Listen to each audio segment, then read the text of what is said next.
Chapter 1794. He didn't immediately recognize Yi Qian. It wasn't until Yi Qian said, "Thank you. I'm sorry we're late." Qin Xiu couldn't hide the astonishment on his face. He could tell that the figure coming out of the light was a female soldier. Standing in the middle of the huge craggy mountain, she gave him a unique and cold and arrogant visual impression. All of a sudden, the image fiercely crashed into his heart, making his mind tremble. They had never met before, but his heart trembled. This was something he had never experienced before. Then her voice suddenly came. It was so familiar. It was so familiar that he knew who she was even before she finished speaking. Walking out of the light, splitting the darkness apart. It was so sudden that it knocked on his heart. "Yi Qian," he said in a low voice. His elegant voice had a touch of imperceptible gentleness. "Why are you here?" So it was her. She was the girl he had first met in the southern province that year. Later, she was the one who had led him to his uncle's office with a poor sense of direction. Later on, she had accompanied the leader to Pakistan for a visit. Because of the staff's mistake, they had only prepared one set of uniform for her. When he found out, he had wanted to put in a few good words for the staff. At that time, he had told her, "Preparing an extra set is a responsibility for your work." The smart girl had immediately understood and stopped talking. Now that he had met her again when he needed help the most, even if his heart trembled, he accepted it calmly. Qin Xiu was an outstanding man who would not make things difficult for himself. Since he was young, there had never been anything that would make things difficult for him. Seeing her smiling at him, there was only tenacity between her eyebrows. There was no trace of timidness on her delicate face. The smile on his elegant and beautiful face deepened. The feeling of knocking on the door of his heart was so wonderful that he really couldn't bear to reject it. Especially Yi Qian, a girl he had an affinity with. The veteran who had shoveled snow all the way here walked over. He didn't hear Qin Xiu's low voice. He walked over and smiled brightly at Yi Qian. "Thank you for your hard work, brother. You came quickly. There weren't any delays on the way, right? I thought you'd arrive tomorrow at the earliest. Who knew that you'd arrive in less than 10 hours? Thank you for your hard work."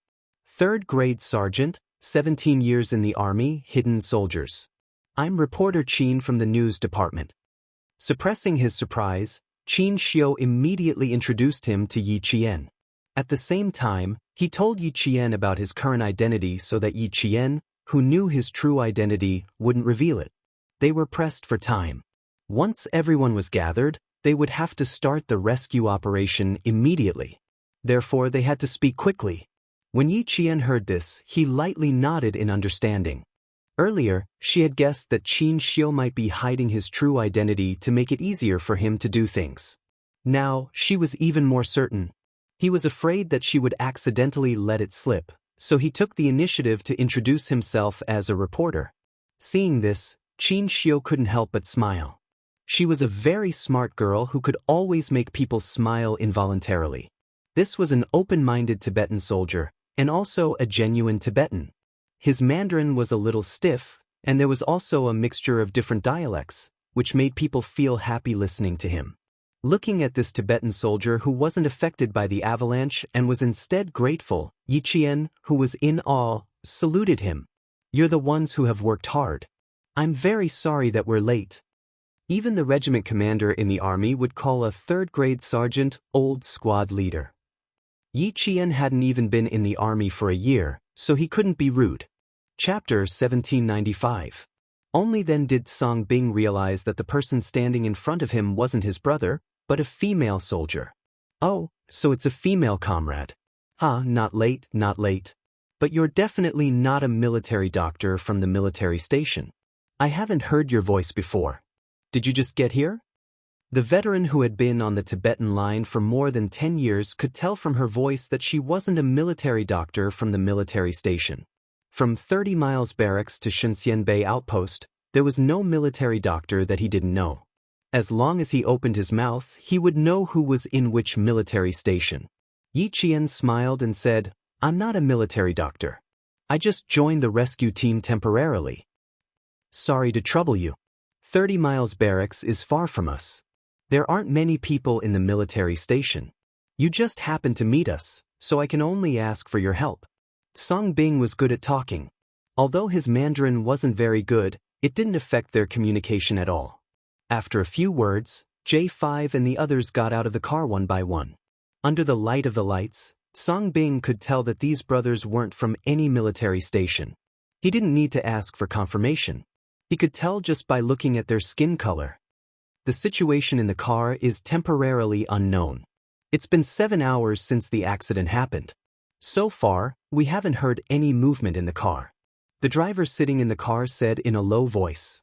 His dark purple face was full of worry. After so long, there was still no movement. He was really worried that the people in the car had been thrown out. Qin Xiu stood beside Yiqian the whole time and said softly, "There's been no movement for 7 hours. I'm starting to suspect that they've all been thrown out of the car. But it's also possible that the veterans in the car ordered them to stay put for the time being and wait until dawn." There were also 10 people in the car in front. 30 Miles Barracks had arranged for an experienced driver and 2 veterans who often went on the Tibetan line. If they weren't thrown out of the car, then they were temporarily comforted by the veterans, or they were still unconscious. Fainting for 7 hours wasn't very likely. Lu Yuan and Wei Jiyue immediately relaxed. Previously, reporter Qin had asked them to hold the edge of the car so that the whole car could be moved to the inside of the car to observe the situation. They had nodded because they had no choice but to do so in a situation where there was no rescue. Now, there were several rescue personnel, including a female soldier, so they didn't need to climb into the car to observe the situation. We need to confirm if the rear panel of the carriage is loose or damaged before we drag the entire carriage up. In the plan to hide the soldiers, there was still a need for them to climb into the carriages for inspection. The 2 female soldiers who had just heaved a sigh of relief were now on tenterhooks again. It couldn't be them again, right? His gaze fell on the female soldier who came with the male soldier. If someone really had to go up, they would probably let this female soldier go. Yiqian could not ignore the fearful gazes that swept past him from time to time. Both J5 and Qin Xiu thought they should send people to check the carriage first. Before that, Qin Xiu planned to let the 2 female soldiers take the risk. Yiqian guessed why the 2 female soldiers were so scared. When the 2 of them carefully looked over again, Yiqian looked up and gave them a reassuring smile, telling them not to think too much and to leave the rescue to them. Looking at their pale faces and frozen limbs, it was already pretty good that they could still maintain a bit of calmness to save themselves after suffering such a great shock. Chapter 1796. Lu Yuan didn't expect to be caught looking at them. She hurriedly revealed an embarrassed smile. When Yi Qian stopped looking at her, she whispered to Wei Jiyue, who was also embarrassed, "Why do I feel like that female soldier seems to know that we are afraid of climbing into the carriage? Why else would she smile at us? She must have found out, so she smiled at us and told us to relax." Wei Jiyue lowered her head as she spoke. She was extremely cold, so she tightened her thick winter clothing.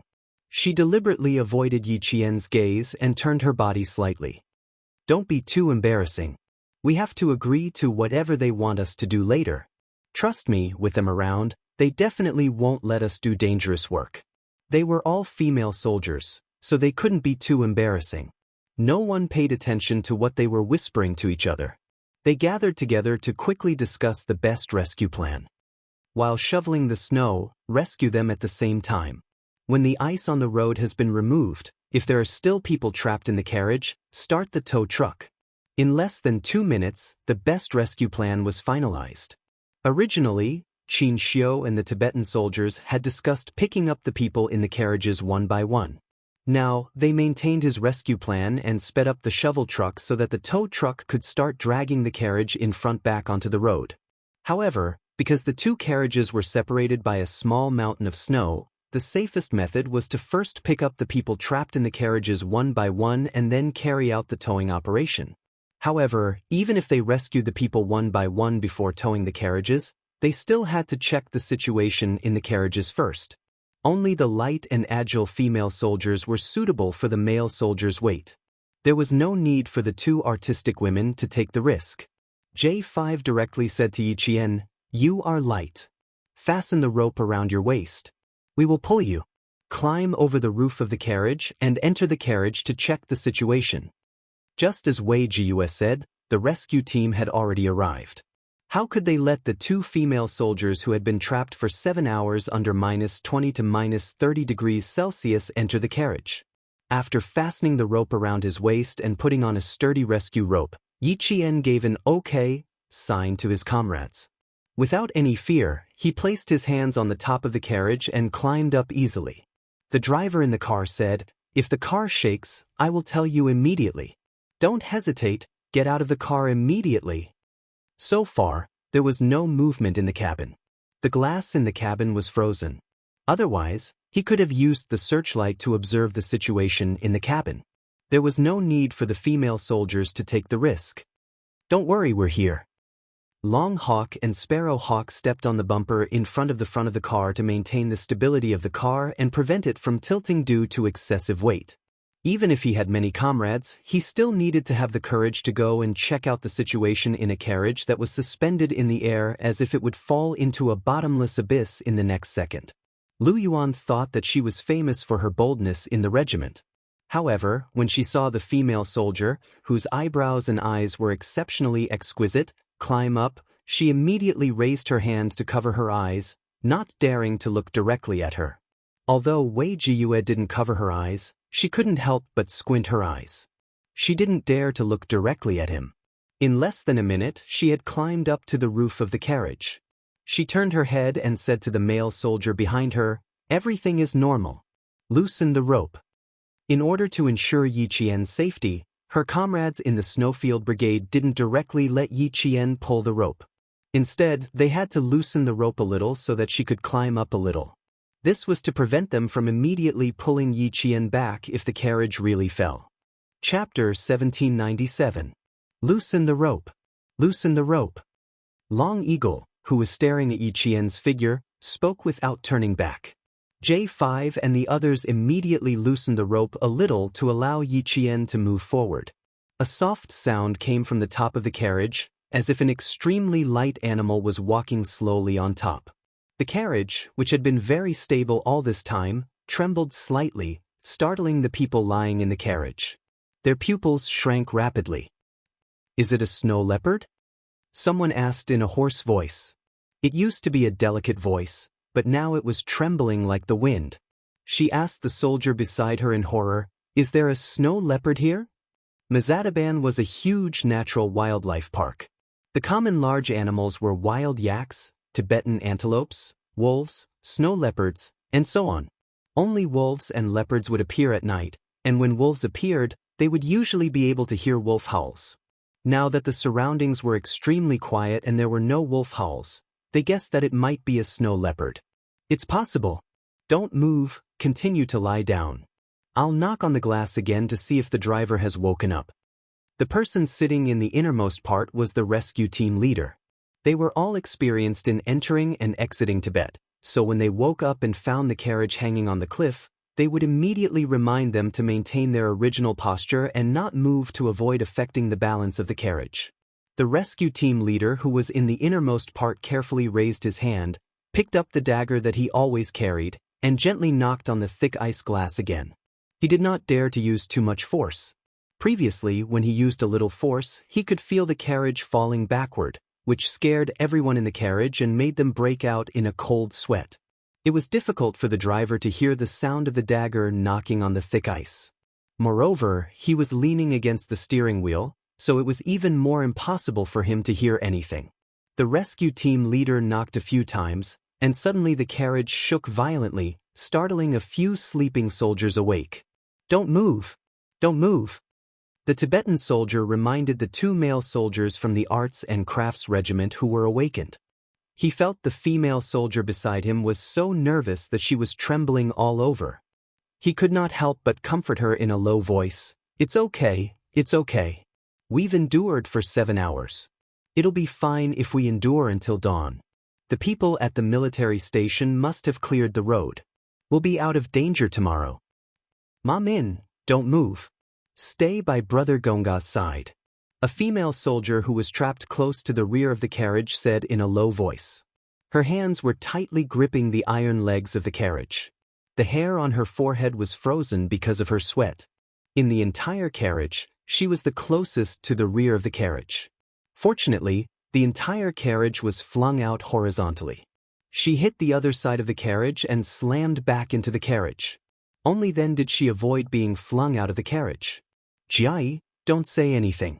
Hold on tight. Ma Min's voice was hoarse from crying as she reminded her comrades. She, who was also lying in the cold carriage, felt so cold that there was no warmth in her heart. When she spoke, her tone was particularly stiff. There's movement above. It might be the snow leopard. Snow leopard? Du Joy was shocked. Her pupils suddenly contracted, and her teeth couldn't help but chatter. Not necessarily.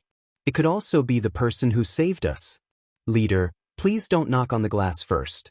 Listen for any sounds. How are our instructors doing? Do you feel better? I'm fine.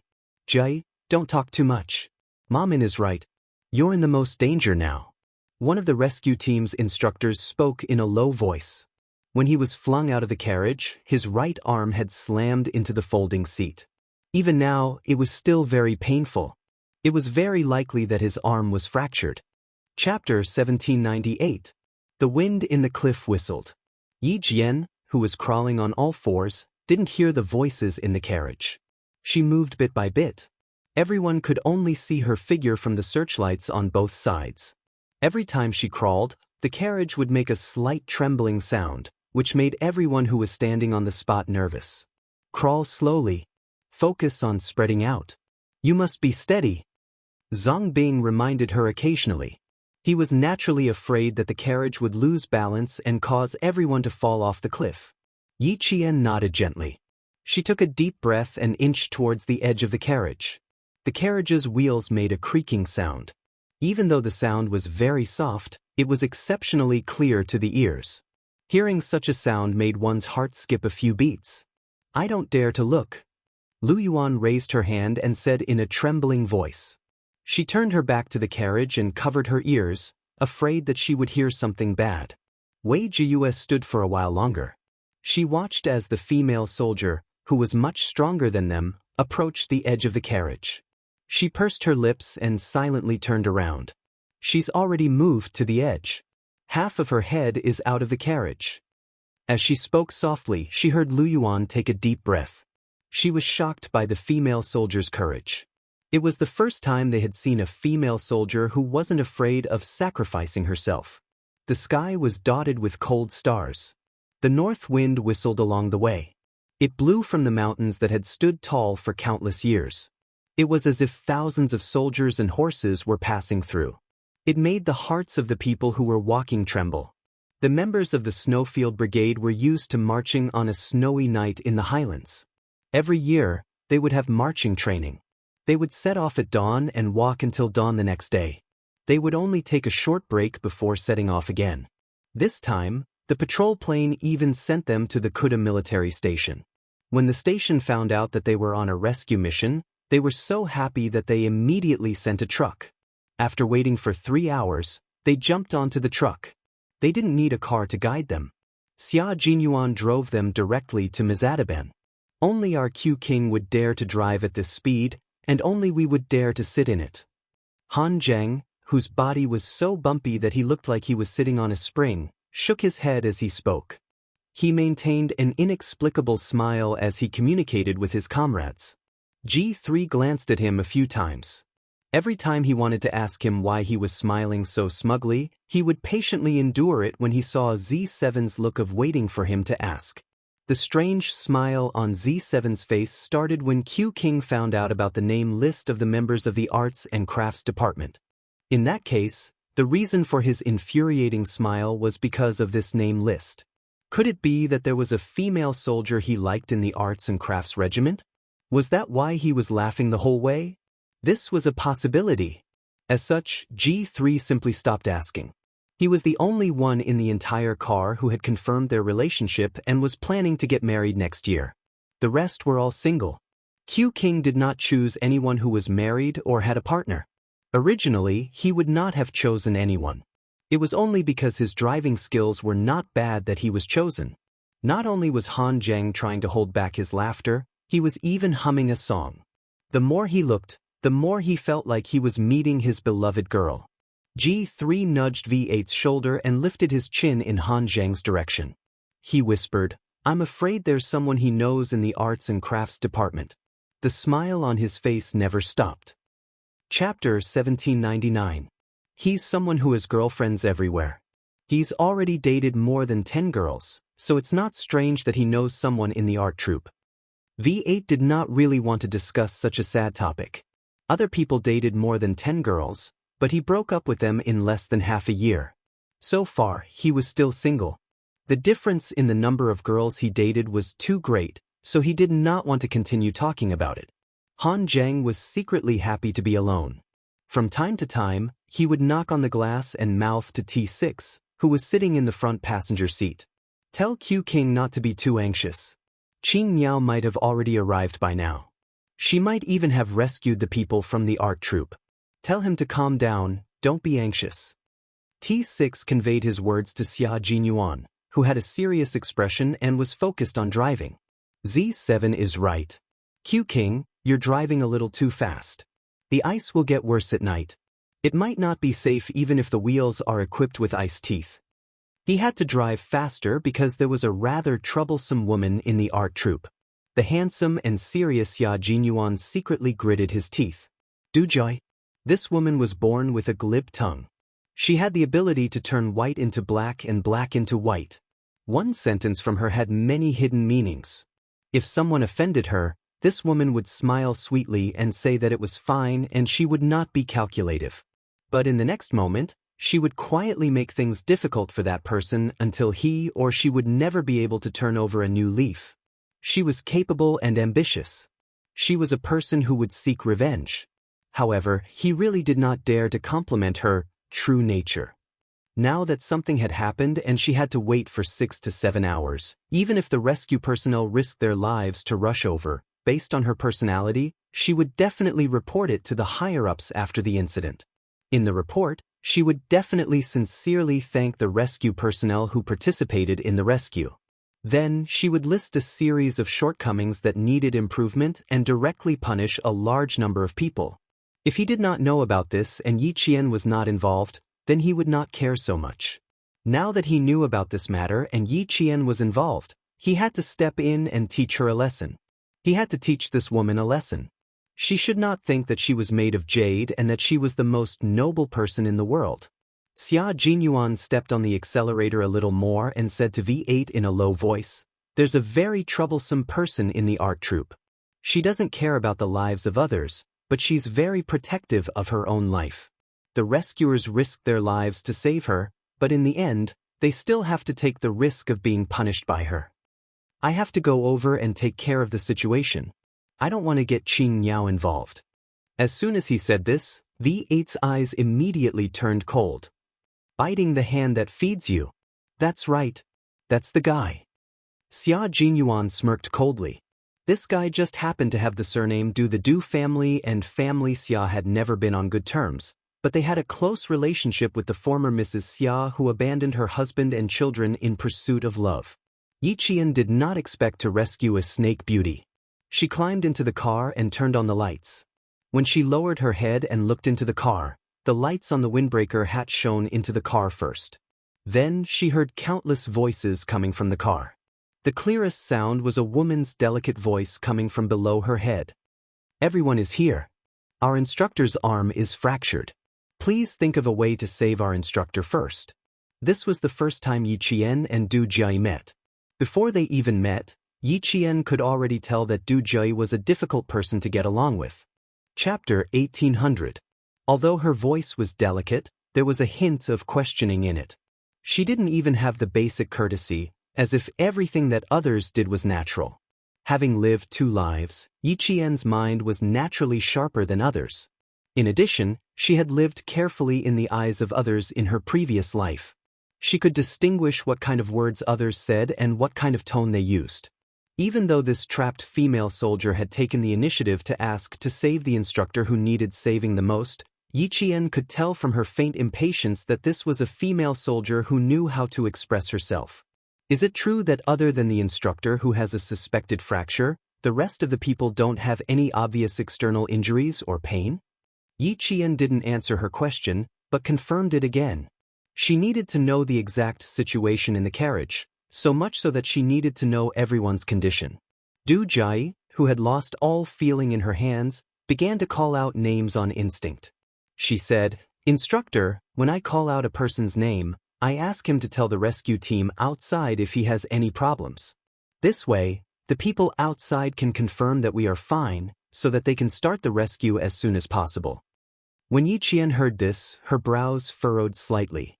This female soldier's words were really unpleasant to hear. Her words were sarcastic, and there was a hidden meaning behind them.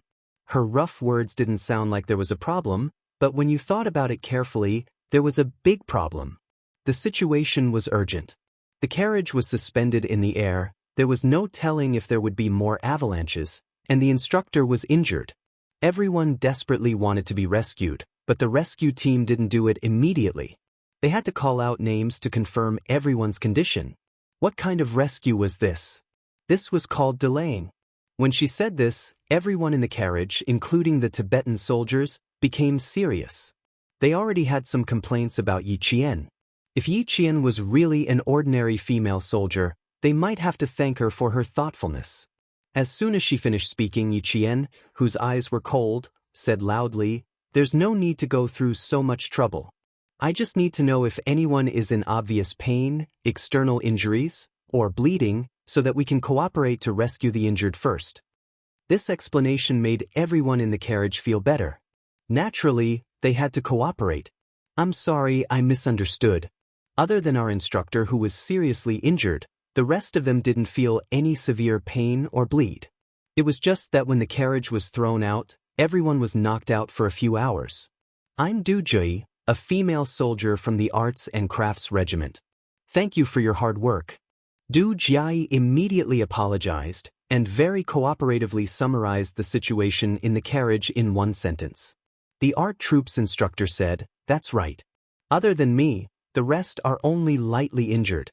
I am Gao Hong, the instructor of the Arts and Crafts Regiment. Be careful and don't rush." The female soldier outside was right. They had to cooperate with each other. In the face of Du Jai's apology, Yi Qian curled his lips, his eyes cold. J5 and the others knew that other than the instructor who was injured, the rest of the people in the carriage were fine. They all let out a sigh of relief. The next step was to get the people trapped in the carriage out one by one. The front wheel was blocked by rocks. Next, a sturdy climbing rope was tied to the wheel. The other end of the rope was tied to a construction shovel taken out from the toolbox. Next, the shovel was placed horizontally behind two huge rocks that had been blown out by the snow to create a resistance force. All the preparations were in progress. 5 minutes later, the instructor was slowly pulled out from the trembling carriage. Chapter 1801. The carriage was shaking so much that it made creaking noises. The entire carriage was shaking up and down. Yi Qian had been lying on the roof of the carriage the whole time. She pulled the rope tightly with both hands and slid the wheel so that the instructor could slowly pull her up to the roof of the carriage. "I'll slowly back up. You can slowly crawl forward like me." At this moment, the usually calm Yi Qian was slowly being pulled up by the rope as the instructor held onto the edge of the carriage with both hands. There were beads of sweat on her forehead. As she spoke to the instructor, she slowly moved backwards with her arms outstretched.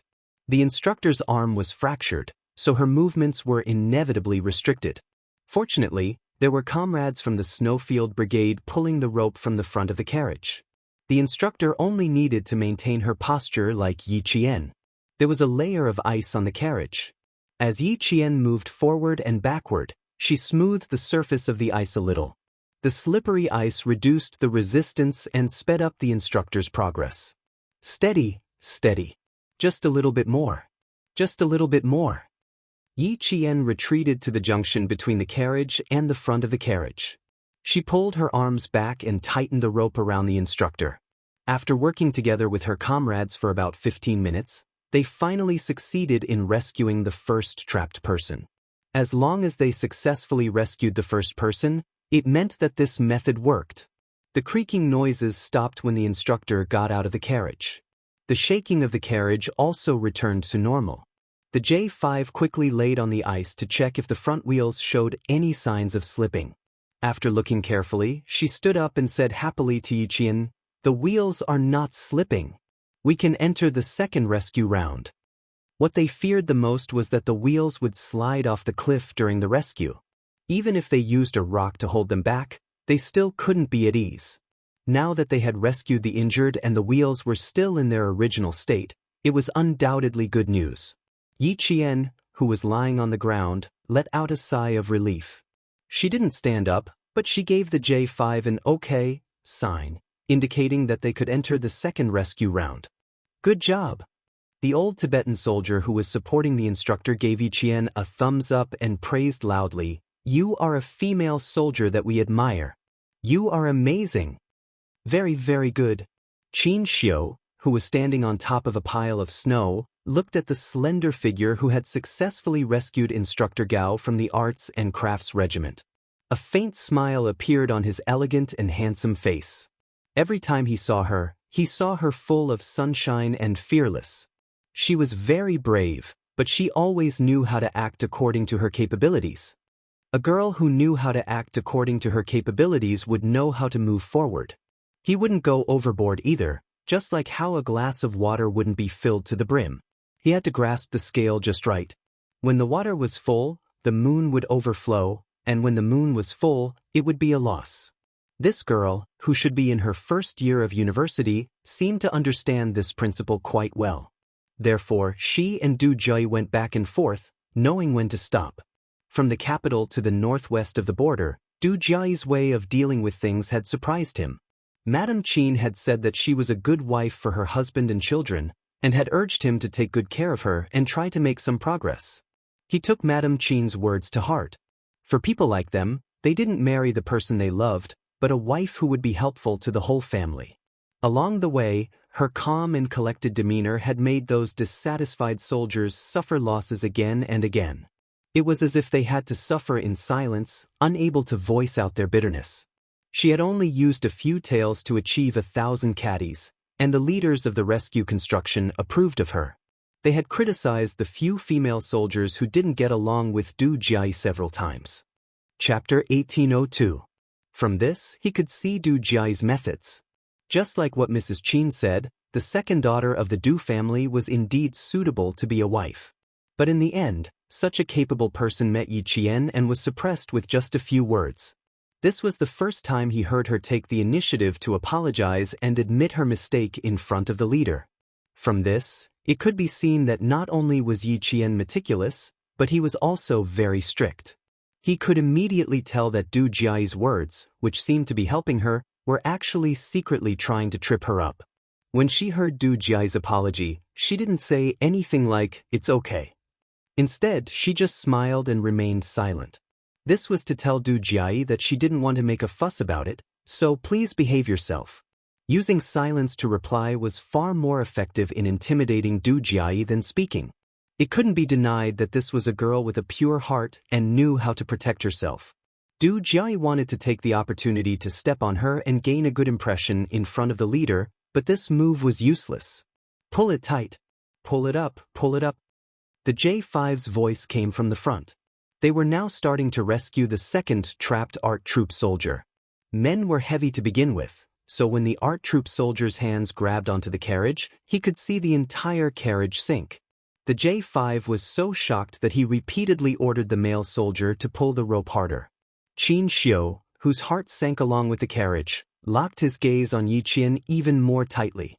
His thin lips, which had always held a gentle smile, were pursed into a straight line, exuding a coldness comparable to frost. His gaze was locked on Yiqian, but he didn't realize that the danger he was facing was no less than Yiqian. The pile of snow that Qin Xiu was standing on was the pile of snow that everyone was trembling with fear when they walked past it. He was in charge of the front carriage. Once the carriage in front started to slide, he would immediately tell the carriage behind to retreat and pull the front carriage tightly. Standing here was equivalent to standing on the edge of a cliff. His toes were less than 10 centimeters away from the edge. "You will be safe." Seeing that she had successfully rescued the male soldier, Qin Xiu, who had a faint smile in his eyes, calmly retracted his gaze. He chuckled softly and said, "A smart girl who knows when to advance and retreat will always have better luck than others." Finally, the rumbling sound of the car starting could be heard from the quiet back of the car. The temperature was so low that the hidden soldiers in the car had to start the car several times before it started.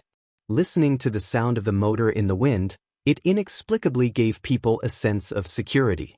The back of the car had already shoveled nearly half of the snow. Li Jinyan glanced at the tall figure standing at the top of the pile of snow and sped up his shoveling speed, throwing the snow into the car shovel by shovel. After 40 minutes of shoveling snow, he and a few soldiers from the military station had already shoveled out a path more than 3 meters long for the rear cars. As long as the front cars needed to be towed by the rear cars, they could immediately retreat. Time flew by. Xia Jinyuan asked V8 again what time it was. Only then did he realize that he had already been driving for more than 2 hours. When the car climbed onto a high slope, V8 pointed ahead and shouted, "Q King, there's light up ahead. We're almost there." They were indeed almost there. After parting with Yi Qian for nearly 10 hours, they could finally meet up on the Tibetan route in Mazadaban.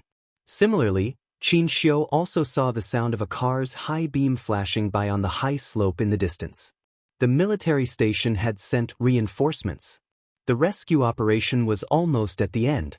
Once the last trapped soldier was rescued, the rescue operation would end. At this point, reinforcements wouldn't be of much use.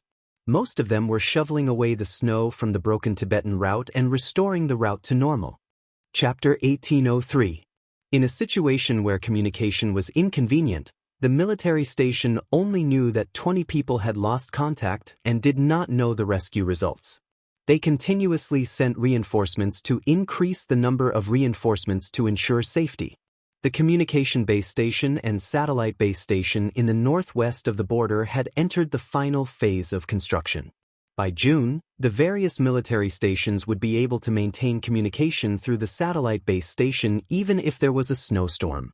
Once the truck driving along the Tibetan line had an accident, it could also immediately contact the various military stations through the satellite phone in the truck to request for help. The lives of the soldiers at the northwest border of our country had always been perfect. Even the barracks had been modified several times so that the soldiers who came back from patrolling and sentry duty would not suffer from the cold. Everything would be fine. As our country's national strength improved and our military strength strengthened, everything here would be fine. Qin Xiu flashed his headlights 3 times in a row at the truck driving from afar. If the soldier sitting in the passenger seat saw it, he would quickly respond by flashing his headlights 3 times in a row as well. There's someone standing on top of the truck. His position happens to be on the ring road of the Tibetan line, so it's impossible for there to be high ground. The initial judgment is that the high ground is a pile of snow caused by an avalanche. V8 quickly analyzed the situation. At the same time, the truck's headlights flashed 3 times. Xia Jinyuan did not say a word. He only nodded slightly to indicate his response. His lover was not far ahead. As for him, no matter how anxious he was, he could not speed up. They were now going downhill. No matter how fast he drove, he was afraid that the truck would drive straight down the cliff. The soldier on the truck saw him. Qin Xiu, who was about to look away, suddenly heard a miserable scream coming from the truck. His fingers trembled in shock as he quickly turned his head to look. The truck was sinking. Drive, drive. The moment J5, whose expression changed drastically, opened his mouth, Qin Xiu, who had been paying attention to the situation, had already gestured to the truck behind. The Tibetan soldier, who had been watching Qin Xiu closely, saw this and shouted at the driver, "Drive, drive." The truck soldier, who was tense and ready, changed gears to the brake. The entire process was completed in 3 seconds. The truck's wheels rolled over the gravel road, and with a loud boom, the truck drove several meters away. Yi Qian gripped the truck's pole tightly and shouted at the last 2 female soldiers, "Hold on tight. Don't panic." The car shook. The driver in front held the steering wheel tightly, stepped on the accelerator, and drove the car that was falling down the cliff to the side of the road. Ice had been added to the wheels. With a few loud clangs, The sharp ice cubes fell out of the gaps between the wheels. The members of the Snowfield Brigade glared at Yi Qin angrily and shouted, "Hold on tight. If anything goes wrong, let go immediately." Zhang Bing yelled at the driver, "Get ready to jump out of the car at any time. Do you understand?" The door of the driver's seat was half open. Once it was necessary to abandon the car, the driver could immediately jump out of the car. Lu Yuan and Wei Jiyue were frightened and immediately hugged each other. They also wanted to scream, but they didn't dare to. The female soldiers who were still in the carriage didn't scream in fright, so they shouldn't cause trouble. The preparation work was done very well, and they cooperated very well with each other. The half-tilted carriages were adjusted again as the front of the carriages were pulled up. At the same time, the carriages that were originally suspended in the air were pulled up by about 30 centimeters. Due to the fact that the rear car was not being towed vertically, there was no way to drag the entire car up. If they continued to drag it, the front car would be forcefully twisted to the side of the cliff, which would make it easier for the entire car to fall off the cliff. Chapter 1804. In the end, there was such a thrilling scene. The Special Forces members of the Shuiyu team were so shocked that they broke out in cold sweat. If Yi Qian had confessed right here, they wouldn't care what the consequences were. They would never forgive themselves for the rest of their lives. Qin Xiu looked at the upright carriage. His heart was beating wildly, and he couldn't help but close his eyes and cover his chest. When he opened his eyes again, he looked down at his feet. The two ropes that could be seen had sunk deep into the snow after being dragged by the rear carriage. It wasn't safe for him to stay here. He needed to go down. The Tibetan soldier below looked up and shouted at Qin Xiu, who was standing high up, "Reporter Qin, come down quickly. It's not safe for you. Come down quickly." When the ropes sunk into the snow, it was equivalent to cutting the accumulated snow in half. If the upper layer of snow fell down, the entire layer of snow would fall down with it. Qin Xiu, who was standing on top, would fall down the cliff with the falling snow. Qin Xiu responded and carefully stepped on the snow as he slowly descended. He had only taken a few steps when the place where he had been standing was covered by a large piece of snow. Then, at least 3 square meters of snow fell directly to the cliff. Qin Xiu, who heard the sound behind him, pursed his lips. He didn't look back and quickened his pace to rush down. The Tibetan soldiers saw the snow above him peeling off layer by layer and sinking down.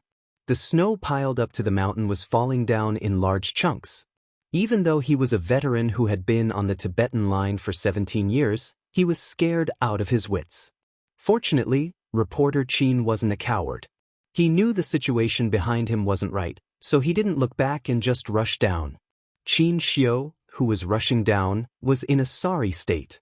When the snow under his feet loosened, he threw himself forward. He started with a more ferocious posture like a hungry tiger pouncing on its prey. Then he ended with prostrating himself on the ground and fell down hard. Although his posture wasn't very elegant, Qin Xiu didn't care too much when he saw the small avalanche on the originally tightly piled up snow. His life was more important. When the people in the rear saw that the accumulated snow had caused another avalanche, the female soldiers were so scared that their faces turned ashen, while the male soldiers were slightly calmer. "Reporter Qin, are you all right?" Fu Hui was so scared that her knees went weak. She stuttered as she spoke. Li Jinyan looked at the collapsed pile of snow. The original cold Junyan became colder and colder. The people standing on it should have some skills. Otherwise, how dare they stand in the most dangerous place? She had to have the confidence to stand up there. As for whether something would happen, he said to the 5 female soldiers who were as frightened as birds, there's a 50-50 chance that something would happen or nothing would happen. When the female soldiers heard this, tears came out of their eyes. Li Jinyan glanced at him and then walked away. She had to see for herself to know whether or not something was wrong. What was the use of crying? Qin Xiu didn't know that he had caused the 5 female soldiers to cry for no reason. He pulled the rope tightly together with the male soldiers of the Snowfield Brigade. He had to pull it tighter. He couldn't let the girls on the carriage be in any danger. It was easy to save the female soldiers from the Arts and Crafts Regiment because they knew how to balance themselves. Yi Qian pulled the rope tightly and helped the last female soldier out of the carriage. Like before, he reminded her, "Relax your body. Look up. Take a deep breath and exhale gently. Don't lower your head." Her voice sounded even better than when she was in the carriage. It was clear and gentle, like the hot spring water in winter. It was so warm that it warmed people's hearts. Du Jiai, who was pulling the rope tightly, narrowed her eyes slightly. Chapter 1805. The interaction between people was actually about fate. First, they had to be compatible with each other. Then, they had to be compatible with each other. When these two things were compatible, it would be the fate of the two people. Listening to the gentle voice that was filled with strength, Du Jiai felt that she was not destined to be with this female soldier who had been lying on the carriage for almost 3 hours. She had not met her yet, but just by listening to her voice, no matter how gentle and moving she was, she could not like her. She even had a faint feeling of disgust. It was very strange. She had always liked to see if someone was compatible with her before deciding if they could become friends. But this female soldier, she already disliked her even before meeting her. Perhaps it was because she did not take her words seriously when she crawled over earlier, so she needed to confirm it again. In any case, even if she saved her, she could not like her. "That's the last trapped member. Yuchen, pull the rope tight." The J5, who had been keeping a close watch, was so nervous that he could not see anyone else other than Yi Qian's figure. There were only 11 minutes left until the 3-hour deadline. Female soldier Yi Qian had been lying on the swaying carriage for a full 2 hours and 49 minutes. The carriage was suspended in the abyss, and the bone-chilling cold wind kept blowing. His limbs were stiff from standing by the roadside, and Yi Qian, who was lying on the carriage, was facing the cold wind head-on. Her hands, feet, ears, and even the tip of her nose must have been frostbitten. When the Snowfield Brigade entered the Highland winter training, the most common thing they did was stand in the wind for 2 hours. When it was over, they wanted to move their legs, but their limbs did not listen to their brain. It was as if they were immobilized. If they were like this after standing on solid ground for 2 hours, then Yi Qian, as a female soldier, had been standing in the wind for almost 3 hours. Other than admiration, he respected her for being able to persevere until now. He respected the female soldier's perseverance. Yi Qian could hear what the J5 said. She raised her hand slightly and made an "okay" gesture. Once again, she tightened the rope. First, she slowly pulled Du Jiai, who could not use any strength and could not hold onto the edge of the carriage. She needed to pull Du Jiai up so that she could at least place her arms on top of the carriage. Du Jiai's mental fortitude was not bad. She could still chat with Yi Qian even when her feet were in the air. She tightened her grip on the rope and relaxed her body. She raised her head slightly and looked at the female soldier who had yet to say, "tired." Her cheeks were red from the wind and she said to Yi Qian, "Thank you for your hard work tonight. You were the one who pulled all of us up for 3 hours. Does your arm hurt?" It was a very ordinary conversation, as if it was just a casual topic to relax. However, Yi Qian, who was very defensive, was already on guard against her. Therefore, he only smiled at her and listened to her without replying. Yi Qian's experience from his previous life told him that when interacting with people like her, he definitely needed to remain silent.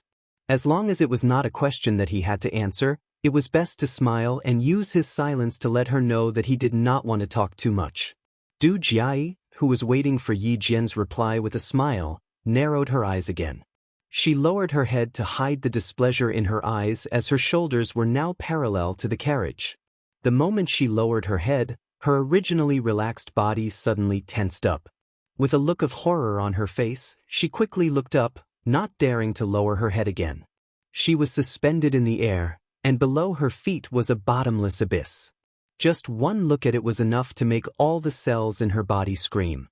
Chapter 1806. Don't lower your head. Slowly extend your hands and place them on top of the carriage.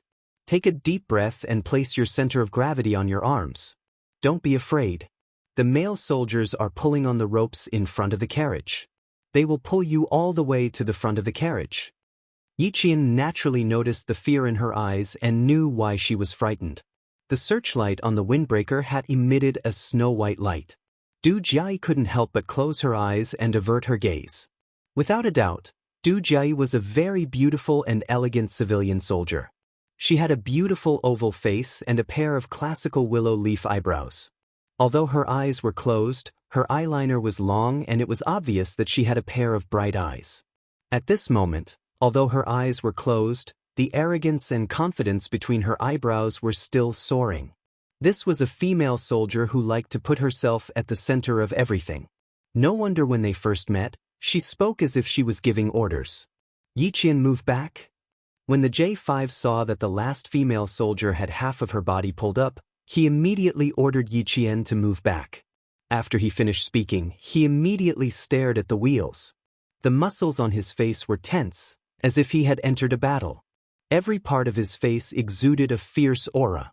Du Jiai, who had finally climbed up, slowly opened her eyes. She saw that the female soldier was slowly moving back with her arms and legs spread out. Meanwhile, she was being pulled up bit by the ropes. There was the weight of two people on top of the carriage. Even though they were both light and graceful female soldiers, the roof of the carriage creaked because of the weight. This was a sound that made one's scalp go numb and goosebumps rise all over their body. Because of the wind in the carriage, they couldn't hear it. But now they could hear it clearly. Every sound was enough to make one tremble in fear. Du Jiai, who was as stiff as a rock, knew that her face must be deathly pale. She also knew that her expression must be very, very ugly. She would never show her ugliest and most cowardly side to others, nor would she let others know about it. But now, she was seen clearly by a female soldier. The embarrassment in her heart was more than just a little. She wished she could make the female soldier close her eyes and not look at her again. There's ice on the roof of the car.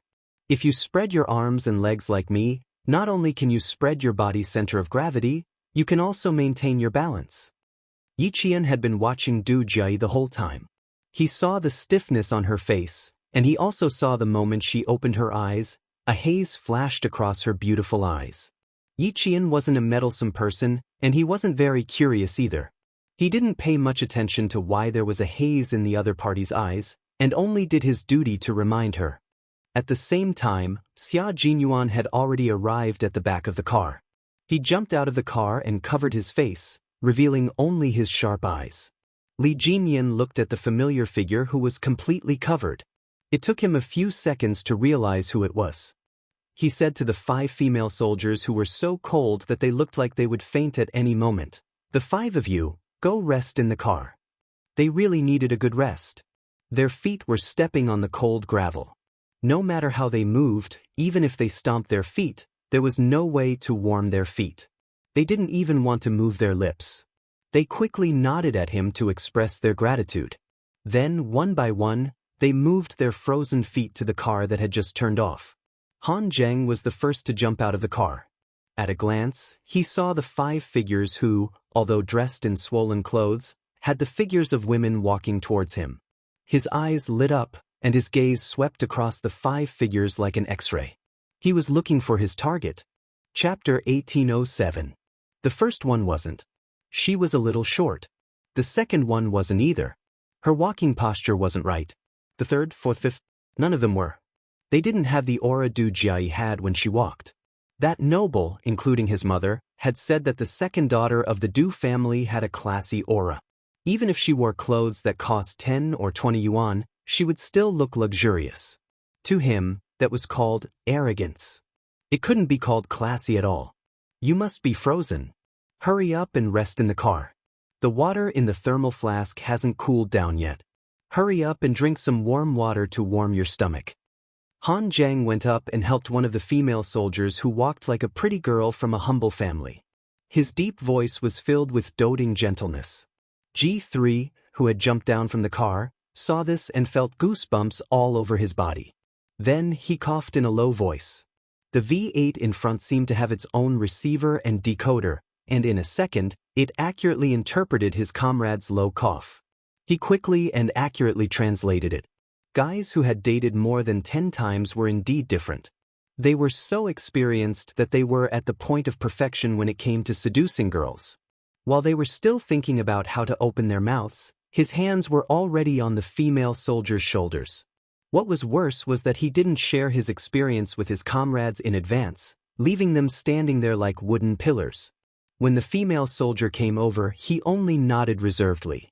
The female soldier, Wu Ziwei, indeed needed someone to help her up. Han Zhang had saved the damsel in distress, making her extremely grateful. "Thank you. Sorry to trouble you." She was still speaking so softly. V8, who was the closest to them, was dumbfounded. Damn, she still had to thank him. As the target approached, V8 decisively and casually stretched out his leg. Han Zhang, who was talking to the female soldier, seemed to have a detector installed under his feet. He nimbly avoided his comrades tripping and took a step before turning back. "Let's give them all the hot water in the car. They're all so cold that they're shivering. I'm afraid they'll catch a cold." He spoke worriedly, making V8, G3, and the others feel a toothache. The female soldier was left in Han Zhang's care.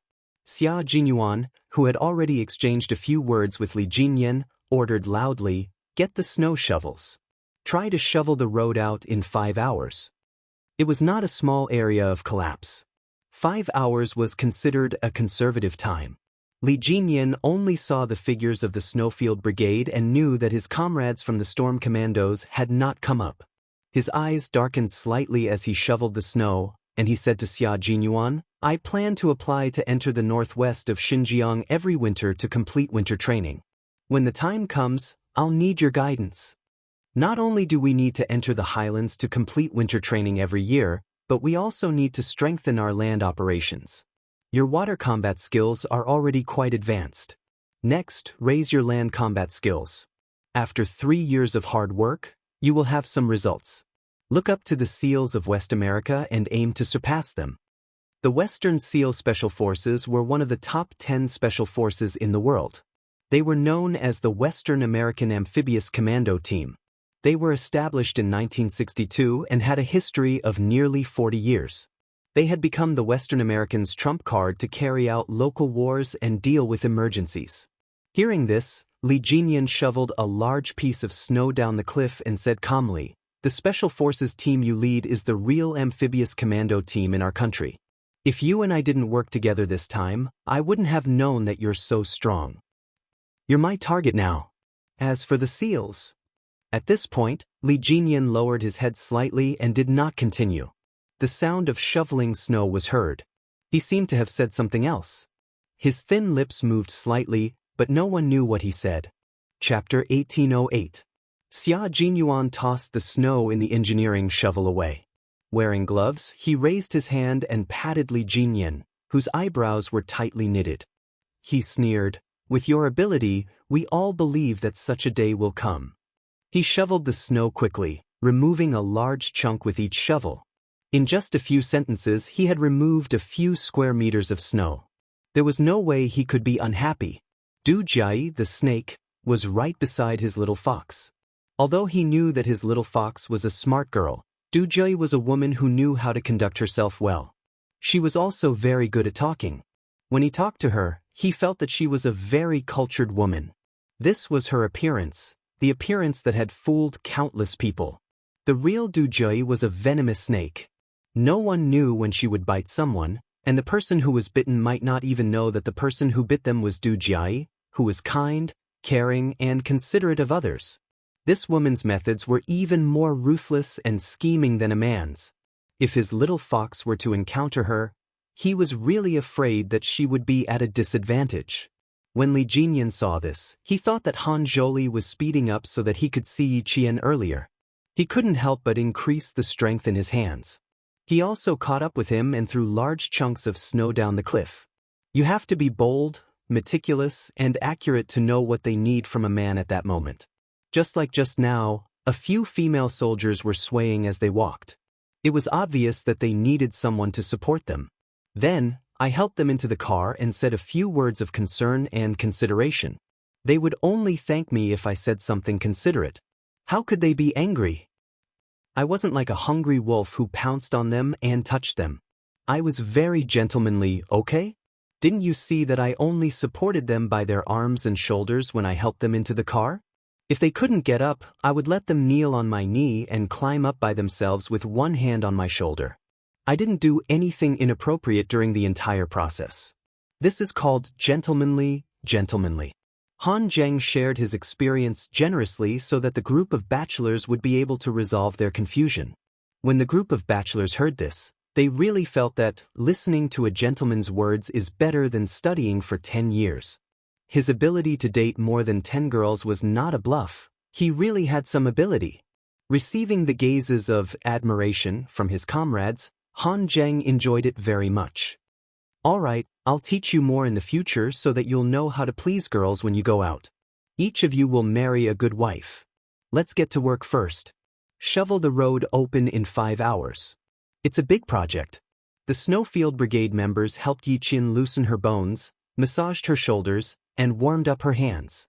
After confirming that there was nothing wrong with her body, they picked up the engineering shovel and started shoveling the snow. They needed to restore traffic as soon as possible and try to drag the car in front back onto the road as soon as possible. Du Joy looked at Yiqian, who was treated like a princess by the male soldiers, and sneered. She was definitely a female soldier who liked to flaunt her superiority and wanted to perform well. Otherwise, why would she be the only one climbing up the car when there were so many male soldiers around? She had seen many female soldiers like her. They didn't have any background, could endure hardships, were a little ambitious, and were smart. Just like Lu Yuan and Wei Jiyue in her regiment, they were only 30% capable, but they had to grit their teeth and pretend to be very capable. No matter how beautiful her voice was, it couldn't hide her competitive nature. Chapter 1809. Those male soldiers really knew how to lower themselves. A few of them were actually serving one person, rubbing her hands and massaging her shoulders. Was there a need to care so much for a soldier? What kind of soldier was a soldier if they didn't suffer? On the other hand, Du Jiai's face was dark and gloomy. She caught sight of Instructor Gao trying to get up, but due to his fractured arm, even a simple movement was so stiff that it looked like he was about to fall. The sharp-eyed Du Jiai immediately ran over and reminded Lu Yuan, who was the closest to Instructor Gao. Lu Yuan, help our instructor up. Lu Yuan, who was a prisoner, had been guarding the instructor who had a bandage around his hand. As everyone successfully escaped, she suddenly woke up from her sleep and got up in a hurry. Instructor, do you want to walk around? Let me help you. Let me help you. You were asleep just now, right? If you're tired, go back to sleep. I'll help you walk around. Du Jiai walked over quickly and reached out to support the instructor's uninjured arm. Wei Jiyue's complexion doesn't look right. Hurry up and take a look. Is she sick? I saw that the rescue team brought some commonly used medicine. See if Wei Jiyue needs it. Instructor Gao was a little anxious. Hurry up and take a look. You're the only one in our group who knows how to nurse. All right. Call me if you need anything. Lu Yuan glanced at her empty hands before turning to look at Du Jiai, who had pushed her out of the room without a trace. This person really doesn't change. Does she think that everyone is like her, only knowing how to act in front of the leaders? Du Jiai maintained a polite smile in the face of her comrades' indifferent gaze. She lifted her chin slightly and replied with an air of arrogance that matched her temperament. Thanks to Lu Yuan's knowledge of nursing, our group was spared a lot of trouble along the way. Thank you, Lu Yuan. She thanked her sincerely. No one would doubt her sincerity. Yiqian, who was carrying the commonly used medicine, paused for a moment before walking over with a normal expression. Sorry to disturb you. Here are some commonly used medicine. Do you need it? J5 and the rest started shoveling the snow, while she was given a temporary break and a mission to communicate with the art troupe to see if they needed any more help. The members of the Snowfield Brigade would appear in places that might not be suitable for military personnel. Therefore, it was not suitable for them to appear too many times and leave a bad impression. Yiqian was different. She was a female soldier. Even if she joined the Snowfield Brigade, it would still be 3 years later. It was more appropriate for her to show her face now than any of them. Just like Xia Jinyuan, Yiqian could only see her eyes, which were as dark as the night. She wore a cold mask over her nose and lips, so Instructor Gao and the others could only see her eyes. You always appear when we need help the most. I really don't know how to express our gratitude. Du Jiai took the bag of medicine. After she finished speaking, she smiled at Instructor Gao, who had just moved his stiff body a little, and said, Instructor, this female soldier in front of you is called Yi Qian. You should remember her name. When you return to the capital, you must mention her to your superiors. Look, she spent 3 hours alone on the carriage to save all of us. She didn't even need the help of the male soldiers. 3 hours of back and forth exhausted her. Fortunately, the male soldiers knew how to care for her. They massaged and rubbed her hands for a long time before her complexion improved slightly. Chapter 18:10. Speaking was indeed an art. Depending on the person sitting at the right height, they would hear different things. Their understanding of the situation would definitely be different from people of different heights. The higher one stood, the more he could tell if there was a deeper meaning in a sentence, if there was a hidden meaning, if the speaker wanted to express something secretly, or in other words, what kind of state of mind the speaker was in when he said those words. Instructor Gao was an instructor in the arts regiment and had a high level of political training. He could tell several meanings from Du Jiai's words. Firstly, the female soldier Yi Qian's courage was commendable, but she was too brave and did not handle the situation well. Secondly, as a female soldier, she was naturally weaker than the male soldiers. Knowing this, she still persisted. This showed that she was a female soldier who loved to show off and lost her composure. Thirdly, since she chose to persist, she was so tired that she needed the male soldiers to serve her. This showed that she lacked the spirit of a soldier. Fourthly, the male soldiers were not strict enough and cared too much about the female soldier. This showed that their relationship was messy. This was what Instructor Gao understood from Du Jiai's words, but it was undeniable that if not for this female soldier who loved to show off persisting for 3 hours and gritting her teeth to save them, they might still be stuck in the carriage, frightened and frightened. Therefore, Instructor Gao smiled and said, You're right. We must report this to the higher-ups and reward the soldiers who risked their lives to save us. Yi Qian, you've worked hard tonight. If it weren't for you, we would probably still be in the carriage. As he said this, his words became more sincere. However, you need to think twice before you do something like this. Don't tire yourself out too much. After all, Instructor Gao was not a soldier in the arts regiment. He could only give a few pointers in a very reserved manner. If he said too much, it would make people dislike him. Lu Yuan gently weighed the plastic bag with the medicine. The soft, hua-hua sound seemed to have interrupted Instructor Gao's words. Then she smiled at Yi Qian, full of kindness and gratitude. Hearing this, Yi Qian, who already knew how to deal with this, said politely, You're right. My comrades were also very worried when I went up like this. They were afraid that I would increase the weight on the carriage and cause the entire carriage to fall off the cliff. Fortunately, my body is light. Although it made my comrades sweat in their hearts, I can be considered to have successfully completed the mission given to me by my comrades. Yi Qian was never a pushover. Facing Du Jiai's gratitude on the surface and all kinds of words to trip him up, he humbly accepted Instructor Gao's advice and politely used a different method to explain why she, a female soldier, had to climb up the carriage. You've considered everything thoroughly. It's because of this that we're all safe. Yi. Our unit needs female soldiers like you. As he said this, his gaze landed on Du Jiai. He then turned his head to look at the other soldiers who were still breathing. Then he sighed. You all need to learn from her. Just now, the carriage only shook a little, but you all were so scared that you screamed. Yi Qian, on the other hand, was able to remain calm and continue to rescue us. You all need to learn from him. Chapter 18:11. Du Jiai was someone who could keep her composure, especially when it came to dealing with matters in front of her superior. Upon hearing those words, she reined in her emotions and replied humbly, You're right. We're indeed lacking in courage. Even though we're performing arts troops, we're still soldiers. A soldier's courage and bravery mustn't be lacking. She was really something. She even gave her a soft rebuff. With just a few words, she changed the instructor's impression of her. Du Jiai maintained a polite smile as she stared at Yi Qian and sized him up secretly. She had a pair of good eyes. They were dark and clear. Female soldiers like her were used to pretending to be innocent.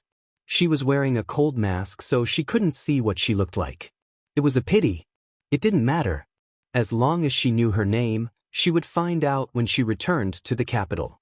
It had always been easy for Du Jiayi to find out a person's background. She originally wanted to make things difficult for her now, but the instructor obviously admired her. She could only keep her cool for now. It wouldn't be too late to deal with her later. She had seen her at her worst and was still suspicious of her. She even gave her a soft rebuff. She loved to deal with female soldiers who were naturally rebellious. There was no hurry. She would deal with her until she didn't even know who she had offended. Du Jiayi, who was obviously excited, smiled sweetly after she finished speaking. She kept looking at Yi Qian. It wasn't a polite gaze, but a gaze filled with arrogance and prejudice. Yi Qian calmly smiled at her and turned to look at the instructor who was speaking. That's right. No matter what kind of soldier you are, as long as you wear this uniform, you're a soldier. You can't lose the face and image of a soldier. Instructor Gao was very satisfied with Du Jiayi's answer. He looked at her approvingly and said to Lu Yuan, "If there's anything you can solve, try to solve it yourself. Don't cause trouble for the army." A male soldier from the Arts and Crafts Regiment walked over. Perhaps he had something to say to Instructor Gao, so he greeted Du Jiayi and nodded at Yi Qian with a smile. He said, "Sorry to disturb you," and then helped Instructor Gao over. Lu Yuan answered Instructor Gao with a straight face. "Understood. Don't worry, we won't cause any trouble for the army. I'm always at ease when you guys handle things." After Instructor Gao finished speaking, he left with the help of the male soldier. When he got up, Lu Yuan immediately said politely to Yi Qian, "Come and rest with us for a while. The male soldiers are exhausted from shoveling the snow. We'll take over their duties midway and shovel the snow together. What do you think?" Du Jiayi, who hadn't left, seemed to have heard a joke. She pursed her lips and laughed. "As long as the male soldiers aren't afraid of us causing trouble, just let us know if you need anything. We definitely won't embarrass the female soldiers. We have to show them that female soldiers are not to be trifled with." She looked at Lu Yuan and said with a faint smile, "Lu Yuan, you can't be like last time where you fainted before you even started working. We can't embarrass the Arts and Crafts Regiment. We have to show the soldiers in the army that the female soldiers in the Arts and Crafts Regiment don't just know how to sing and dance. As the female soldiers in the Arts and Crafts Regiment, as long as there's a need for us, we can beautifully complete the tasks given to us by our superiors. Yi Qian, please take care of my comrade. If there's any problem, you can come and find me anytime. If you feel unwell, you have to tell us immediately. Don't force yourself just to save face, understand?" Chapter 18:12. It was fine if she didn't get thanked for saving someone. She didn't save the person because of the gratitude, but because it was her duty as a soldier to save the person. The problem was that the person she saved didn't say thank you, but instead started to create trouble for her. Yi Qian wasn't a soft-hearted person, and he wasn't magnanimous enough to forgive Du Jiayi for causing trouble for him. When he heard what she said, his voice turned cold and he said sternly, "Female soldier, with your intelligence, I don't think you'll always say things that will cause misunderstandings." After he said that, Lu Yuan's eyes lit up and Du Jiayi's face darkened. Since he had already spoken, Yi Qian wouldn't go back on his words. He stared coldly at Du Jiayi, whose eyes had darkened, and said sternly, "Can I understand you? First, you said that I was putting up a strong front to save face, then you said that I saved someone, and in the end, you asked my comrades to help me. You said all these things on purpose to tell everyone that I'm only this capable, and that I'm just putting up a strong front for the sake of showing off." Du Jiayi's originally gloomy face abruptly changed. No one had ever dared to give her such a straight face, and no one had ever dared to criticize her so boldly. Moreover, no one had ever criticized her in front of the leaders. She wanted to stop Yi Qian from continuing, but Yi Qian wouldn't give her the chance. "You won't explain anything to me. You're a smart female soldier, so everything you say should be clear and accurate. As a soldier, you should say whatever is on your mind. You shouldn't always say things that are either digging up old scores or have hidden meanings. And don't tell me that I misunderstood you or misunderstood you. Based on what you said to Instructor Gao just now, if I didn't explain, Instructor Gao would have misunderstood me. I'm giving you face now by waiting for Instructor Gao to leave. I hope you can cherish the face that others have given you." Lu Yuan, who was flabbergasted, almost laughed out loud because of what he said. Amazing, amazing, amazing. Her words made Du Jiayi, who had always maintained a good image in front of her superiors, change her expression and put her on the spot. Yi Jian was not the kind of person who was eloquent. She always knew when to advance and when to retreat. She also knew how to treat the right people. It was very tiring to get along with someone like Du Jiayi. No matter when, she was the only one who could play the lead role, and the others could only play the supporting roles, and the supporting roles that obediently followed her orders. If anyone dared to overstep her, as long as that person's mistake was caught in her hands, she would definitely take it out again and again. Yi Qian, who had already noticed something was amiss, did not intend to get involved. This was the arts and crafts regiment's matter. Even their instructor did not say anything. As a soldier from the Marines, she only needed to watch quietly. But of all things, she shouldn't have stepped out to step on Yi Qian and deliberately ruined her image. She was a soldier, and soldiers had to maintain their image at all times. They could not allow others to destroy their image and tarnish their reputation. The first time she took a small step back and clearly told her not to push her luck. She probably used her silence to tell her not to push Yi Qian, which made her misunderstand that Yi Qian was easy to bully. Since that was the case, she didn't mind not giving her face and warning her. She wanted her to restrain her evil intentions. Chapter 1813. Although the military had iron-like discipline, not everyone could be impartial. Instructor Gao was biased towards Du Jiayi, but that was mostly due to her ability to get things done. Moreover, every word she said was true to the bottom of her heart, and she never violated any discipline, causing the leaders to worry about her. Naturally, they would admire her. Originally, after leaving the borders, there would be no more social interactions, but she insisted on doing some dirty things.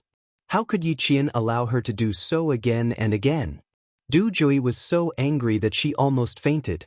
Hearing this, Lu Yuan trembled in fear, but she also felt relieved when she saw Du Jiayi's expression turn darker. She quickly stood up and said softly, "Forget it, it's just a small matter. Jiayi, don't be angry. Look, I'm not even angry at you." Lu Yuan was shocked and angry at the mention of that old incident that she still couldn't let go of. That was the only time she made a fool of herself, and it became a topic that Du Jiayi would use to make fun of her. No one liked others to talk about their mistakes, and Lu Yuan didn't like it either. But what could she do? Du Jiayi wasn't an ordinary soldier. She didn't like Yi Qian from the start. Now that she heard what he said, her uncertain expression made her even more afraid. "I'm sorry, Yi Qian. I really didn't mean anything by it. I'm just a straightforward person, and I'm not good with words.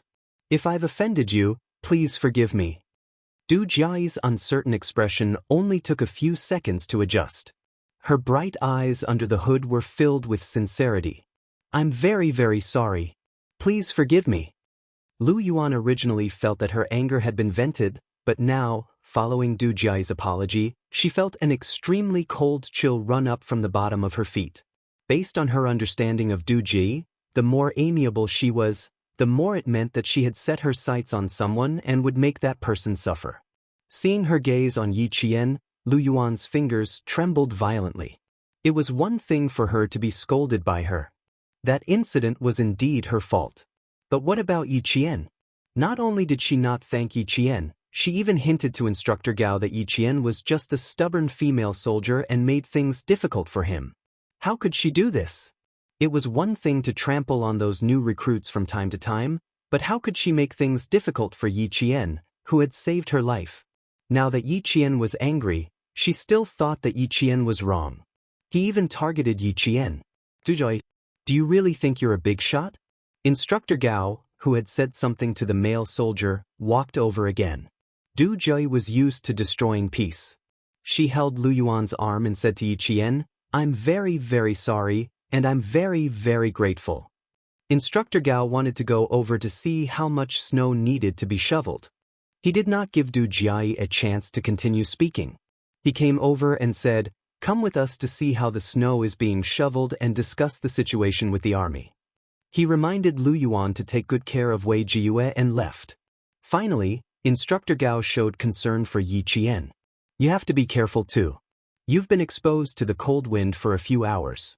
We brought some winter coats with us. Put on a few more and sit next to Lu Yuan and the rest. You can keep each other warm. Lu Yuan noticed that Du Jiayi's eyes narrowed slightly. She gave Yi Qian a faint smile before leaving with Instructor Gao and the male soldiers from the Arts and Crafts Regiment. Yi Qian, just you wait. I wanted to punish you lightly, but now. Just you wait. I'll deal with you slowly. Chapter 1814. The smile in her eyes did not shock Yi Qian. Instead, it made Lu Yuan clench her fists. She did not know if it was because she was too agitated, but her chest felt stuffy. Even after taking a few deep breaths, she did not feel better. From the moment Du Jiayi apologized to the moment she left, Yi Qian remained indifferent. Even his aura did not change. Therefore, Instructor Gao did not notice anything strange when he walked over. Du Jiayi was not the only one who knew how to destroy peace. Yi Qian, who had lived 2 lives, knew how to do it too. Du Jiayi saw Yi Jianli's familiar shift between smiling and Yi Jianli's mood a second ago, so she apologized again and again. Coincidentally, Du Jiayi saw the familiar shift between Yi Jianli's mood and smile. Because she knew that she had encountered a tough character who could see through what she wanted to do with a single glance. Just as Yi Qian said, Du Jiayi was a very smart female soldier. Compared to the ignorant Yi Ying, she was much smarter. When interacting with such a person, one either had to be submissive or warn her not to go overboard. Yi Qian was not one to be submissive. In her previous life, she had lived a cowardly life. In this life, she wanted to control the world and live a carefree life. Of course, as a soldier, she could not act in vain. Acting in vain was destroying one's own future. She would not do something so foolish as to destroy one's own future.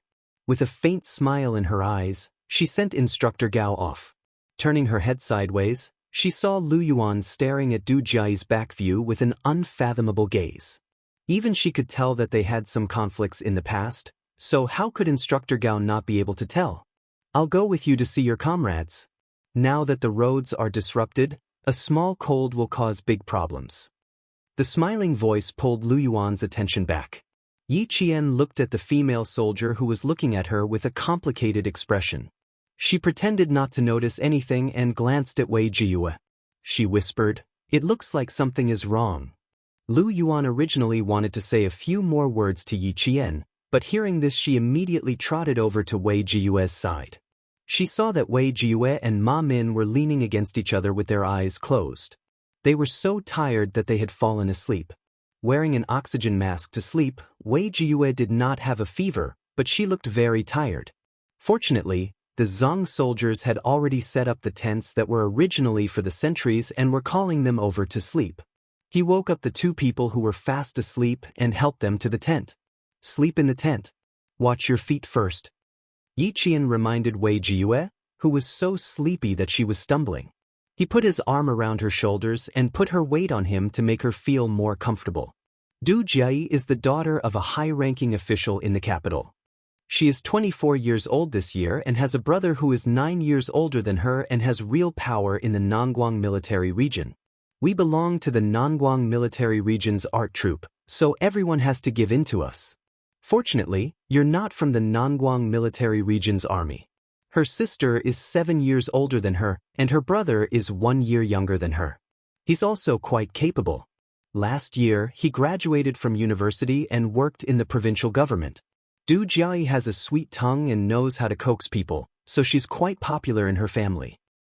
You can check which official in the capital has the surname Du and has 2 sons and 2 daughters. Then you'll know her background.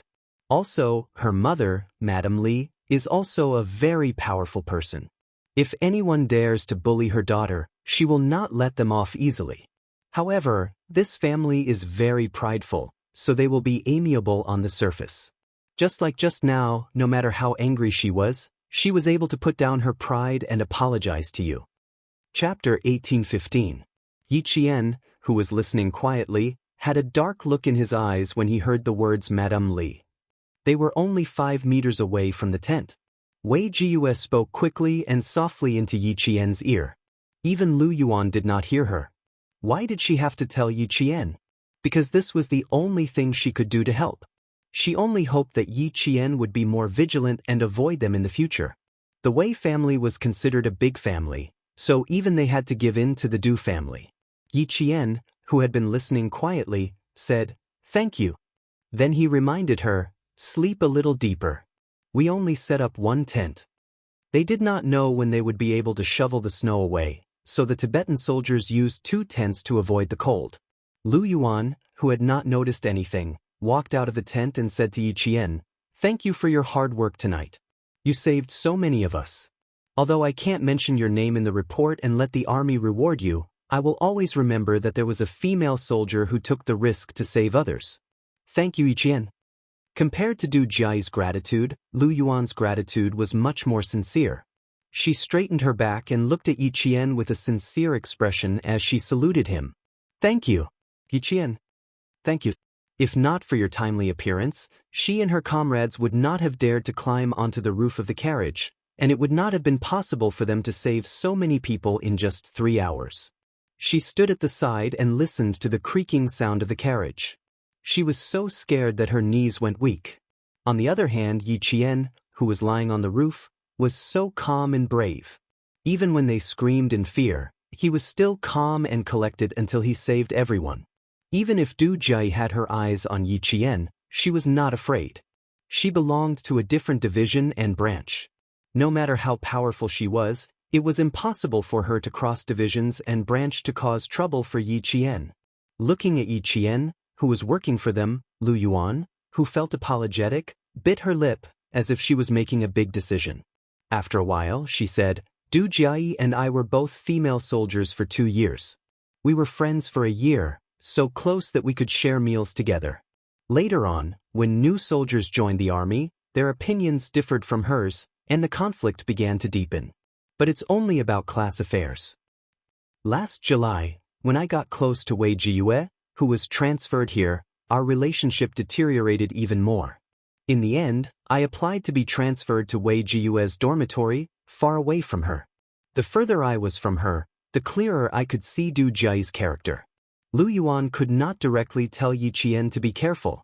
Based on her understanding of Du Jia, if she really said something, it would be difficult for her to successfully leave the army. Lu Yuan's behavior just now was clearly because she had her eyes on Yi Qian. If she did not say anything, she would feel guilty. Yi Qian should have sensed something. Otherwise, he would not have said something so indifferent, causing Du Jia to be at a disadvantage and earning Instructor Gao's praise. Whether or not Lu Yuan knew or sensed something, Lu Yuan could not lose her conscience. "I rarely get along with people except for Du Jia. Fortunately, you're not from our military, so we won't see each other much in the future. If we meet again, just pretend we don't know each other and avoid her." Actually, Yi Qian, who was in a mess, did not have the heart to listen. But she was talking about Du Jia, so she had to listen. Because Yi Ying's mother-in-law's surname was Li. Her husband's surname was Du. Sun Dongxing had complained in the village that Yi Ying's sister-in-law was not easy to get along with. Chapter 1816. Yi Qian's heart was in a mess. In her previous life, she had been harmed by Yi Ying until she was like a stray dog. She was the golden phoenix that flew out of the ravine of Shuku village in Fujian town. She had provoked all the relatives of the Yi and Sun families to try to get close to Yi Jifan. As for herself, she was always the target of ridicule. Whenever Yi Ying was mentioned, she would be mentioned. When she was mentioned, she would be said to be a disgrace to public morals and that she had disgraced 8 generations of her ancestors. Why did those people support Yi Ying? Simple, because Yi Ying married into a noble family. Yi Yifan also rose through the ranks and became a high-ranking official. At first, Yi Ying didn't dare to make things difficult for her. She only warned her not to go home and embarrass her family.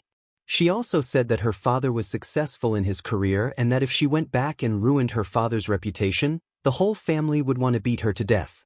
In her previous life, she was a coward. She didn't dare to go back to the village after being threatened by Yi Ying. When she was 18, she went back to get an ID card and was scolded. When Yi Ying returned from studying abroad, she went back happily but was chased away. Later on, she slowly grew up and learned how to resist. Yi Ying got married. The most tragic days came. Yi Ying, who got married, seemed to have found the strongest backing. She started to use all her power to make things difficult for her. She made things difficult for her and wanted to take her life at all times. She knew that it was Yi Ying who had caused her to lose her job, be evicted, blocked her way, and even set her house on fire. Only then did she realize that Yi Ying did not make things difficult for her before she got married. Most of the time, it was just that her words were a little harsh. She got a job but couldn't get paid. She was chased after getting off work in the middle of the night. Her door was broken into when she slept at night. These were the real difficulties. She used to be ruthless. If she had the chance, she would make Yi Ying's life a living hell. She would make her lose everything. She used to beg the heavens to give her a chance. She even went to Buddha and made a wish that Yi Ying would lose everything in the future. And now, thinking of all the things from his previous life, Yi Qian suddenly laughed. It was not a hearty laugh, but a low, deep, and oppressive laugh. It seemed to be a joyous laugh, but it also seemed to be filled with hatred. Lu Yuan, who had not yet left, stared blankly at Yi Qian, unable to react for a moment. If this Du family was Yi Ying's in-laws in her previous life, then could she directly cut off Yi Ying's path to climb up the social ladder? Would he be able to solve all the worries in one go and make Yi Ying in this life truly have nothing? In her previous life, she had so much hope, but in the end, her wish did not come true. In this life, since the heavens had allowed her to return to the starting point, to the source of all tragedies, how could she let them down? How could she let them down? Because of Yi Jifan, Ying was able to marry into a prestigious family. In this life, how could he fulfill Yi Ying's wishes? Just you wait, Ying. The show is about to begin. Lowering her head, Yi Qian raised her hand to wipe away the tears that were about to overflow from her eyes. She gently closed her eyes and calmed the waves in her heart. Lu Yuan was shocked by the sudden anger that she was emitting. She could not help but take a small step back and carefully asked, "Are you okay? Is it because of Du Jia? Don't be angry. She's just like that. You're not even in the same unit as her. She doesn't have the ability to cross the military to make things difficult for you." Lu Yuan was just an ordinary military soldier. She did not know about Du Jia's family background. Chapter 1817. She didn't know, so she had nothing to worry about, unlike Wei Jiyue, who was worried and fearful because she knew. Yi Qian knew that her emotions had fluctuated just now, and there was even a hint of murderous intent. She had already calmed down and looked up. Even though the windshield mask covered the smile on her face, her clear eyes were still smiling. "Thank you for your concern. I just thought of something, not because of Du Jia." "Oh, that's good, that's good." For some reason, Lu Yuan suddenly felt a little afraid of this female soldier in front of her. She felt inexplicably afraid and said uneasily, Then I'm relieved. You go to your work. I'll go back to my tent to rest." Without waiting for Yi Qian to speak, she turned around and went back to her tent in a panic. Her heart was beating a little fast, and she couldn't continue talking to her. She had a feeling that she would throw a knife at her at any time. It was better to leave quickly. She couldn't afford to offend Yi Qian and Du Jia. Yi Qian didn't take Lu Yuan's strange behavior to heart. He turned around and saw her enter her tent, then stand by the roadside and look up at the male soldiers on the snowy mountain. There were 4 engineering shovels in the car, and together with the 2 that Yi Qian brought over, there were enough shovels for 6 people to shovel the snow together. J5 and the other members of the Snowfield Brigade were the first to shovel the snow, while Qin Xiu, the Tibetan soldiers, and the 2 male soldiers from the Arts and Crafts Regiment were on guard. They stared at the snowy mountain in the dark like a hibernating monster. Once they noticed that the snow was loose, they would immediately inform the male soldiers who were shoveling the snow. Qin Xiu's gaze would always inadvertently fall on Yi Qian. The usually sharp Yi Qian was walking directly towards him. The 2 leaders of the Arts and Crafts Regiment were instructing their soldiers to unconditionally cooperate with the soldiers from the army to clear the road together.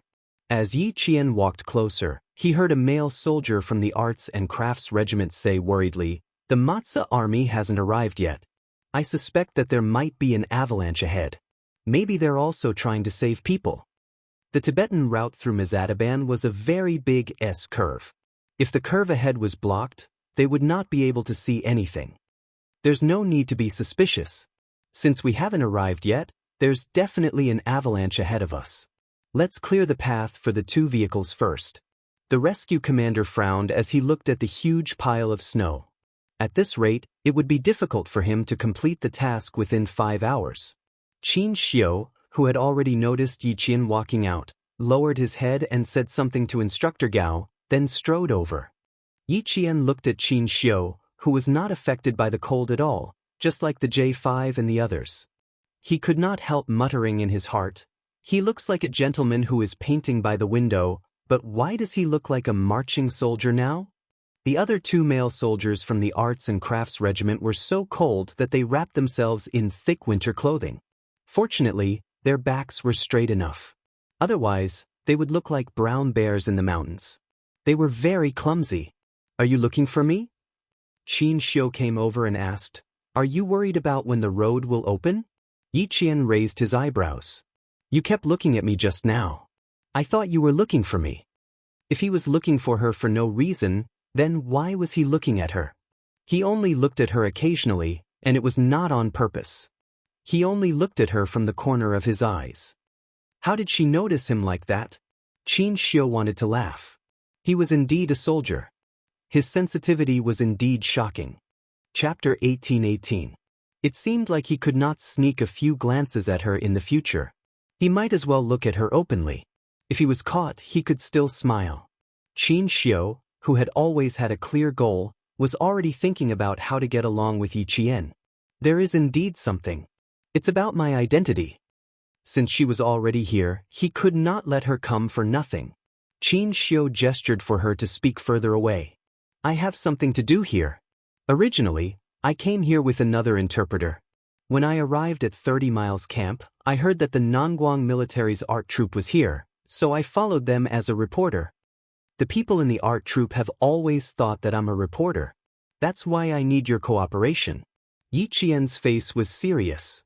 "I will definitely cooperate. I regret coming here to look for you now. Actually, I could have pretended not to know you. It would have made things easier for you." If she pretended not to know Qin Xiu, she would not be watched by Du Jiai. Speaking of Du Jiai, she thought of her background. Yi Qian could not help but purse her lips. Qin Xiu was also a person of status. She often appeared on television. It was impossible that Du Jiai did not know Qin Xiu. "Are you sure that everyone in the art troupe thinks that you're a reporter?" Since they had worked together before and knew Principal Chow, Yi Jian, who had always been quiet, could not help but ask. Qin Xiu pointed at his windshield. There was a deep smile in his eyes. Although Qin Xiu couldn't see his handsome face clearly, he could tell from his elegant eyes that he was a handsome and elegant man. He chuckled and said, "With me like this, if I hadn't spoken first, would you have recognized me? I didn't take it off on the way here. It was too cold. No one wanted to get frostbite from the cold. If everyone was like that, then there was no weirdness." That was indeed the case. Yi Jian could not help but smile. That was also the reason why she directly confronted Du Jiai. Du Jiai had been staring at Yi Qian for a long time. Who would have thought that this Yi guy would know a reporter from the National News Department? Looks like he's not a simple person. That's right, only someone with a powerful family would dare to go against me. Thinking of this, Du Jiai's eyes darkened. She was thinking about Yi Qian's family background based on his style of speech, aura, and posture. The more she thought about it, the colder Du Jiai's eyes became. From the looks of it, the female soldier Yi Qian's family background was not simple. No other female soldier had such a strong aura. No wonder he was so daring. It turned out that he had a powerful background. Previously, he had thought that she was trying to show off and was trying to be brave. Now, it seemed like that wasn't the case. Instead, it was because she had confidence, and even more so, she knew that even if something really did happen, nothing would happen. She would naturally deal with it. It was because of this confidence and her family background that she dared to behave like this. For a moment, Du Jiayi was a little annoyed at herself for being too careless. Go back to your tent and rest. Bring that female soldier back with you. Instructor Gao instructed her in a low voice. When the road is clear, the soldiers will wake you up. If we can continue moving forward, our plan will remain unchanged. If not, we can only go back the way we came and come back in spring. Choosing to come to the northwest of the border in the middle of winter was not a wise decision. The journey was too dangerous and would cause a lot of trouble for the various military outposts. Du Jiayi, who had specially come to look for Yi Qian, would not agree. She pondered for a moment before saying, "Instructor, I think we can continue moving forward. Think about it. The worse the environment, and the more we experienced such an earth-shattering avalanche, we did not back down. Isn't this the courage and bravery that a soldier should have? I think the best way is to move forward and not retreat." Chapter 18-19. Du Jiayi was not a woman who would retreat when faced with difficulties. She always knew what she wanted and what she needed to do to get what she wanted. There was no doubt that such a person would not be eliminated by society. She would always keep pace with the times and would never be at the bottom. However, the terrifying thing about Du Jiayi was that once she found out that there was someone or something that was stopping her in the process of getting what she wanted, her destructive power was not something that ordinary people could imagine. Therefore, such a person was the most dangerous person because you would never know what she would do in the next second. Would she attack her friends? Would she suddenly turn her back on her friends? Would she suddenly turn her back on you one day?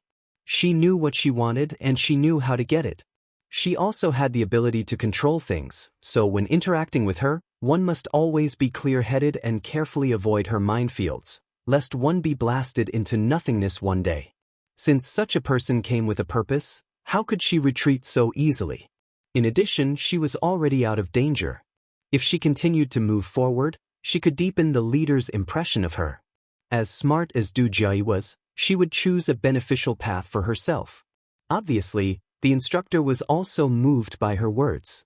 He looked around and his gaze fell slightly on Qin Xiu, who was talking to Yi Qian. He said in a low voice, "What you said makes sense. There are also 2 reporters from the news department. Especially the reporter surnamed Qin. Although he doesn't like to talk much and doesn't walk around much, there were several officers who accompanied him to join us. It can be seen that this reporter Qin has some status in the news department. Your brother asked me to give you a slap. Since you're not afraid, then go ahead. It's not easy to get credit for the military arts, but since there's an opportunity now, there's no harm in fighting for it." Instructor Gao was acquainted with the Du family and had a good relationship with Du Jiayi's brother. With such a relationship, Du Jiayi's days in the regiment were much better than others. After speaking in a low voice, Instructor Gao frowned slightly. His voice was even softer than before. "The person you're looking for is only known to be serving at the border. He might not be here now. If you want to find him, I'm afraid it will be a little difficult." He didn't know who she was looking for. Her brother didn't tell him, so he wasn't afraid to ask too much. "I'm sorry to have made you worry. This person is indeed not easy to find. However, I was entrusted by someone to do my job. It doesn't matter if I can find it or not. I'm only responsible for looking for it, not that I have to find it." Du Jiayi said disapprovingly. Aunt Xiao was a sentimental person.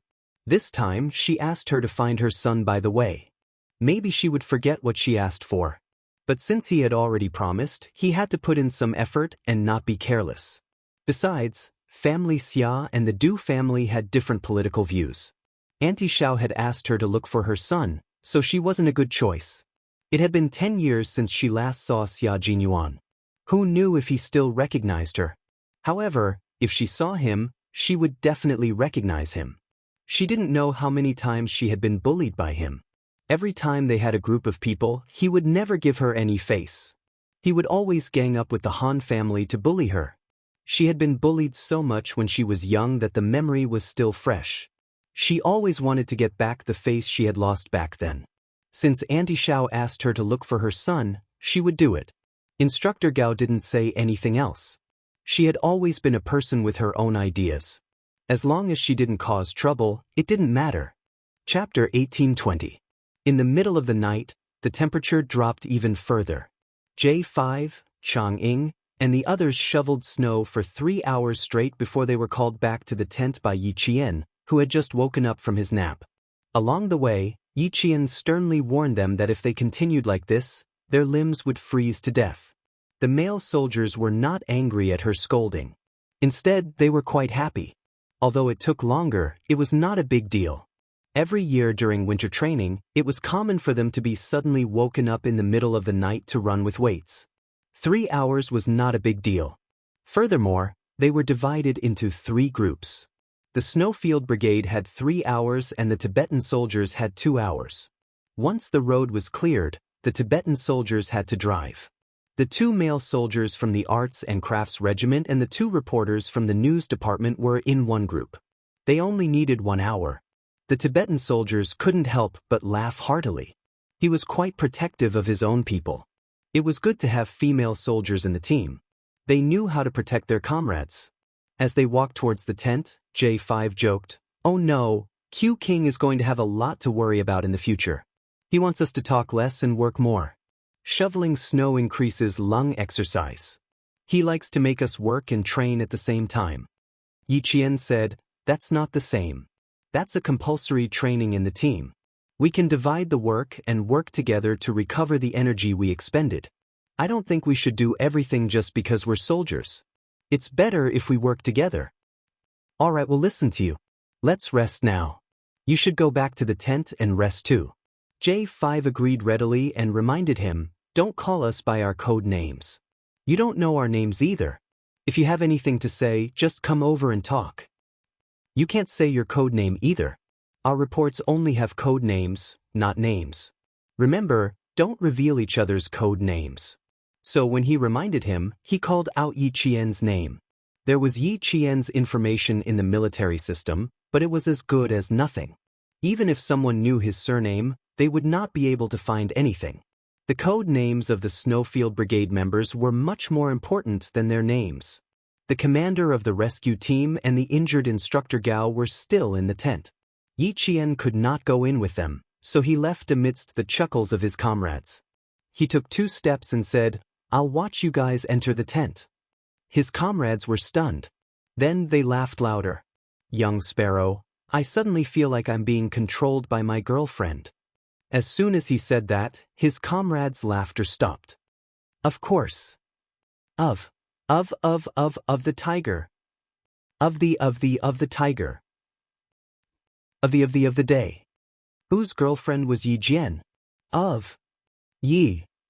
Heh, of course it's Q King. How dare he say something like that to Q King's girlfriend? He was asking for a beating." Young Sparrow did not know. He continued, "I've always been bold. Didn't they say that a gentleman's wife is a fair lady? I can't even say that. Which tiger is so domineering? I want to meet him." "Yi Qian, go back to the tent and rest. The reason we don't let young Sparrow talk is because sometimes he doesn't know how to talk. It's easy for him to offend people. He was just talking nonsense. Don't take it to heart." J5 dragged young Sparrow, who was not afraid of death, back into the tent. Damn, he did not want to be taught a lesson by Q King. Chapter 1821. Young Sparrow Hawk was baffled by his actions, but his mouth was covered. He wanted to ask for an explanation, but all he could do was whimper in his throat.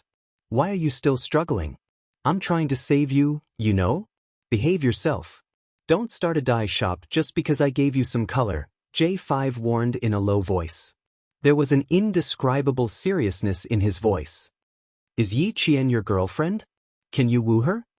With his mouth covered, young Sparrow Hawk's eyes widened, and the whimpers in his throat grew louder. He had no intention of doing that at all. J5 slapped his head again. "Shut up. If you have something to say it later." Chang'ing, who was chasing after him, also said, "You never say anything nice when you open your mouth. Although you said what was on our minds, do you think we were as direct as you were? Think about it. Yi Qian is a female soldier and doesn't have much of a reputation.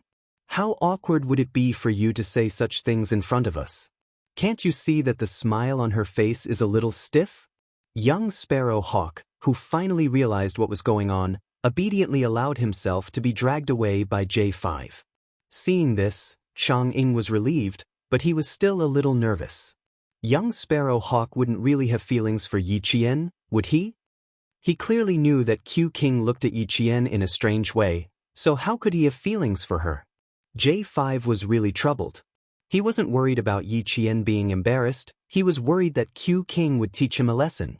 Among his comrades in the Snowfield Brigade, only J5 knew about Xia Jinyuan's feelings, and he had known about it since a long time ago. He had been worried for a long time, afraid that Major Xia would fall in love with the underage girl Yi Qian and ruin his bright future. Later on, because the Shuiyu Battalion was newly appointed as the Soldier King, their training became more difficult day by day. The two of them only saw each other once or twice a year. Only then did J5 remove the little, sharp knife in his heart and gradually let go of his worries. Now, he couldn't be more relieved. Yi Jian was already an adult and had become a military academy student. They couldn't be in a relationship openly. If the two of them really had any tricks up their sleeves, they would have to do it secretly. However, based on his understanding of Q King, this was a disdainful man. Would he have a secret relationship that couldn't see the light of day? With his arrogance, it was impossible. Therefore, he was reassured that Yi Qian would be able to continue his 4 years at the military academy. Then he would graduate and join the army. According to the regulations, there was an age limit for both male and female soldiers to get married, and the Snowfield Brigade's age limit was even higher. Even after Yi Qian graduates? J5 would laugh every time he thought of this. Even if Yi Qian graduated, the two of them could only date and not get married. This was because Yi Qian had not reached the age required by the Snowfield Brigade. The girl he fancied would have to wait more than 10 years before she could bear fruit. If someone stupid jumped out and said that he wanted to pursue Yi Qian, J5's forehead would break out in cold sweat just thinking about the scene. That scene would definitely be brutal. No, he had to teach the bachelors in the unit a lesson. He had to tell them not to have any ideas about Yi Qian. If anyone dared to have any ideas, the consequences would be unimaginable. When they were only a few steps away from the tent, J5 finally let go of young Sparrow Hawk. Although he was dragging the shorter scout in the unit, it was still very tiring. Young Sparrow Hawk, who could finally speak, took off his cold mask and pulled J5 to the side. "I'm not thinking about that. You're thinking too much." Pursuing Yi Qian? He knew his own limits. He was a scout. He had a pair of eyes that were good at scouting. He was not blind. Chapter 1822. Yi Qian, who had rested for 3 hours, didn't feel sleepy. Seeing that her comrades had obediently returned to their tents, she walked over to the pile of snow that still looked like a small hill. After shoveling for more than 3 hours, it didn't seem to be working. There's too much snow piled up there, and the snow on the mountain slid down several times during the shoveling, covering up the road that we worked so hard to clear. Qin Xiu shook his sore wrists and looked at Yi Qian with a gentle gaze. "I'm afraid it's going to take 5 hours. Although they're shoveling snow over there, I'm afraid they're in the same situation as us." The snow was connected to the mountain. As they shoveled, the snow on top of the mountain would sink down. As long as the snow on the mountain was separated from the avalanche, the snow wouldn't slide down and affect their progress. Close to her, the white light shone on the side of her face. Qin Xiu could clearly see her delicate and full forehead. Her skin was as delicate as jade, and further down he could see her long and black eyelashes. When she blinked, they were like a small feather that lightly tickled his heart. He wanted to look at her more carefully so that he could engrave her face deeper in his heart, but the girl who had been looking up suddenly changed her expression. "Retreat." Seeing this, the Tibetan soldiers didn't hesitate and quickly retreated. Yi Qian pulled Qin Xiu's sleeve and ran away. On the other side, Xia Jinyuan, who didn't know that the scouts in the team were so good, suddenly put away the snow shovel. He suddenly grabbed his comrades on both sides and shouted, "Retreat!" G3 and Li Jinyan reacted quickly and quickly retreated. They saw that the snow connected to the mountain was stacking up under the layer of snow. After a minute, the large amount of snow connected to the mountain was stacked up like a pile of sand with a boom. Boom. Snow and dust flew everywhere. White fog suddenly appeared in front of them, and thin snowflakes instantly covered their faces. This was the largest area of skiing. When the snow and fog dissipated, the mountain was separated from the snow. Several searchlights shone towards the mountain. Xia Jinyuan signaled his comrades behind him to turn off the searchlights. Then he turned off his own searchlights and continued to flash. They could see the light on the other side. It seemed like the J5 and the others hadn't rested either. They intended to clear the path tonight. Very soon, the searchlights on the other side went off as well. Yiqian also flashed his searchlights repeatedly in response. This was the contact information of the Snowfield Brigade, and it was asking if they were safe. Everything was fine, and he could rest assured. J5 and the others who were preparing to rest ran out when they heard the commotion. Even the female soldiers in the tent ran out. The commotion caused by the collapse of the snow was a bit loud, even the ground seemed to be shaking. I've just contacted my comrades on the other side. They're all fine.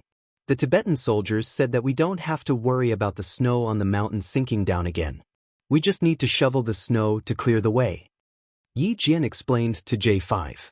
She also told Du Ji and the others who were running over and panting heavily as if they were about to pass out. Du Ji directly asked Qin Xiu, "Reporter Qin, how long will it take to restore the channel?" "I'm not too sure." Qin Xiu didn't want to talk to Du Ji. He lowered his voice and said in a hoarse voice, "According to the original estimate of 5 hours. So Reporter Qin knows Yi Qian, the female soldier who saved us. Please give me her contact information. I want to thank her properly." Du Ji had a motive for coming over to talk to Qin Xiu. Because she had just woken up, her voice was a bit drowsy and cute. Being polite and cute really made people have a good impression of her. Chapter 1823. But Qin Xiu acted as if he heard a joke. He looked at her indifferently and replied, "I don't know her. I was rejected when I wanted to interview her." "Really?" Du Ji didn't quite believe it because she trusted her intuition more. "I see. Sorry to bother you." If he didn't want to talk about it, she would investigate it herself. The leader of the relief command wanted to stay with them, but he was politely asked to go back to his tent by J5. He also wanted to ask Yi Qian to go back to his tent with the female soldiers. But when he saw the smile in Yi Qian's eyes, he turned around and left without saying anything. Obviously, he couldn't persuade her. Qin Xiu also wanted to persuade her, but he stopped when he saw the faint smile in her eyes. He immediately changed his words. "You can go to the front and watch for us. If there is more snow, we can hide in time." Well, he could talk to her for a while. Once the road was cleared, they would have to go their separate ways. He didn't know when they would meet again. He didn't have her contact information yet. It was a bit presumptuous to ask now. He might as well go back and ask his uncle. At this time, the soldiers from the Maja military station had cleared the road blocked by the avalanche. Half an hour later, the slightly yellow but extremely bright headlights shone from the curve. Yi Qian, who didn't leave, looked at the approaching headlights. The smile in his eyes deepened. The road ahead should be cleared. Yi Qian reminded the Tibetan soldiers who didn't look back. He smiled and said to Qin Xiu, "That's good. You don't have to worry that I will say your identity by mistake." The headlights didn't hide the curve. Qin Xiu looked at it and then looked away. This was not good. Once the road was cleared, he would go to Immortal Bay and she would have to go back to her unit. "Which unit are you in now? Is it convenient to say?" Qin Xiu, who originally wanted to ask Principal Chow, asked directly without thinking. "Thank you very much this time. Otherwise, I really don't know how to deal with it. Although I can't repay you with my life, I can write a thank you letter." Du Ji reminded him that he could use the same excuse to ask for Yi Qian's contact information. "I was sent to the village and I'm still a student." It was normal for cadets from military academies to be assigned to the army. There would be cadets from the 3rd and 4th years, but it was not normal for a freshman to be assigned to the army. Yi Jian smiled bitterly and said, "Something happened and I was reprimanded. I'm here to experience the hardships of border soldiers." Hearing this, Qin Xiu smiled. "My uncle has been full of praises for you, saying that you are the most obedient and best student in Nan Nan Middle School. It seems that it is not true. How can you be sent to school? It turned out that she was a military school student. Qin Xiu smiled from the bottom of his heart. Mrs. Qin liked girls who studied the most. They did not chat for long before Yi Qian stopped. Qin Xiu was a diplomat, and a very capable one at that. If she spoke too much, she was afraid that there would be loopholes, so it was better to remain silent. With the arrival of the soldiers from the Majia military station, it was even more inconvenient for the group to talk to Qin Xiu after they rested in their tents. The arrival of the soldiers from the Majia military station was undoubtedly good news for the art troupe. Du Jiai, who had just closed her eyes, heard the commotion and was the first to walk out of her tent. Wei Jiyue, Lu Yuan, and Ma Min came out one after another. When they saw the truck, they secretly clapped their hands. You're finally here. I thought that I would be stuck here for a few days. The leader is talking to the instructor. Keep a low profile. Du Jiai warned Ma Min in a low voice. Her gaze inadvertently fell on Yi Qian again, and then on Qin Xiu, who was standing in front of her.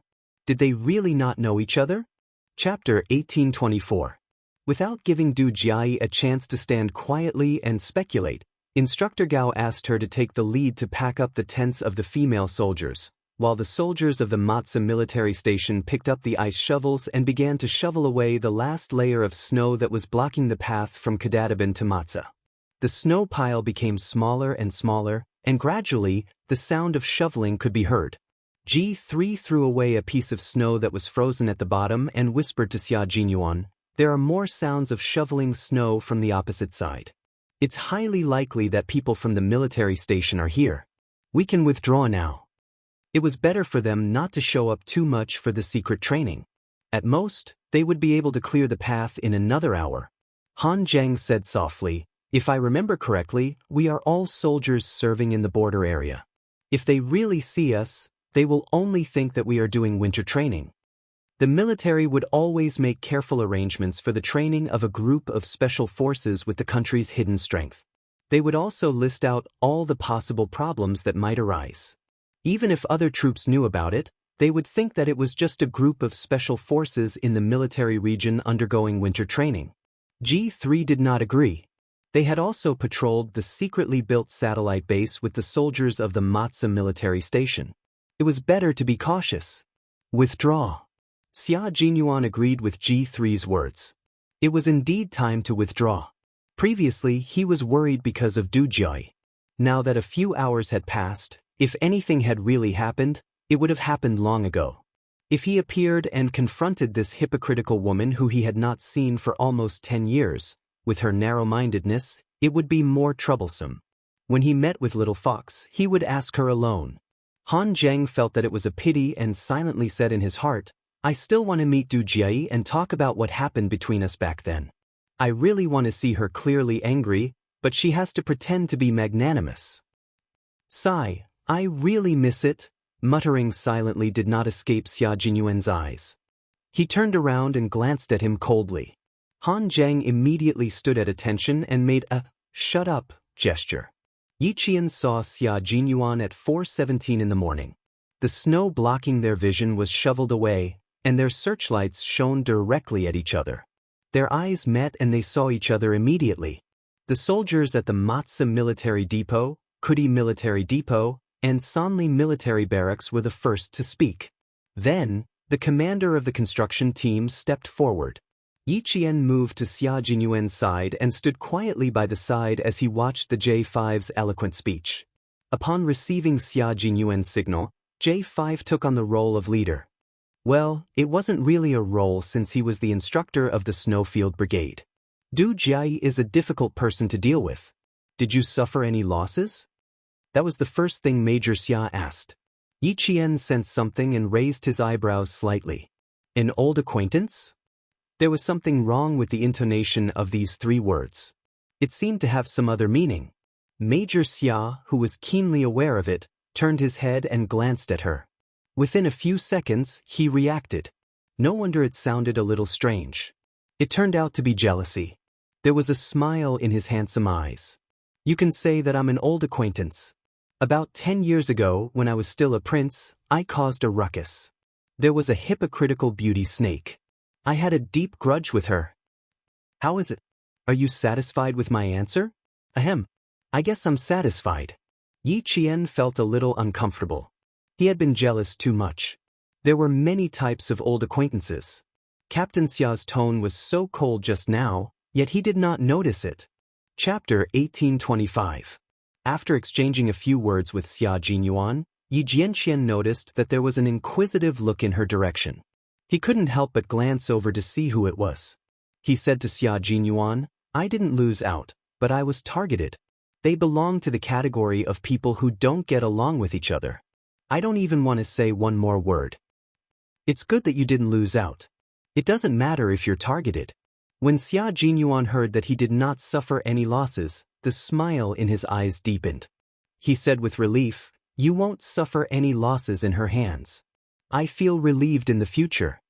Although he hadn't seen Du Jiayi for more than 10 years, this woman already had the ability to distort right and wrong. With the Du family's extreme education, it only made things worse. Xia Jinyuan wasn't worried that he would be recognized.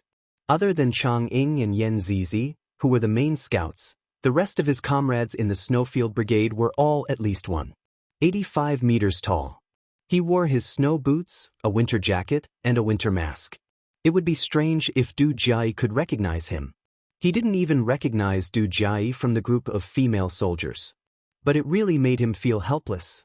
Why was Du Jiayi the one who was trapped?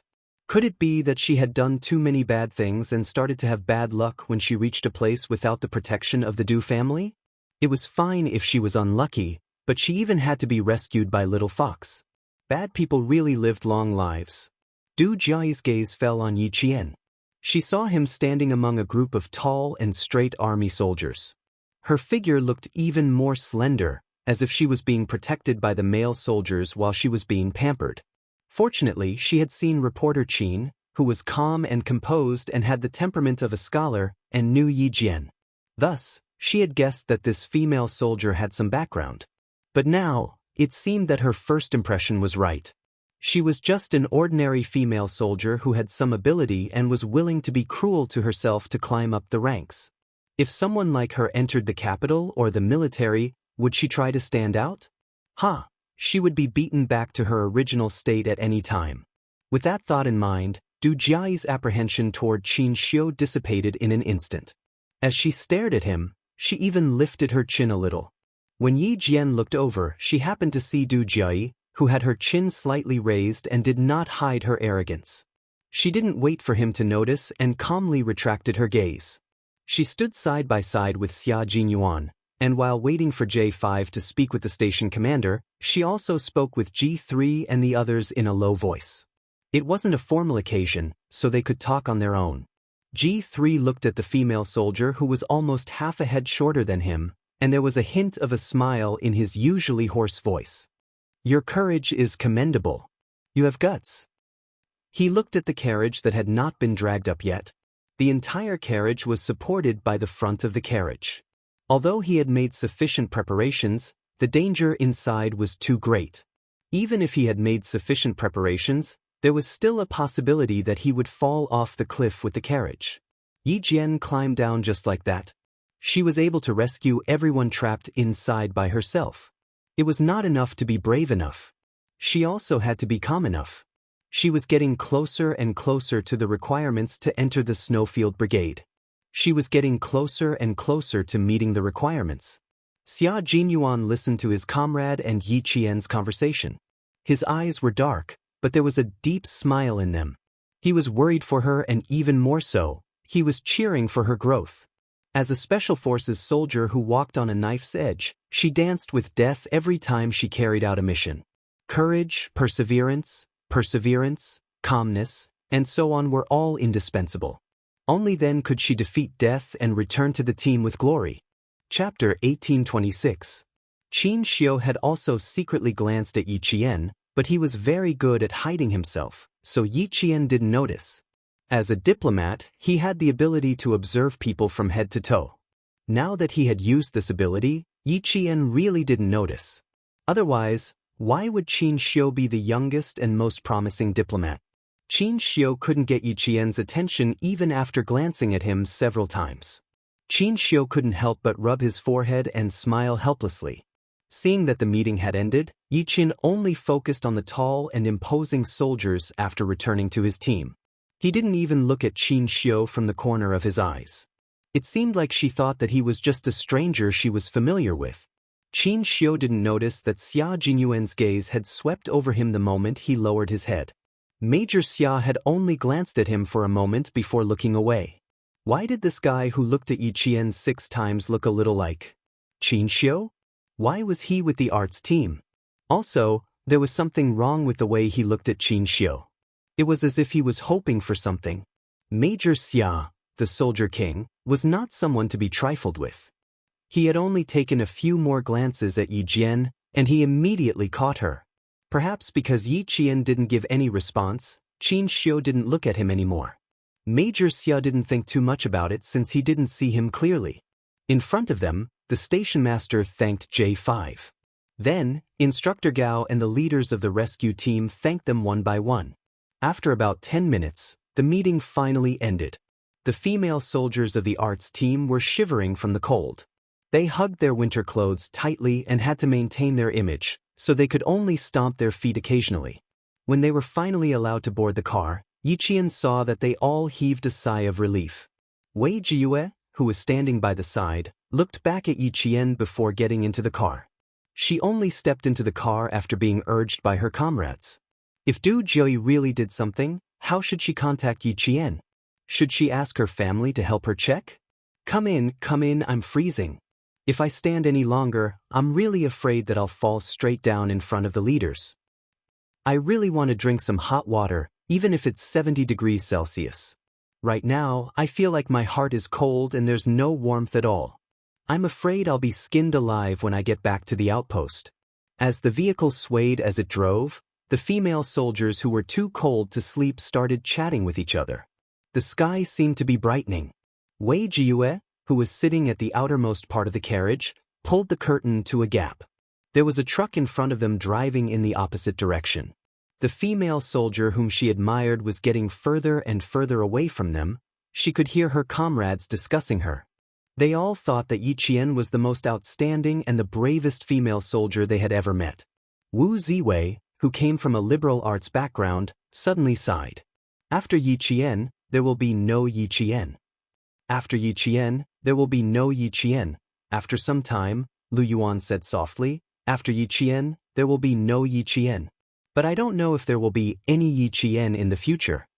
Du Jiayi's gaze towards Yi Qian was like a brand in her heart. After Yi Qian, there will be no Yi Qian. If Du Jiayi really wanted to make things difficult for Yi Qian, then there will be no Yi Qian. I'll retire the year after next.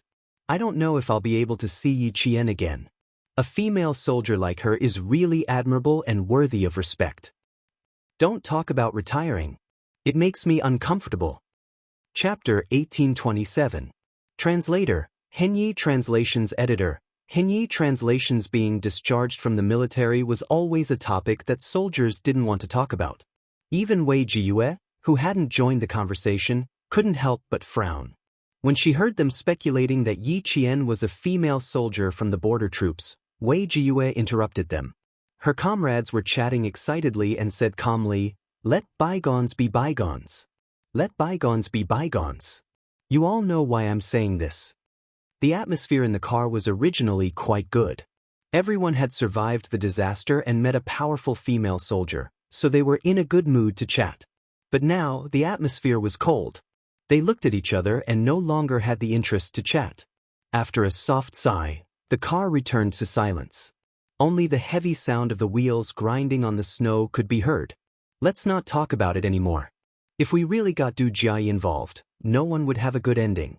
While the members of the Snowfield Brigade were chatting happily, the 8th smiled and said to Yi Qian, "Captain knew that you went to save people, so he drove at a speed that made everyone tremble in fear." After driving for more than 3 hours, all of us underwent a physical and mental tempering. Our psychological endurance improved again. Qing Niao, this time we've trained our courage again. When I got out of the car, my back was sweating a few kilograms. It was all because I was scared by Q King. Listening to their cheerful voices, Yi Qian's lips were about to curl up. It was still more comfortable to be with his comrades. Even his mood was a lot better. When J5 heard this, he looked meaningfully at Major Xia, who was sitting next to Yi Qian, and said slowly, "That's for sure. Qin Miao is the only female soldier in our team. How can Q King not be anxious? If it were me, I would be anxious too." How could he not be anxious when he knew that his comrades were in danger? Any member of the Snowfield Brigade would be anxious. Otherwise, why didn't V8 remind Xia Jinyuan? And why didn't his comrades in the car remind him either? Because they all wanted to rush over as soon as possible. However, they did not know that there was another reason why Xia Jinyuan drove so fast. Only Han Zheng knew the reason. Therefore, Xia Jinyuan chased Han Zheng to another truck. Hearing that J5's tone had changed, Major Xia smiled and squeezed Yi Qian's palm lightly with his big hand. He leaned over to her ear and said in a low voice, "Now you know how anxious I was at that time. I was afraid that you would be at a disadvantage in the hands of that woman. Stay away." His breath was right next to her ears. It turned out that this part of her body was sensitive. Furthermore, she had been frozen earlier. Now that her skin was warm in the car and her sense of self-awareness had recovered, he was talking so close to her, her ears were tingling. They were sitting very close to each other. If she tilted her head and made a noise, J5 and Xia Jinyuan, who were sitting opposite them, would definitely feel that something was wrong. To put it bluntly, she was actually feeling guilty. She was feeling guilty that she was talking to Xia Jinyuan and they were unaware of it. Xia Jinyuan was a man who was both fun and a little evil.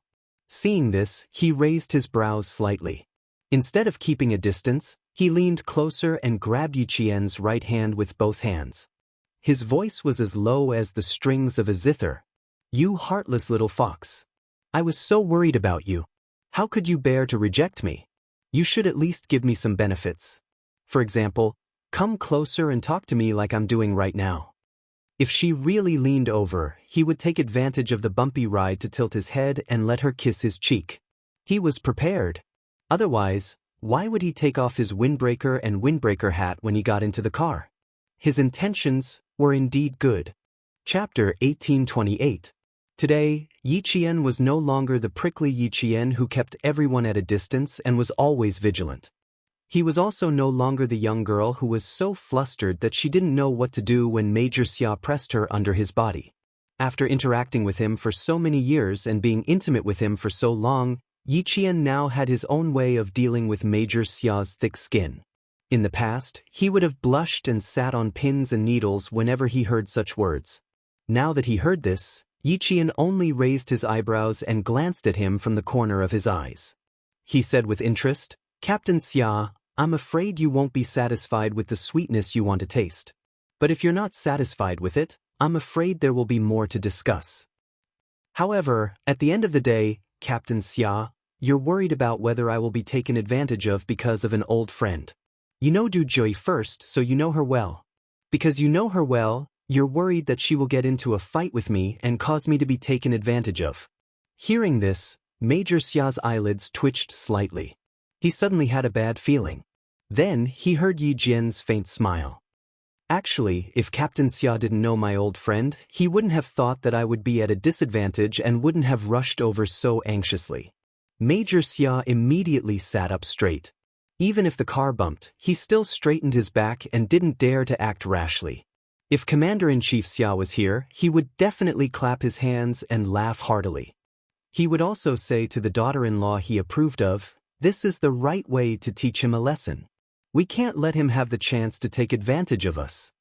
Why did Commander-in-Chief Xia recognize Yi Qian as family Xia's daughter-in-law after only meeting a few times? The reason was simple. Yi Qian could subdue the former devil incarnate in the family. Xia Jinyuan didn't dare to say anything now.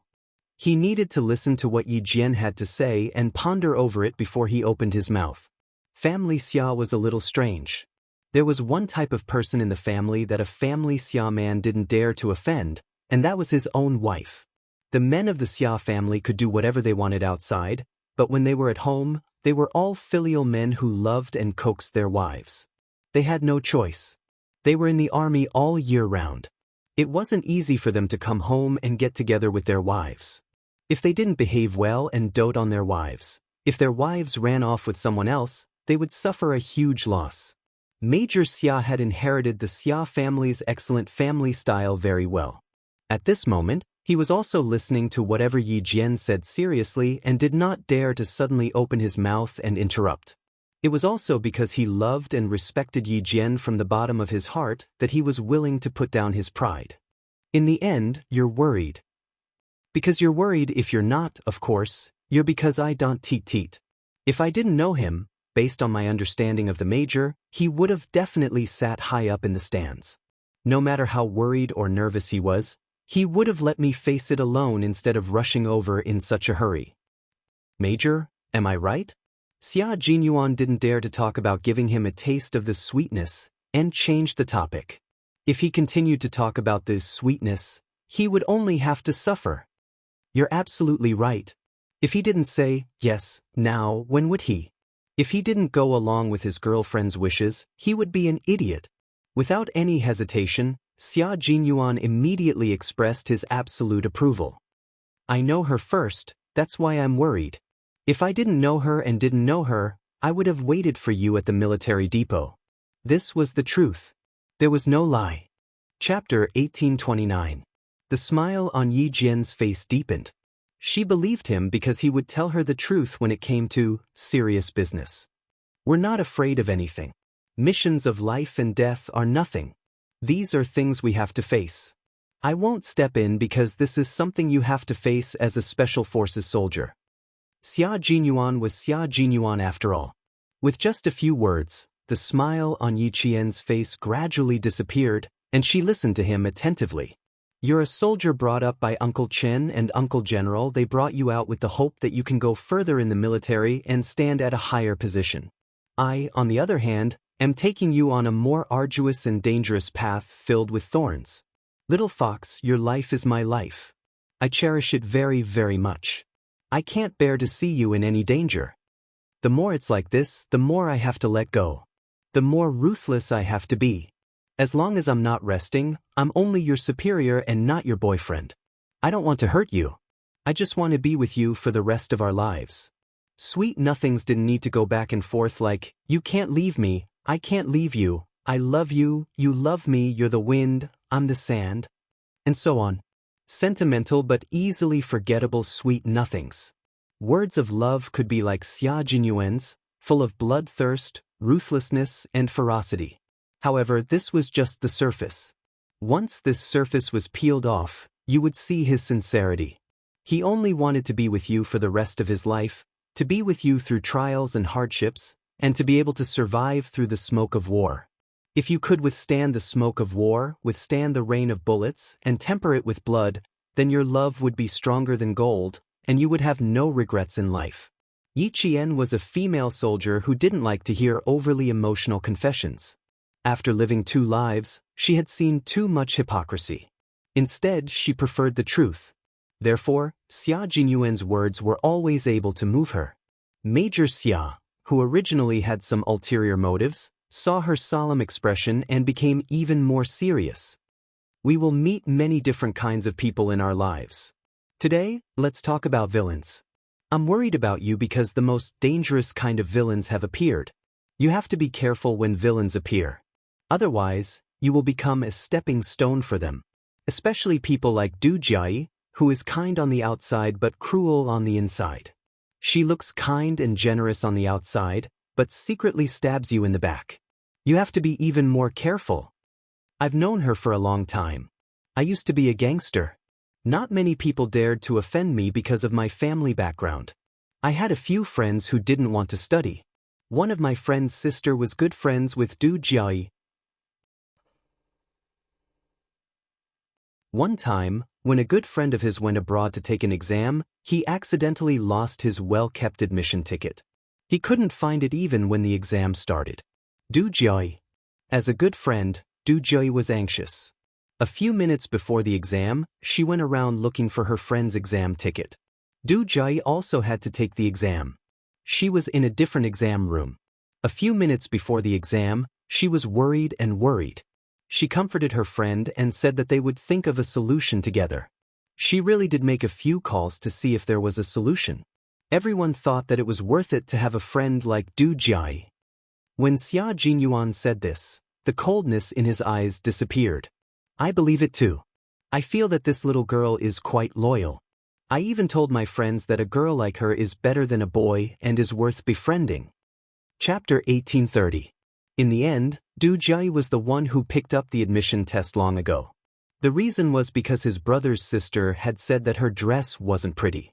Han Zheng had overheard this by accident.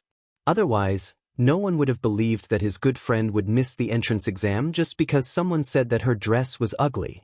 What was even more frightening was that she had been quite anxious for her good friend at the time.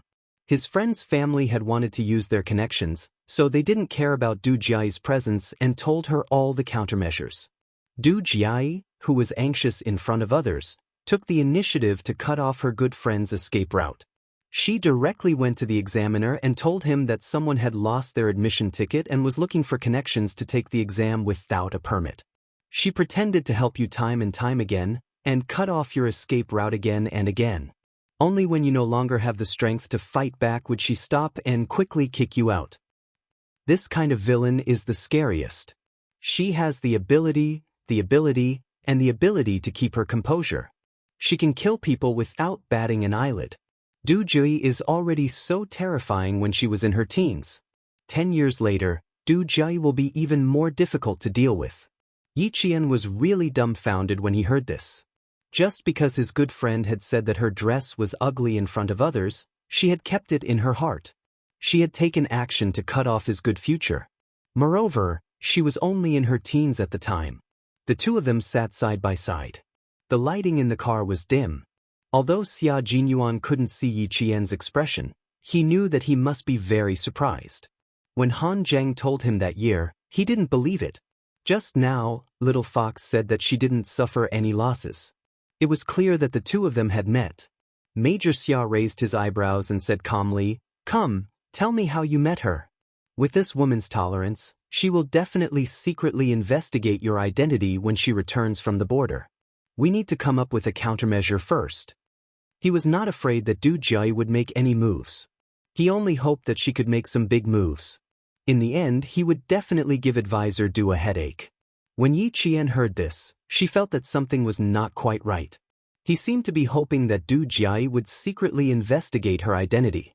She suppressed her suspicions and told him the whole story of how she met Du Jai. I climbed onto the roof of the car to ask about the situation inside, but Du Jai was the first to speak. After everyone was rescued, when she was talking to Instructor Gao, she was implying that I climbed onto the roof of the car without caring about my own safety because I wanted to show off. I didn't argue with her before because I didn't want to waste my breath on such a person. But now that she's slapping my face so blatantly, I won't tolerate it. But later on, he didn't think that Du Jai could be Yi Ying's aunt. When Xia Jinyuan heard this, even though he didn't laugh out loud, his eyes were full of smiles. That's right. With our status, we can't take the initiative to bully them. But if they bully us, it's fine if it's just a commoner, but for people like Du Jai, there's no need to tolerate it. Even if you go against the Du family for me, it's fine. Yi Qian seemed to ask casually, but in fact her left hand was tightly clenched. She didn't believe that the Du family didn't take action in her previous life. Just as Wei Jiyue said, the Du family was a family that cared about their reputation. They wouldn't make things difficult for her openly, but secretly. Therefore, she didn't believe that the Du family in her previous life didn't know that Yi Ying was always making things difficult for her. She also didn't believe that Yi Ying was brave enough to hide her in-laws to kill her. Chapter 1831. She did not resent the Du family for not doing anything. After all, in her previous life, she was just an insignificant person to the Du family.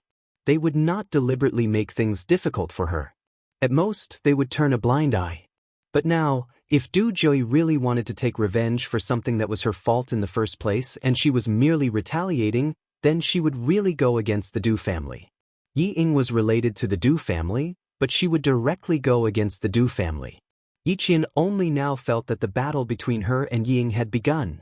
In such a cold weather, Yi Qian, who was waiting for his answer, felt his palms sweating. If he went against the Du family because of her, would he be willing? Xia Jinyuan did not answer immediately. He first took off the glove on his left hand, then the glove on Yi Qian's right hand. He then held her right hand tightly and stared at her with a heavy gaze. Why do you ask such a question? Du Jiai's family is not simple. I'm worried. Her answer made Major Xia chuckle softly. He said somewhat arrogantly, in the capital, if a family Xia dares to claim second place, then no one dares to claim first place. Du Jiai's family is not simple. Then let me ask you, do you think my family is simple or not? This was the real Xia Jinyuan. Arrogant, disdainful, and domineering. It was not repulsive, but natural. Yi Qian was a little lost in thought. She looked at him quietly for a long time without looking away. The two of them talked back and forth. They did not hide their conversation from their comrades in the carriage, but when Xia Jinyuan glanced at them, they all consciously looked away. Even the J5 did the same. Probably feeling that something was wrong, the J5 sitting opposite them looked over slightly.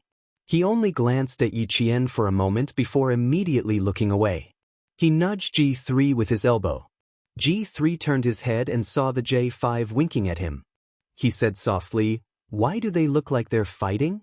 He and the J5 were comrades who knew the relationship between the two of them, so it was best to sit opposite them. Hearing this, G3 glanced at Xia Jinyuan from the corner of his eye. He lowered his head and said softly, "It doesn't look like it. They're not angry. If a couple quarreled, their faces would be dark. If he quarreled with his teacher's girlfriend, it would not be like the two of them sitting opposite them." G3 judged whether the two of them were fighting or not based on experience. They're not fighting? Why do I feel like they're different? J5 was a little worried. In the past, he was worried that Xia Jinyuan would ruin his future by dating an underage girl. Now, he was worried that Xia Jinyuan would give Yi Jian to other troops if he was not careful. As an instructor, J5 felt that he had been worrying too much. Between the two of us, there's no need to talk about it with outsiders. You don't have to worry. Q King is a calm person. He knows what to do. G3 said a few words and stopped talking. He was a man of few words, so he only spoke a little more than K7. The J5 thought for a while. He listened to his comrade's words and did not pay attention to them. Yi Qian, who had been silent for a long time, sighed softly and said, "I'm just afraid that I'll drag you and Commander-in-Chief Xia down. Little fox, if my old man Xia heard what you said, he would scold me until I was black and blue. He would definitely say that I'm not very capable, that I'm usually very good at causing trouble, that I'm very arrogant outside. Since I'm so capable and arrogant, why can't I get my own wife? Why can't my wife treat my family Xia as her own?" Chapter 1832. Fortunately, the venue was small and there were many people around. Otherwise, with Major Xia's thick skin, he would have hugged Yi Qian and cried about how difficult it had been for him. Major Xia's thick skin was just as thick as his skills. As long as there was a chance, he would show Yi Qian just how thick his skin had grown. Yi Qian thought of Commander-in-Chief Xia's past and couldn't help but chuckle. There's no such thing as dragging you down. You're my girlfriend, the love of my life. Commander-in-Chief Xia only recognizes you as his daughter-in-law. If the Du family dares to plot against you, the first person who won't let the Du family off is Old Man Xia. By the way, let me tell you something that Old Man Xia doesn't want to be mentioned. Don't say it. I don't want to hear it. Yi Qian immediately interrupted. She was just short of covering her ears. She was just a military school student. She really didn't have the guts to listen to the Commander-in-Chief's private matters. Xia Jinyuan said disapprovingly, "Old Man Xia has many private matters that he doesn't want to be mentioned." Du Jiai's mother had a lot to do with the divorce between him and his ex-wife. Back then, his ex-wife was hesitating whether to divorce or not. Old Man Xia was still trying to salvage the marriage. Mrs. Du introduced a talented man who could write a good love poem to Old Man Xia's ex-wife. Then, in order to pursue true love, his ex-wife resolutely divorced Old Man Xia and left the country. Can you stop talking? Yi Qian was already scared out of her wits. As a daughter-in-law, this was definitely not something she could listen to. No, It was something she could listen to as a military school student. No, I have to say it. Major Xia decisively refused, and the more he spoke, the brighter the light in his deep dark eyes became. Old man Xia originally wanted to pursue her again after the divorce, but who knew that once his ex-wife went abroad, as a soldier who couldn't go abroad for personal matters, he was stunned. Mr. Xia acted like a great general and didn't blame Mrs. Du. However, Advisor Du, who was also a regiment commander at that time, reported Mr. Xia's behavior in order to compete with his ex-wife. After his ex-wife found out, she resolutely divorced him. Yi Qian really didn't want to listen, but the man beside him was talking excitedly. He was just short of clapping and talking at the same time. She didn't understand why he was so happy when his mother was gone. In short, Advisor Du Jie and old Xia have been at odds with each other for decades. So, if Du Jie dares to plot against you, well, don't blame old Xia for taking action. Major Xia said with a smile.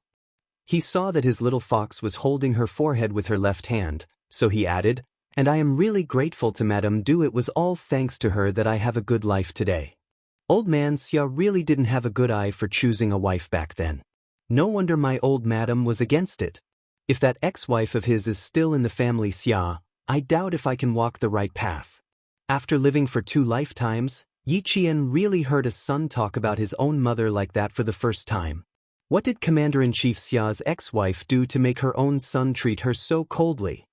About me and Commander-in-Chief Xia's ex-wife, I'll tell you next time. I'm afraid you'll be disgusted. As for the Du family, Xia Jinyuan stopped smiling and his eyes suddenly turned cold. He said coldly, "As for the Du family, you don't have to worry about them. I'll protect them. If Du Jie dares to touch them, well, her military career will come to an end. If I can't even protect you, I don't deserve to be your boyfriend." Chapter 1833. If I can't even protect you, then I don't deserve to be your boyfriend. There was no need for him to be so affectionate. Just from his calm tone, it was clear that Xia Jinyuan valued Yi Qian greatly. Xia Jinyuan would never say who he would protect. His status and family background made him a reserved, and steady man. He wouldn't make promises easily, much less agree to anything easily. He said, before he met Yi Qian, he had never said that he would protect anyone. No one had the honor of receiving a promise from this noble man. But now, he was clearly telling Yi Qian that he would protect her. Not just for a while, but for a lifetime. Because he was her boyfriend, her lover. Yi Qian felt tears welling up in her eyes when she heard this. No one had ever said such words to her in her previous life, not even words that were similar to this. In her previous life, no matter what she did, she ended up with nothing because of Yi Ying's interference. Not only did she end up with nothing, but because of Yi Ying's instructions, those who didn't dare to offend her were full of malice towards her.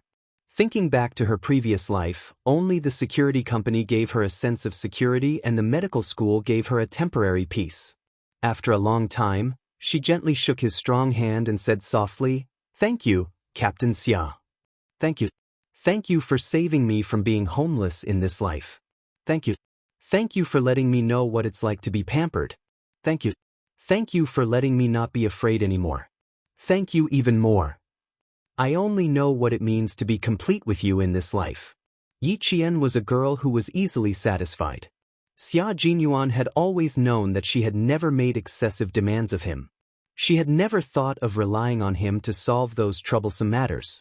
Even when it came to the matter with Yi Zhifan, she had never said that she wanted to use him to explain. She was a girl who had always relied on her own efforts to move forward. Even though she had suffered a lot in her previous life, she still maintained a sincere heart. She was kind and grateful. How could such a girl not move Xia Jinyuan? Xia Jinyuan's meeting with Yi Qian was the beginning of his happiness, and also the beginning of Yi Qian's happiness. Her sadness did not escape Xia Jinyuan's eyes. It could be said that Yi Qian's every move could be instantly detected by Xia Jinyuan as long as there was a slight change in her emotions. Gently holding her hand, he said in a low voice, "The Du family has always disliked our family Xia. Ever since old man Xia became the regiment commander, they have been making things difficult for us. Therefore, Du Jie dared to do something to you. To the family Xia, It was a piece of evidence that they could use against you. Your thank you is in vain. Family Xia and Du family are not on good terms? Yi Qian was still a little worried that she was trying to coax him. He frowned slightly and asked carefully, "Are you saying this because you're afraid that I'll feel guilty? Who would dare to make things difficult for the family Xia of a military aristocratic family? This family was tough enough, right? Who would dare to offend them?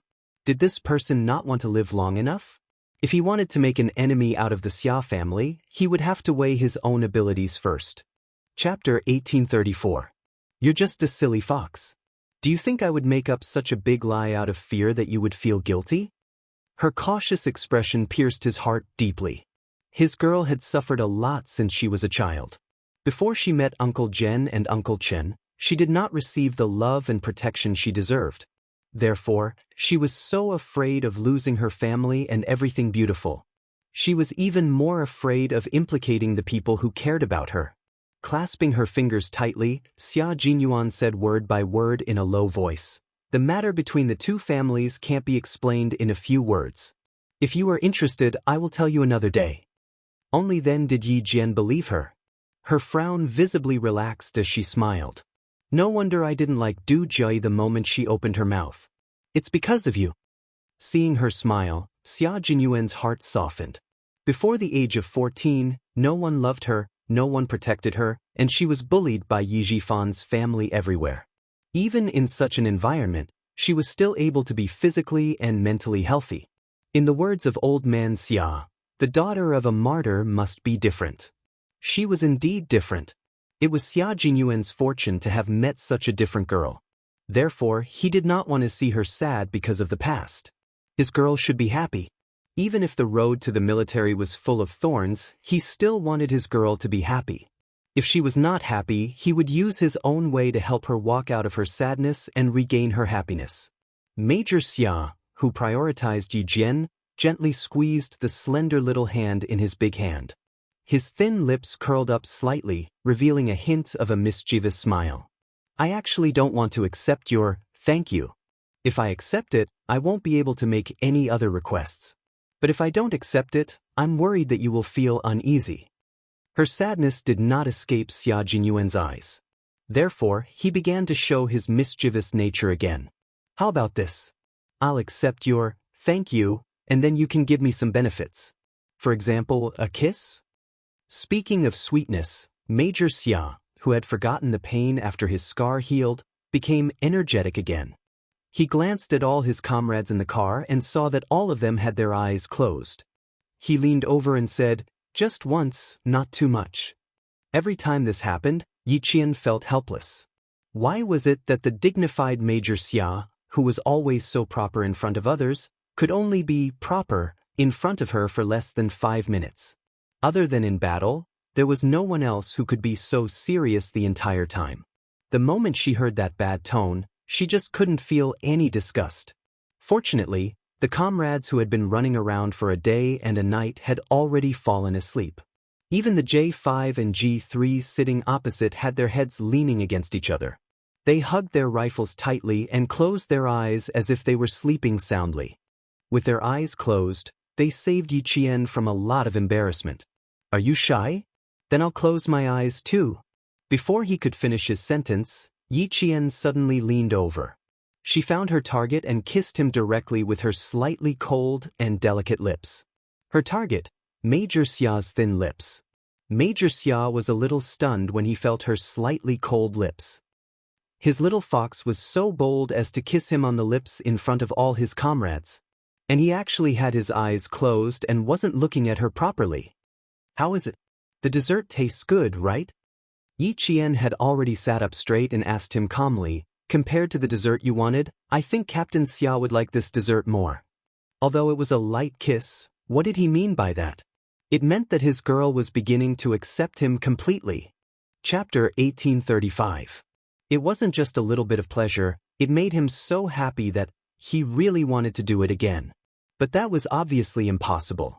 Only Major Xia, who looked regretful, casually glanced at the J5 opposite him and said, "Since when did you suddenly attack? It was over before I could react. What a pity." The sky was already bright outside. In the hazy morning light, Yi Jian, whose eyes were curved like a painting, was smiling. Her gaze was slightly tilted as she looked over with a woman's coquettishness. As long as Captain Xia likes it. Major Xia nodded repeatedly. He really liked it. He didn't mind doing it from time to time. He really liked her sudden attacks. She was simply a sweet bomb. Major Xia, who had kept his back straight from the beginning to the end, looked the most serious on the surface, but his hands never stopped moving. One moment, he would use his fingers to rub the back of Yi Qian's hand. The next moment, his fingers would hook tightly around Yi Qian's fingers. The next moment, he would grab Yi Qian's hand and stuff it into his pocket to warm it up with his body heat. There was no other way. He still had regrets. His heart was itching. If he didn't find something to do, his heart would feel terrible. The Tibetan route to Dabin was full of twists and turns, and there were countless dangerous roads. The two trucks carrying dozens of special forces followed this dangerous road that had sacrificed countless engineering soldiers to reach the same destination that everyone had arrived at together. The J5 moved slightly. There was a faint smile at the corner of his mouth. What quarrel? Their feelings were clearly sweet. Yi Qian was bold enough to kiss him directly. Their captain was stunned for at least 3 seconds. Obviously, he didn't expect Yi Qian to suddenly kiss him. This sweetness made his mouth feel like it was full of sweetness. He wanted to look a little longer, but unfortunately, their captain didn't let him. A cold gaze inadvertently swept over, making him quickly close his eyes. He thought he had hidden it well. Who knew that everything was exposed? Haha, this was probably why Yi Qian was stunned when he kissed him. Even when taking a shower in the unit, he had to draw the curtains. Q King, who valued privacy very much, wouldn't let others see his girlfriend kiss him, not even his comrades. It was quiet in the car that was filled with friendliness. Everyone's body was swaying along with the bumpy road. Sometimes they were leaning forward, sometimes they were leaning backward, sometimes they were shaking left and right. In such a dynamic environment, all the special forces soldiers in the car, including Yi Jian, were sleeping soundly. It was amazing. Occasionally, the back of a member's head would suddenly hit the hard surface of the hard car. With one eye half open and the other closed, they didn't even need to rub the back of their head and went back to sleep. At night, they met up with the remaining members of the Storm Commandos and began to complete all the tasks in the altitude training. Qin Xiu and the rest arrived at the outpost at Shunxian Bay around 2 in the afternoon the next day. When they arrived at the outpost that was close to the sky, he and another translator, who rarely spoke or showed up, got out of the car and went into the camp arranged by the outpost. They never came out again. The sky above the outpost was very blue. There were no trees or grass. Under the white snow, there were brown gravel. Because the oxygen content in the air was less than half that of flat ground, but the ultraviolet intensity was half that of flat ground, it was extremely difficult to plant trees in Shunxian Bay. The arrival of the art group made the outpost lively. Red lanterns were hung up even before the spring festival. Although the water was only 70 degrees, it was a temperature they could hold in their hands. Chapter 1836. Singing, dancing, and skits were all performances that the art troupe could perform. There were still 10 minutes before the 2-hour performance ended, but the soldiers in the outpost were still reluctant to leave. Du Jiayi suggested to Instructor Gao and the leader in charge of the construction to see if they could increase the interaction between the soldiers and the art troupe. Company Commander Feng of the outpost looked at the time and saw that there was still a familiar figure who had not returned. He agreed readily. When the soldiers and the art troupe sang together and the atmosphere reached its peak, Company Commander Feng quietly stood up and left. Not back yet? He walked directly to the platoon leader who was standing guard on behalf of the soldiers tonight and whispered, "If he doesn't return in half an hour, quickly send soldiers out to receive him." If something were to happen to a diplomat and a specialist of a certain heavy and powerful weapon right under his nose, he would be a sinner of the country. The place he went to has to avoid being noticed, so it will be a little slow. If he doesn't return in half an hour, I will immediately send someone to receive him. The platoon leader nodded lightly with his windbreaker mask covered in white frost. He looked around the barracks vigilantly and said, "Half an hour ago, A soldier reported to me that the female soldier with the rank of captain in the art troupe asked him which outpost a military officer named Xia Jinyuan was at. He graduated from the National Science and Technology University. Graduates from the National Science and Technology University all had military ranks, so he was definitely not an ordinary soldier. When Company Commander Feng heard this, his eagle-like eyes shone brightly. Although he did not know who Xia Jinyuan was, it was a little abnormal for him to come to the outpost to ask about a military officer who graduated from the National Science and Technology University who might be assigned to the border. What was even more abnormal was that if it was a normal person, he could have asked him directly and not a normal soldier. As a sentry at the border, any military officer's alertness was definitely not ordinary.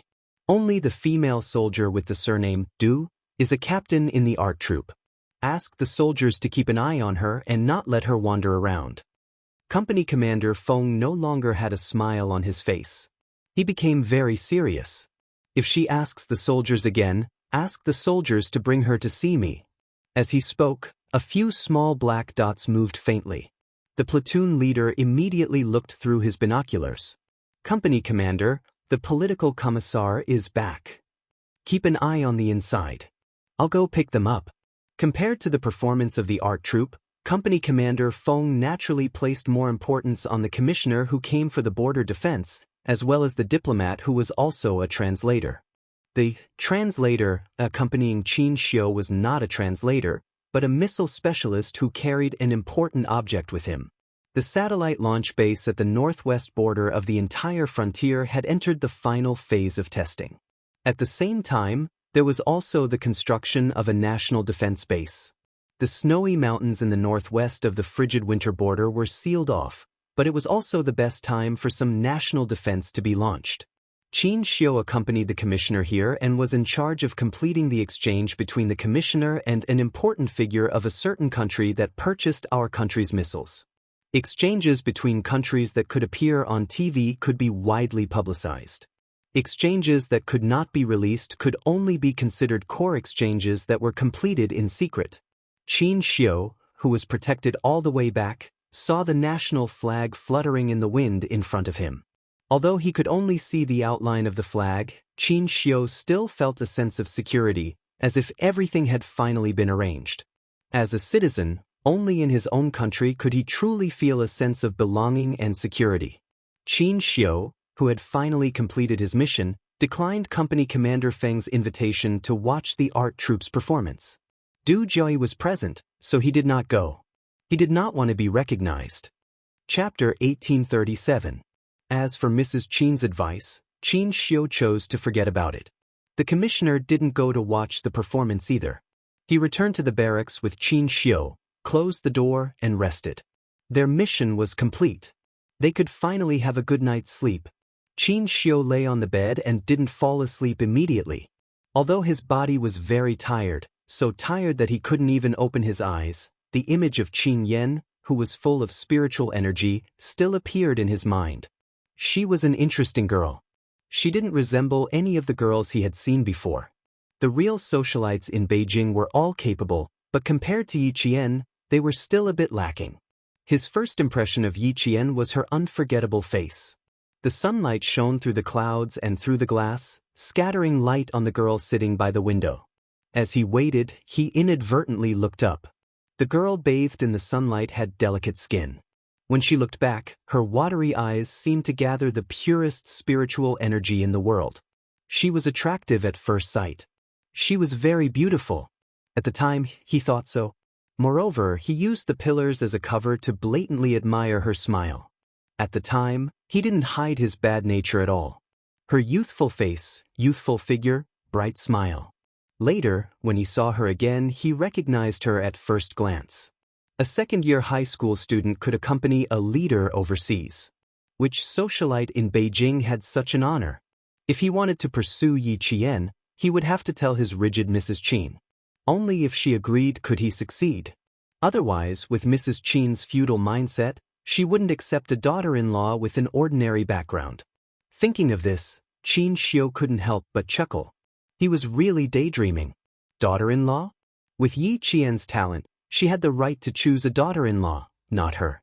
However, Mrs. Qin and the Qin family had to pass before he could pursue Yi Qian. Regardless of whether he could win her heart in the future, he didn't want her to be humiliated because of her family. Suddenly, the faint sound of a woman's voice came from outside the window. Qin Xiu, who was resting with his eyes closed, didn't stay for long, but when the voice came from outside the window, he inadvertently heard it. "Company Commander, is there really no soldier named Xia Jinyuan in our outpost? But why did I hear that he was serving in the most remote outpost in the border? Are you afraid that I'll disturb him, so you purposely said that you don't know him? Or did he serve here before and was transferred away?" It was Du Jiayi's voice. She was asking about Xia Jinyuan's whereabouts. "You're wrong, there's no doubt that he's in the outpost. The most remote outpost in the border. There are many outposts. There are many outposts. Of course, you have to be sure that he is assigned to the northwest outpost of the border." Company Commander Feng smiled as he looked at the captain of the Arts and Crafts Regiment who had come to look for him after the ceremony ended. His dark purple face had a faint smile as he patiently explained, "A military academy graduate from the National University of Science and Technology has a military rank. If he was really assigned to our outpost as the company commander, how could I not know? Captain Du, I can tell you with certainty that there hasn't been a single officer named Xia Jinyuan assigned to our outpost in the past few years." He was quite stubborn, insisting on getting the answer he wanted. But how was he supposed to answer when there was no one here? Chapter 1838. Du Jiayi finally believed that he wasn't lying to her. It seemed that he wasn't at this outpost, but at another outpost. She immediately put on a dignified smile and said, "I'm sorry, Captain. Xia Jinyuan and I are old friends. He never contacted his mother after he joined the military. I was only looking for his whereabouts because his mother asked me to. I'm sorry for taking up so much of your time." Company Commander Feng had already learned about the situation from Instructor Gao and knew that there was no problem with Du Jiayi's identity. He smiled brightly and said, "It's not a problem at all. It's a pity that I couldn't help you." Company Commander Feng had a good impression of the staff officer's daughter, who was polite and didn't put on airs at all. He was very willing to help her. "How about this, Captain Du? You write a letter, and I'll ask around at each outpost. If there's any news, I'll send a letter to Barracks 30 Li. What do you think?" When Qin Xiu heard Du Jiayi's overjoyed reply, his lips curled into a smile. That's for the best. She was so anxious to find Xia Jinyuan. It seemed that the daughter of the Du family liked Xia Jinyuan. The two families had a dead knot, and Xia Jinyuan was a strong-willed person. Du Jiayi would probably be frustrated. Of course, that wasn't his main concern. His main concern was that he could explain to Mrs. Qin that the daughter-in-law she liked already had someone in her heart. As her son, he wouldn't be the bad guy and ruin Du Jiayi's plans. With the Qin family's traditions, they didn't want rumors to spread about the daughter-in-law they liked. The first person to object wouldn't be Mrs. Qin, but the old master, who was enjoying his old age. The Qin family had always been strict. In the early years of the war, the Qin family went abroad to avoid trouble. After they returned, the old master Qin restrained the younger generation of the family from doing anything rash in order to prevent them from ruining the foundation of the Qin family. When it came to the grandchildren's generation, the Qin family was considered stable. However, the old master Qin couldn't help but feel a little angry when it came to history. Therefore, even if the Qin family returned to its prosperous state before the war, the family's traditions were still strict. The slightest deviation would anger the old master Qin. If one of the grandchildren married a woman who had a bad reputation before she got married, the old master Qin would remove his name to correct the family's traditions. The conversation outside gradually quieted down. Qin Xiu heard Du Jiayi ask, "How are reporter Qin and his colleagues?" Only then did he know that Company Commander Feng and the others' excuse. He didn't know if he would tell Du Jiayi the truth or not. As a company commander of the outpost, he couldn't possibly make such a big mistake. The sound of footsteps and conversation gradually faded away until the surroundings were quiet again. Qin Xiu, who was lying flat on the bed, closed his eyes again. There was a smile at the corner of his mouth. He had probably solved another worry, so he fell asleep after a while. The charcoal stove emitted a certain aura. Smelling the unpleasant smell, Qin Xiu slept until dawn. The next day, Qin Xiu began to do what he was supposed to do as a reporter. He interviewed the company commander, platoon leader, and comrades. Then he followed the company commander up to the high-altitude outpost. It took Qin Xiu 2 days to finish. During this time, Du Jiai made excuses several times to come and read his manuscript, but she was rejected. In the end, Du Jiai's face was livid. She didn't calm down even when they returned to the 30-mile camp together. Xia Jinyuan, who was about 300 kilometers away from the 30-mile camp, found out that Du Jiai was asking about his whereabouts on the 4th day after Qin Xiu and the others returned to Beijing. At the same time, she also inquired about which army Yi Qian belonged to, what the number of the army was, and other information about his identity. Chapter 1839. In response to her inquiry, the leader of Camp 30 Li said, "This is what a soldier should do and also a soldier's duty. You don't need to repay me to avoid ruining the atmosphere." His words directly blocked Du Jiai's words, making it impossible for her to ask other leaders. She had no choice but to return to the Nanguang military region with regret. When Xia Jinyuan found out that Du Jiai had asked about him while asking about Yi Qian, his eyes suddenly sharpened. "She found out that I was serving at the border." She didn't know that he was training at the border, but she found out that he had been serving there since he graduated from the National University of Science and Technology.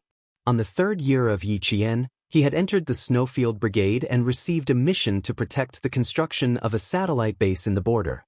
His comrades in the Snowfield Brigade, such as J5, G3, Z7, and so on, had accompanied him.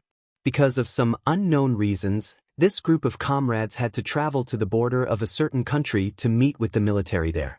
In addition, the two sides had to exchange information. Only a few of them, who only had military ranks and no military information, had information about their military service at the border. Previously, Han Zheng had said that he still remembered that he belonged to the border army, which was why he had served in the army. It was understandable for her to ask about Yi Qian, but it was incomprehensible for her to ask about Xia Jinyuan's whereabouts. What's more, she was actually asking about him at the border. It was obvious that she was very certain that he was serving at the border. The only way to find out that he was serving at the border was by using his identity to protect the construction of the satellite base. The Major General had already investigated this matter thoroughly, so he said, "The border is at the level of the Deputy Military Region. This is Staff Officer Du's hometown. It's not difficult for Du Jiai to find out if she wants to." She's really something. Just because it used to be his hometown, she can casually reveal the location of a soldier's military service? Xia Jinyuan's face immediately darkened. There was a strong sense of hostility between his handsome brows. "You've stretched your hand too far. Be careful not to get stomped." The Major General was shocked when he heard this. Du Jiai had directly investigated Yi Qian and Xia Jinyuan from the system and triggered the warning system. The head of the military's top-secret department immediately reported to him. In less than half a day, he had investigated the entire matter, including how Du Jiai knew about it. There was obvious hostility in Xia Jinyuan's voice. Major General Lu knew a thing or two about the Xia and Du families. Because he knew about it, he had to settle it properly, in case Xia Jinyuan brought it up without knowing it, which would give Staff Officer Du another chance to go against the family Xia. He then said, "All of your information is now classified as top secret. Your identities are not in the entire system. Therefore, there is no leak of information about the members of the Snowfield Brigade. Furthermore, even the fake identities you used to enter the satellite base were classified as top secret. Even Advisor Du did not have the authority to investigate them." Xia Jinyuan said in a low voice, "I trust the military on the confidentiality aspect. Please tell me how she found out that I was serving at the border." "She found out that you were serving at the border from Staff Officer Du then. She didn't ask Staff Officer Du personally, but..." The Major General paused for a rare moment. When he spoke again, even his tone was much softer. It was the Commander-in-Chief's ex-wife who asked Staff Officer Du. Staff Officer Du said that he knew you were serving at the border a few years ago, but he didn't know anything else. Chapter 1840. Du Jiai knew that you might be serving at the border. This was what the Commander-in-Chief's ex-wife told her and asked her to find out. When she left 2 letters. One was in the hands of Company Commander Feng at the outpost, and the other was left at camp 30 miles.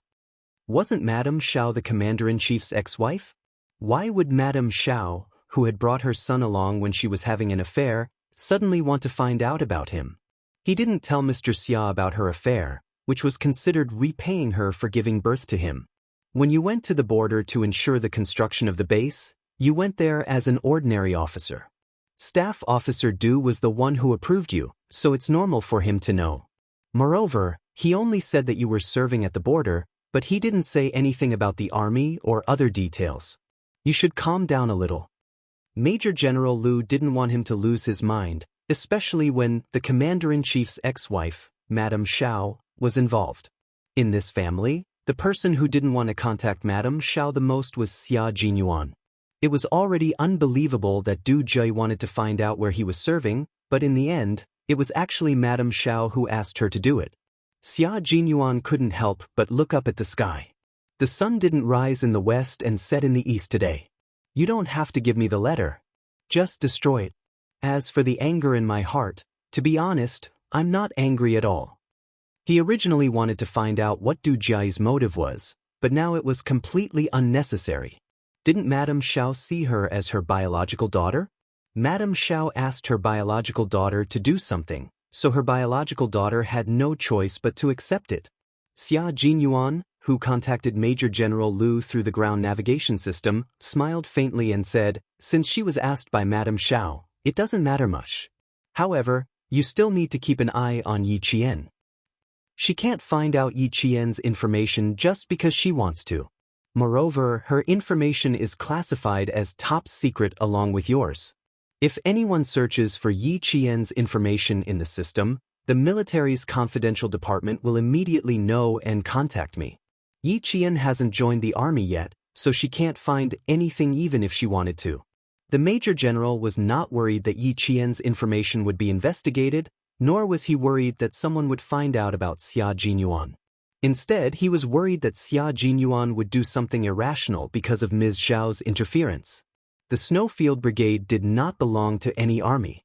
In some cases, every member of the Snowfield Brigade was an unregistered citizen without any information about their identity. They had enjoyed all the privileges of our country's soldiers when they were alive, but if they died, they might not be able to enjoy the glory that a soldier should have. Only the Major General of the Army had access to the information of everyone in the Snowfield Brigade. Even Commander-in-Chief Xia did not have the authority to do so.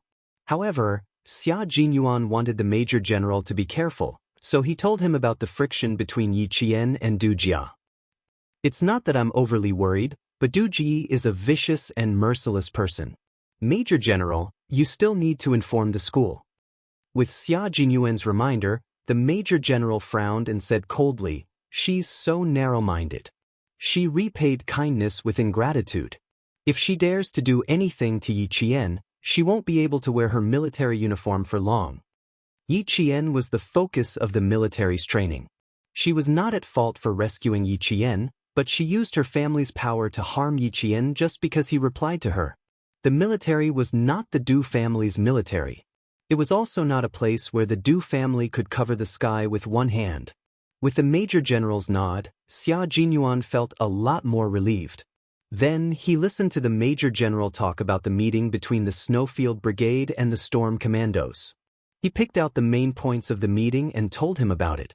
The military has decided to train 2 special forces teams, sea, land, and air.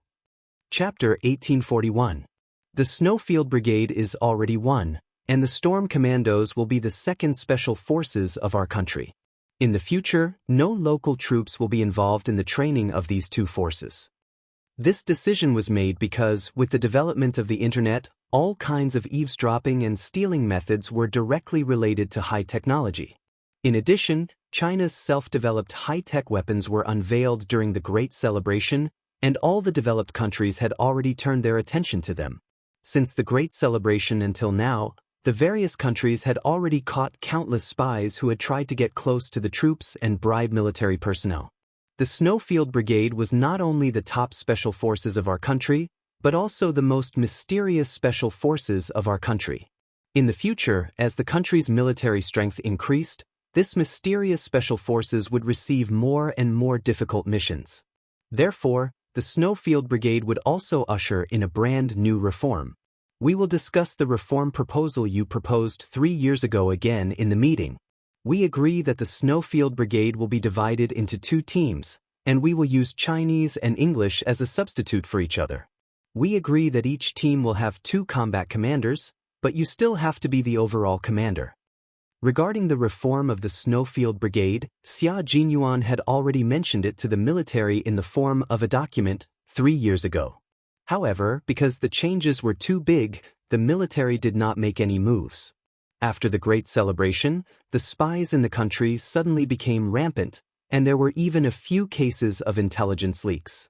The military immediately attached importance to the reform plan proposed by Q King. One of the reports mentioned that in the future, the stolen intelligence would mainly be high technology. The Snowfield Brigade would have to cut off cooperation with the local troops, which was a big disadvantage. They would have to exist in an absolutely confidential form and become a true independent force, a true secret special forces. Whenever the Snowfield Brigade arranged for training in the country, if they needed the cooperation of the local troops, the military would directly give the order to the person in charge of the local troops. They would not mention the number or the name of the person, but would only report the number to the person in charge of the local troops. No one would know what kind of troop had trained here before, and no one would know what kind of troop they had cooperated with before. It was like a ghost troop that suddenly appeared and suddenly disappeared. Just like the training this time, there was still the cooperation of the local troops, which was precisely what Xia Jinyuan could not accept the most. In the end, he ran into Yi Qian's junior high school classmate. Even though he wasn't sure if that boy was Yi Qian, it still made him suspicious. After the confrontation, he immediately reported it to the military. With this incident, coupled with the increasingly rampant illegal activities, the military finally agreed to Xia Jinyuan's reform policy. 3 years ago, Xia Jinyuan had already seen it. 3 years later, he had even focused on analyzing the reserves of special forces in various developed countries. He had also clearly pointed out that there were too few special forces in China for try-to-rain combat and that they had to be nurtured. The Storm Commando team was originally an amphibious frogman assault team, but because of Xia Jinyuan's document, they directly became a reserve amphibious assault team, and all their training programs would be improved. Li Jinyan was a little stunned when he learned that they had become a reserve amphibious assault team. He immediately asked the Navy commander, "Why did you suddenly make such a decision? There was no news at all before this." He didn't receive any news at all. When it was first established, it was positioned as an amphibious unit. How did it become a reserve, try-to-rain unit without him knowing anything? It made him feel that it was too rushed. Chapter 1842. He also didn't know how the Storm Commandos he led had suddenly become a preparatory, tri-amphibious special forces. Indeed, Demon King Li was a major who could withstand the storm and the test of surprises. He didn't panic or be surprised. He only asked calmly. Naturally, he had to ask clearly. It was impossible for him to lead his men into a tri-amphibious special forces in a daze. Not only was this irresponsible to himself, but it was also irresponsible to all his team members. It can't be considered sudden. The military already had a plan 3 years ago. The meeting ended at around 2 o'clock in the morning last night. The Navy commander had been waiting for Li Jinyan to call to report on the progress of the training. He was very happy in his heart, and his tone was rather calm. He didn't show it. "I didn't expect to choose the Storm Commandos led by you in the end. After all, our team hasn't even been established for 2 years." The military decided to put another tri-amphibious team on the agenda after the celebration. They chose from several special forces in various military regions, and in the end, they chose the Storm Commandos led by you. Jinyan, Your ability is obvious to all. Although I'm surprised, I also think that this is the responsibility you should bear. You have to shoulder this responsibility that has been given to you. I'll hand the Storm Commandos over to you. I hope that you can achieve something. Chase after your goal, and one day, you will truly surpass that SEAL team in the West. As a member of the Navy, Li Jinyan had set the Western SEAL team as his goal from the very beginning. He had led all his team members to train day and night. In less than a year, he had submitted an outstanding result to the Navy and the military. The SEAL team was the top tri-amphibious force in a certain Western country. If the Storm Commandos could surpass it one day, it would definitely be something that would shock the entire world. However, Li Jinyan knew how big it was to achieve this goal. However, no matter how big it was, he would not give up. If he couldn't do it, he believed that the captain of the Storm Commandos could do it. As long as he didn't give up, hope would always exist. After listening quietly, Li Jinyan's eyes darkened. When he looked at the blue sky, he was even more determined. He said calmly, "Okay." Only the word "good" meant that he already knew, and that he would definitely shoulder the responsibility given to him by the country. No excuses, no concessions, no hesitation, and no timidity. As a Marine, Li Jinyan knew his mission and responsibilities. He was a soldier. In the face of challenges, he would be calm and collected. He would never allow himself to panic. Instead, he would challenge and win. He would never admit defeat and sacrifice himself. He was already prepared to welcome a brand new future. Although Li Jinyan and Xia Jinyuan had completely different personalities, their beliefs and perseverance were the same. One could see the brave and fearless spirit of modern soldiers from their figures. Xia Jinyuan didn't tell Yi Qian about how Du Jiayi had left the border to gather information about her after the Highland training ended. She didn't want to distract Yi Qian during the most dangerous individual combat training on the Highland. Take the hiding in the snow training as an example. If a person directly hid in the snow without moving for a few hours, they would be like a popsicle. He really couldn't bear to let someone like Du Jiayi distract Yi Qian. She not only gathered information about you in the border, but also about me. Now that the Major General is keeping a close eye on her, she hasn't made any moves yet after returning to the Nangguang Military District. Chapter 1843. Xia Jinyuan didn't hide anything. He even told Yi Qian everything that Du Jiayi had asked about him. I reminded the Major General. Now that the Major General is helping us keep an eye on her, if she dares to do anything, she won't be the only one who will suffer. Staff Officer Du will suffer too. Ask about? Captain Xia? Why is she asking about you?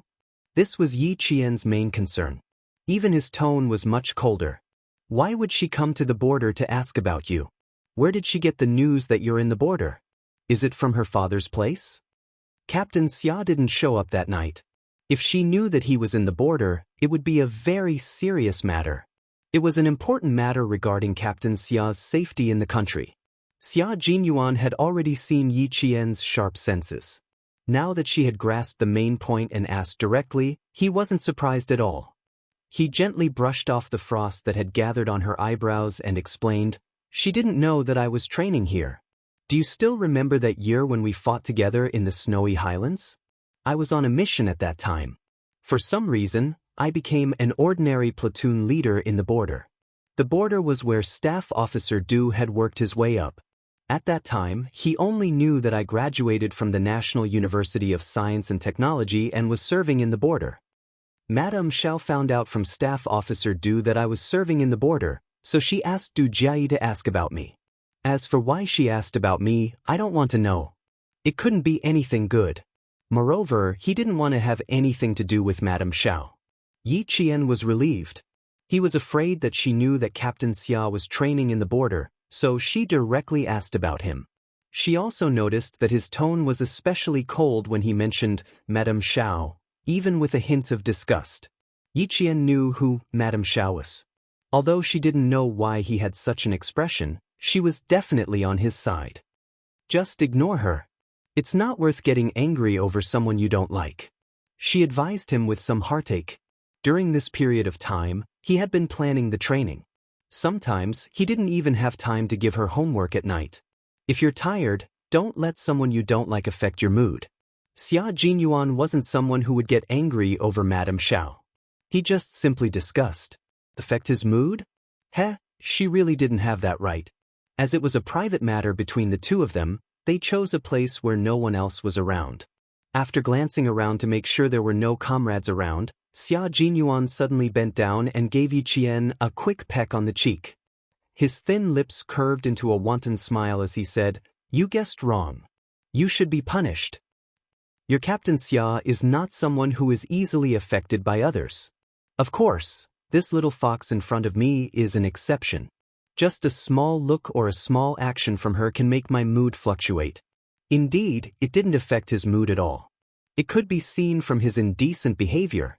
Yi Qian, who had just been kissed, glared at him.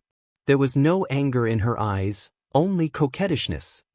"You're getting more and more mischievous. Status. Mind your own status. I pay a lot of attention to my identity. I don't dare to forget it at all times, but I do need to relax occasionally, especially now that it's rest time." Major Xia had always known how to strike a balance between work and rest. They had left the highlands at night. Now, it was equivalent to taking half a day off to wait for the helicopter from the aviation team to arrive. He could take advantage of the rest time to have some sweetness. It could help him sweep away the stress of the past half a month. The two of them didn't leave alone for too long. Just as Yi Qian said, they still had to pay attention to their status. In addition, Li Jinyan came looking for them, so Yi Qian left first and seized the time to revise her homework. Returning to school would be the midterm exams, so she had to hurry. Chapter 1844. It was bitterly cold in the northwest of Xinjiang, but the sun was shining brightly in Nangguang. The lowest temperature today was only 8 degrees Celsius. Compared to the dozens of degrees below zero in Xinjiang, Nangguang was as warm as spring. Yi Zhifan, who was in a suit for the first time, was in a sharp contrast with the soldiers in dark green uniforms. Seeing that the door of the office building was guarded by heavily armed soldiers, Yi Zhifan could not help but swallow his saliva. He had been an officer for nearly 20 years, and this was the first time he had interacted with a senior officer in the army. He put his left hand into his pocket and touched the cold jade pendant. A trace of uneasiness flashed in his eyes. Yes, uneasiness. The reason why he could talk to the young master of the Du family was because he received a call from the mysterious man again. It had been more than 10 years since he received a call from the mysterious man. When he received the call again, the disguised voice did not change much. Probably because he was older, the voice was not as impetuous as it used to be. When the voice came from the phone, he almost thought that he was going to take back the jade pendant, because he didn't let Yi Jian become useless at all. Instead, he watched her go further and further away and stand higher and higher. Even he, a dignified bureau chief, couldn't do anything about it. So he was afraid. He was afraid that the owner of the jade pendant, who had sent him to his official career, would take back everything he had and leave him with nothing. But he did not expect that the mysterious man, who he had not contacted for more than 10 years, would say, "Try to send Yi Ying to the army. He will provide the opportunity." Sending Yi Ying to the army? This was what he had been dreaming of. He followed the order and went to Nangguang to save the young master of the Du family, who was attacked by the mafia during dinner. He was the commander of a brigade in the Nangguang military region. He had racked his brains in the Nan province but still could not do it. But in less than 4 days, he had done it easily in Nangguang. Although he had been stabbed in the back, it was worth it. It was really worth it. "Commander, Bureau Chief Yi is here." The guard knocked on the door and told him the purpose of his visit. There was no immediate answer. Just when Yi Zhifan was feeling a little uneasy, the half-closed door suddenly opened. A soldier in his early 30s with a medium build opened the door personally. His eyes fell directly on Yi Zhifan, and he laughed loudly. "Bureau Chief Yi, I have been waiting for you. Please have a seat." This was Chief of Staff Du's eldest son, Du Kaiwei, 33 years old. He was the commander of a brigade in Nangguang military region. His enthusiasm suddenly made Yi Zhifan's heart, but when he saw Commander Du's smile. "Director Yi, you should have time to have a meal with me after we're done with work."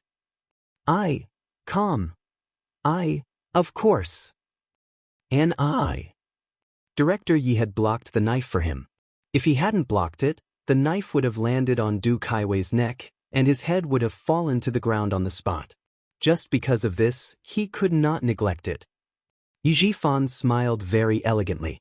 Facing the warm hospitality, he was still calm. He did not show how happy he was. Chapter 1845.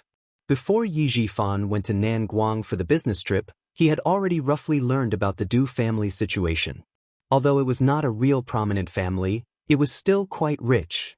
Chief of Staff Du's family was relatively simple. There was an elder brother who was the second most powerful person in Nanguang province. His children had already joined the army. Although Chu Yunxing didn't know what they were doing, with an elder brother who was the second most powerful person in Nanguang province, it shouldn't be too bad. Chief of Staff Du was the second son. He had 2 sons and 2 daughters. Commander Du was the eldest son. He was only 33 years old. He also had a younger sister who was a member of the Standing Committee of Jiang Province. This Mrs. Du was in her early 40s. She only had 1 daughter, and she was still studying abroad. But the most noteworthy one was Chief of Staff Du's wife, Mrs. Li. It could be said that the reason why the Du family could become what it was today was largely because of Mrs. Li. She was a very knowledgeable and decisive woman who relied on her family's connections to raise the Du family, which was originally just a peasant family, to its current status. Yi Jifan deliberately learned about Mrs. Li when she was young and what had happened in recent years. He knew that her status in the Du family was quite high, and everyone in the Du family respected her very much. Chief of Staff Du also listened to her every word. Mrs. Li was in charge of everything in the Du family, and she never asked about it. However, it was also understandable that a woman who relied on her family's connections to raise her husband's family to its current status would treat her like an ancestor. This commander in front of Chu Yunxing also respected his mother very much. It was because of this Madame Li that Yi Jifan had no choice but to be cautious. Facing Du Kaiwei's warm hospitality, Yi Jifan, who purposely learned about it before coming here, took a sip of tea and said calmly, "Commander Du, you are too polite.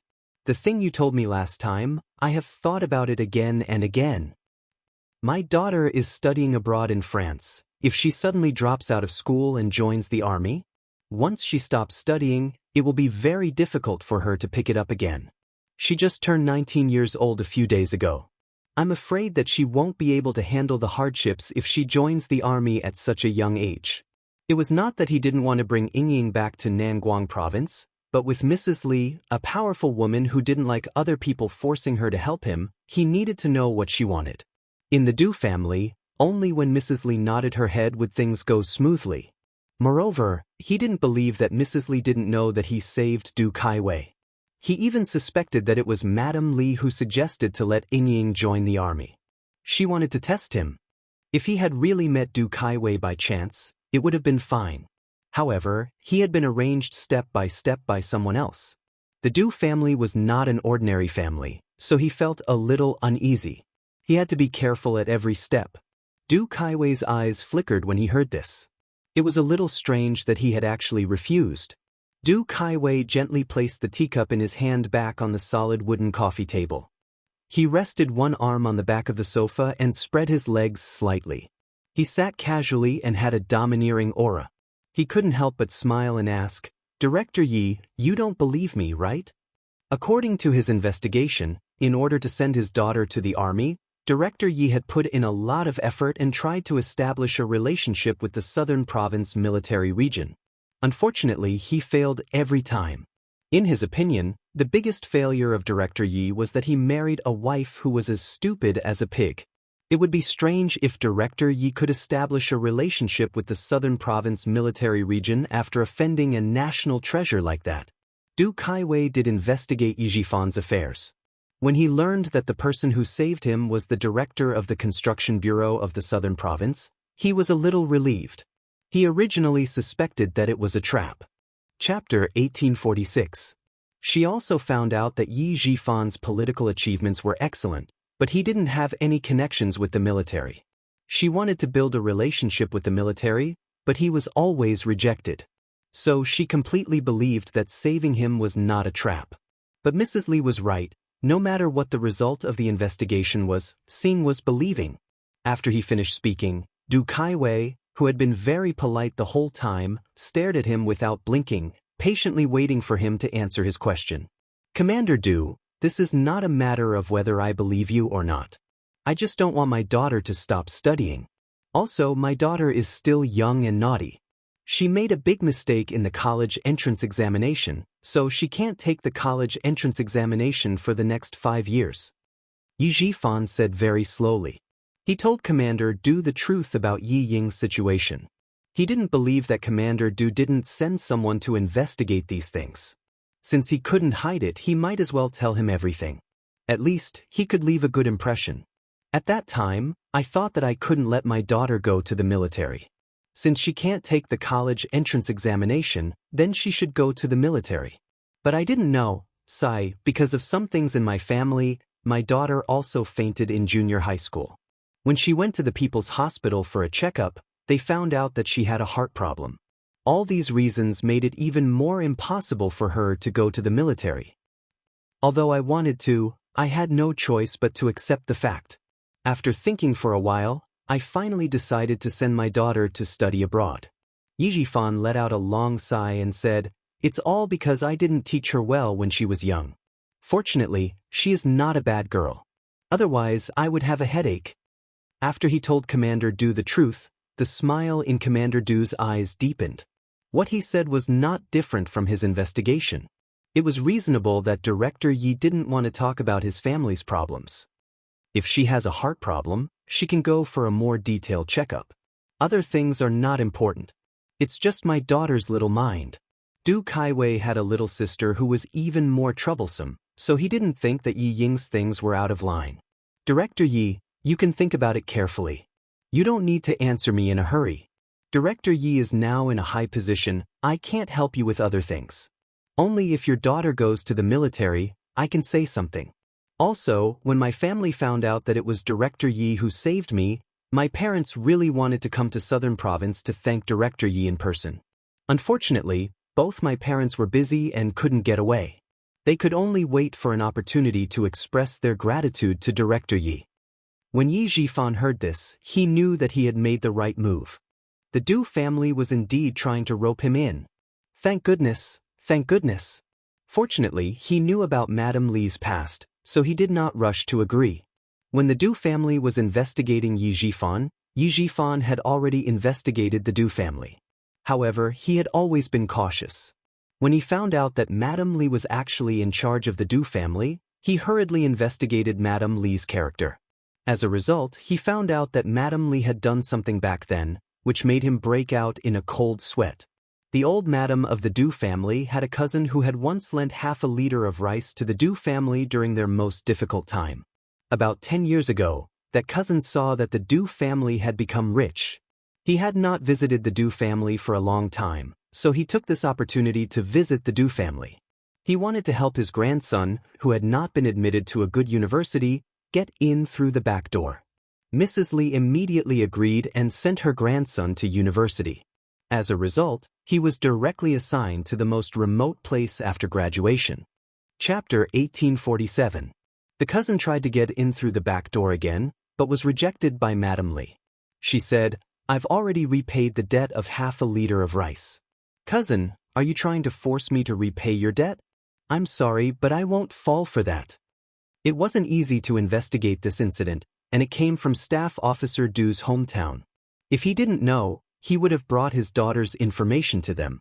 Taking things slowly was Yi Jifan's rule as an officer. He was never aggressive and never took risks. With someone supporting him from behind, he just needed to walk steadily.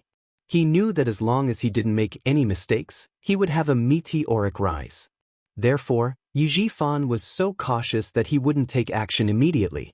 No matter how much he wanted to send Yi Ying to the army, he would stay calm.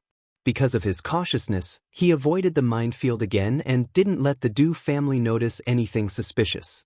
With Du Kaiwei's words, Yi Jifan left Nangguang with a smile on his face. So what if Chen Dongfeng was capable? So what if Uncle Zhen was respected by so many soldiers when he was alive? He didn't care about Commander Lu and Political Commissar Yen. With the Du family's position in the army, he wouldn't give up on what he wanted for his daughter. Yi Jifan didn't mention to Sun Dongqing that he had a relationship with the Du family. Before the matter was settled, it was enough for him to keep it to himself. He didn't even want to mention Yiying for the time being. Xia Jinyuan only found out that Yi Jifan had a relationship with the Du family at around 3 o'clock in the afternoon after the training in the mountains ended. Yi Qian said that he didn't want him to get involved, but as Yi Jifan's position increased, he couldn't really let his guard down. Since he wasn't in Nanguang, he naturally had to ask someone to keep an eye on him. If there were any big movements, he would know immediately. The person on the phone with him was none other than Xia Yiwei. The person who asked him to keep an eye on Yi Jifan was naturally her, the secretary of the southern province. About 40 days ago, Yi Jifan saved the life of Du Kaiwei, who had been at odds with his elder brother since he was young. He returned to Nanguang, and about half a month ago, he made another trip to Nanguang. His accompanying secretary inadvertently mentioned that Director Yi had gone to the Nanguang military district, so I guessed that he did indeed have dealings with the Du family. Yi Jifan actually saved Du Kaiwei's life? Xia Jinyuan furrowed his brows. How could things be so coincidental? Little Fox had just started a feud with Du Ji when Yi Jifan had already made friends with the Du family. Have you investigated who wants Du Kaiwei's life? Yes, Du Kaiwei led soldiers to cooperate with the relevant police to clear out a drug manufacturing village in Nanguang. When he showed up, he was seen by someone. The villagers cooperated to pay for his life. Xia Yiwei explained very clearly and also investigated very clearly. The person who helped her investigate was none other than Ho Zi, who was still showering in the bathroom. Sundays in the depths of winter were suitable for lying lazily in bed. Xia Yiwei rested her head on a soft, white pillow and looked at the falling snow outside the window. Her voice was charming but sharp as she said, "This time, it's really all connected. Our family Xia and the Du family have always been at odds. Who knew that my sister-in-law would come into conflict with Du Jie in advance, and in the end?" Xia Yiwei described the network of relationships one by one. It was really complicated. In one sentence, she concluded, "It's really fate that my sister-in-law and our family Xia are fated. I'm also fated to be with your family Xia." A familiar male voice suddenly came through the phone. Xia Jinyuan did not even frown and said, "Help me ask Brother Z about the progress in France." Chapter 1848. The other side of the phone suddenly went silent, as if someone had covered it. After dozens of seconds of silence, Ho Zi, who had eaten her fill, lazily opened her mouth and said, "I can't delay the matter you asked me to do. Don't worry, everything is fine." Ho Zi, whose shoulder was pressed against the phone, stuffed Xia Yiwei, who was trying to snatch the phone back, into the blanket and said coldly, "Both of them have the surname Yi, but your Xiao Yi is much more interesting. She's like that woman in France who pretends to be aloof and flaunts her relationship with Yi Ying. I just need to move my hands and she'll take the bait. She'll be busy now." Xia Jinyuan did not ask about the process, nor did he ask how Ho Zi was going to deal with it. When he found out that Yi Ying was studying in France, he immediately contacted Ho Zi. Originally, he wanted to ask for his help to destroy Ying in France, but when he remembered that Ho Zi had blown up the underground gun warehouse in his villa in Mount Dalong, Xia Jinyuan changed his mind and asked Ho Zi to help lead Ying to the bad path. Xia Jinyuan knew that Ho Zi must have countless ways to lead Yi Ying to the bad path. As long as Yi Ying took the bait, she would suffer. France was Ho Zi's second hometown, and he knew a few people from all walks of life. Ho Zi, who had always done things appropriately, knew what to do and what not to do. "Thank you, Brother Z. I'll treat you to a drink when I go to Nan province." "You're welcome.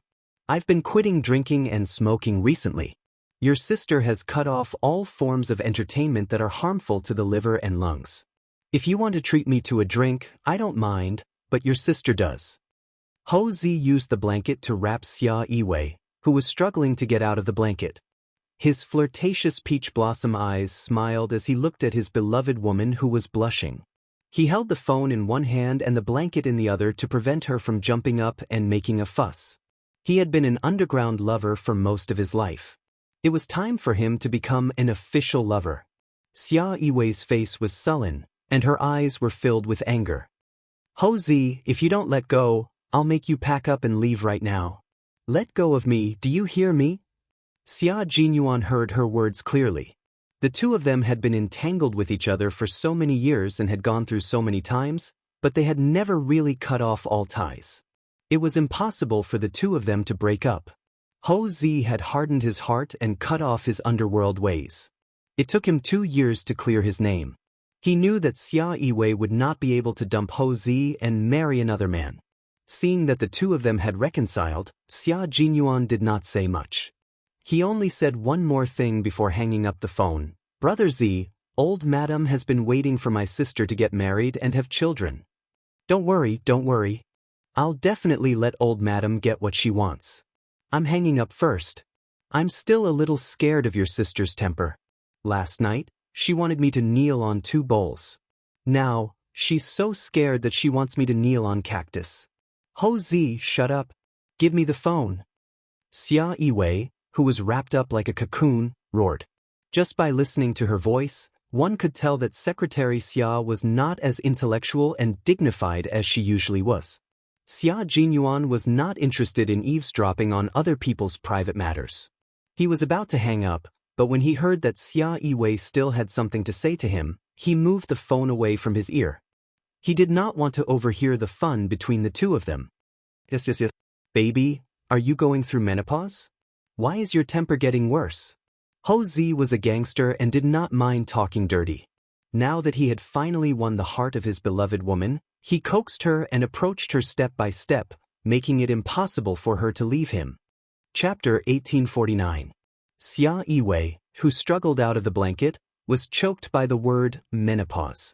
If it weren't for the fact that she had something to discuss with Xia Jinyuan, Xia Yiwei would have rushed into the bathroom and poured a glass of cold water on his face.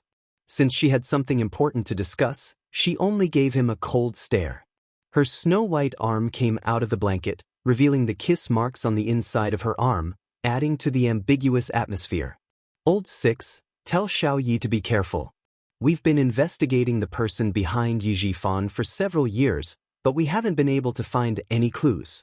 If they can still guarantee his promotion, the water here is not ordinary. She could see how much Old 6 cared about Xiao Yi, and Xiao Yi was indeed not bad. It was Old 6's blessing to be able to marry her. She only hoped that the two of them could be safe and sound and not have any twists and turns. I tried to ask the governor, but I didn't get anything.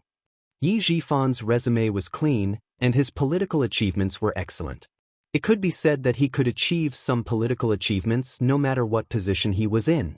It was as if he was born to be an official. The more he was like this, the more suspicious it was. Xia Yiwei treated Yi Qian as her family. Otherwise, she would have completely ignored him. After several years, she still couldn't find any information. It was clear that the person behind Yi Jifan was extraordinarily powerful. Xia Jinyuan had always known that the person behind Yi Jifan was extraordinarily powerful. Otherwise, with Yi Jifan's seemingly good political achievements that didn't bring any benefits to the people, it was impossible for him to be promoted so quickly. Now that he had connections with the Du family, it gave family Xia a chance.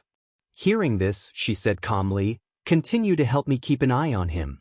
If you can't find any loopholes in him, his daughter will become his loophole. With Ho-zi's methods, Yi Jifan's daughter must be living a prosperous life in France. As if thinking of something, his eyes darkened and he said, Sister, ask his secretary to find an opportunity to ask if he still has the intention of sending his daughter to the military. If there was, then Du Kaiwei would definitely arrange for Yi Ying, who had heart problems, to enter the army. Her reputation in the country was ruined, and she had a bad record abroad. Regiment Commander Du, if you really want to repay that stab, then please arrange for Director Ye's daughter to join the army. Xia Yiwei was the secretary of the leader of the southern province. It was much more convenient for her to keep an eye on Yi Jifan. Moreover, Yi Jifan's secretary was friends with Xia Yiwei. It was not suspicious for her to ask some non-work-related questions. Tell Sixth Brother that he doesn't need to worry about France. Just focus on his own things. I'm not capable of handling the matters in the army, but I can still contribute to the matters outside. Ho-zi, who was about to get dressed, leaned over and kissed Xia Yiwei on the cheek, leaving the two siblings alone. He had to go downstairs to prepare lunch for his wife. If he didn't prepare lunch now, dinner would be ready. Xia Jinyuan didn't talk for a long time. He had just finished the training, so he was actually a bit tired. When he took out his phone and saw Xia Yiwei had sent him a few text messages, "Call me back as soon as you see me." In front of him, Yi Qian was still standing quietly in the same place. There was a smile in his dark eyes. He slightly moved his ankle that he sprained last night, and then strode straight towards Yi Qian. Everyone was wearing a jungle combat uniform. The paint on their faces was smeared with sweat, making them look even more unrecognizable. There were still a few comrades who hadn't come back yet. While waiting, they didn't forget to exchange their training experience and tactics with each other. Diving for a long time requires you to finish it in one go. You can't stop at will in case of insufficient oxygen. However, for a long-distance march in the mountains, we must strike a balance between work and rest. When we need to run, we must increase our speed. When we need to rest, we must stop. Only then can we maintain our stamina and keep our body excited. J5 was talking to a few members of the Storm Commandos. Yi Jian stood beside and listened carefully. Chapter 1850. Every member of the Snowfield Brigade was very outstanding. Their tactical experience and training were accumulated over a long period of time. After more than 40 days of joint training, Yi Qian was amazed by the abilities of each of them. The T6 soldiers had delicate baby faces, but once they held a sniper rifle, they could directly complete an accurate sniper shot with a golden hook hanging upside down from a tree. The Long Hawks and Sparrowhawks were the scouts of the team. As long as the prey was targeted by them, it would be impossible for them to escape from their sight. Moreover, they could complete the reconnaissance in the shortest time possible. Yi Qian always felt that she was full of energy from head to toe when she trained and fought with them, because they were all role models for her to learn from on her way to the military. Fighting with a group of role models, she would never relax or think about slacking off. She would always be spurred on. The Navy's main mission is anti-reconnaissance, anti-landing, beach raiding, and so on. The military skills and abilities you all have are incomparable to other branches of the military. Previously, you focused on naval combat, so you were limited. In the future, you will move toward a more large-scale tri-service systematic combat. With the ability of the Devil King, I'm guessing that within 3 years, you will be a very terrifying naval special forces.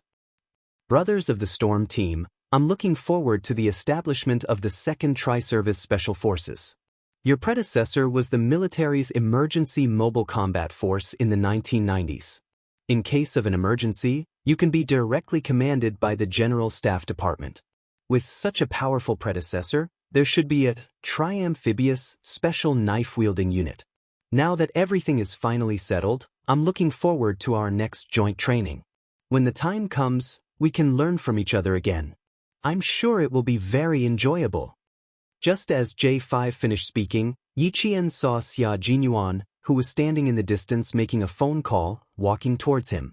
He smiled at him, then looked away and focused his attention on J5 again. Why did J5 say that he was looking forward to it? It had to be from the beginning of the 1990s when someone in Tai provoked our country, causing our entire army to be in a state of readiness for war from the second half of 1995. From 1995 to 1996, danger appeared again, and there was a transfer of troops from the south to the north. They only cared about one side and did not care about the other. It also made the military and the highest leaders in the Great Hall more aware of the lack of amphibious forces in our country.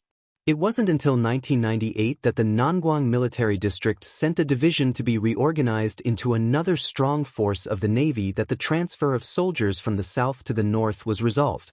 After that, the military requested the Navy to launch amphibious operations.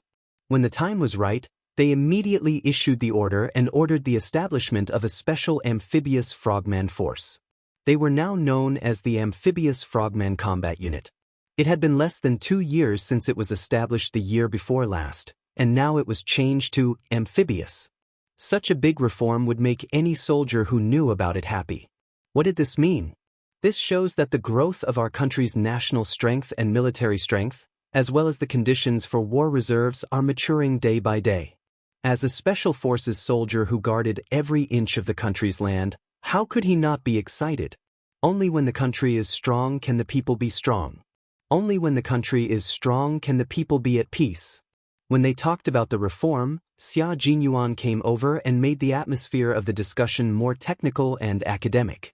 Wearing the jungle combat uniform, they were very clear that our country's current national defense technology and military equipment construction had entered a stage of rapid development. They needed to move forward with the times, and they could not be complacent and end up as useless chess pieces and retire with regret. When the devil came, the discussion reached an unprecedented level of excitement. Yi Qian, who was still a military school student, had his eyes shining, and his little face was faintly red with excitement. Chapter 1851. There will be big moves next. We are the Navy of South Island. Facing the complicated geographical environment of the sea in South Island, all navies must have amphibious capabilities.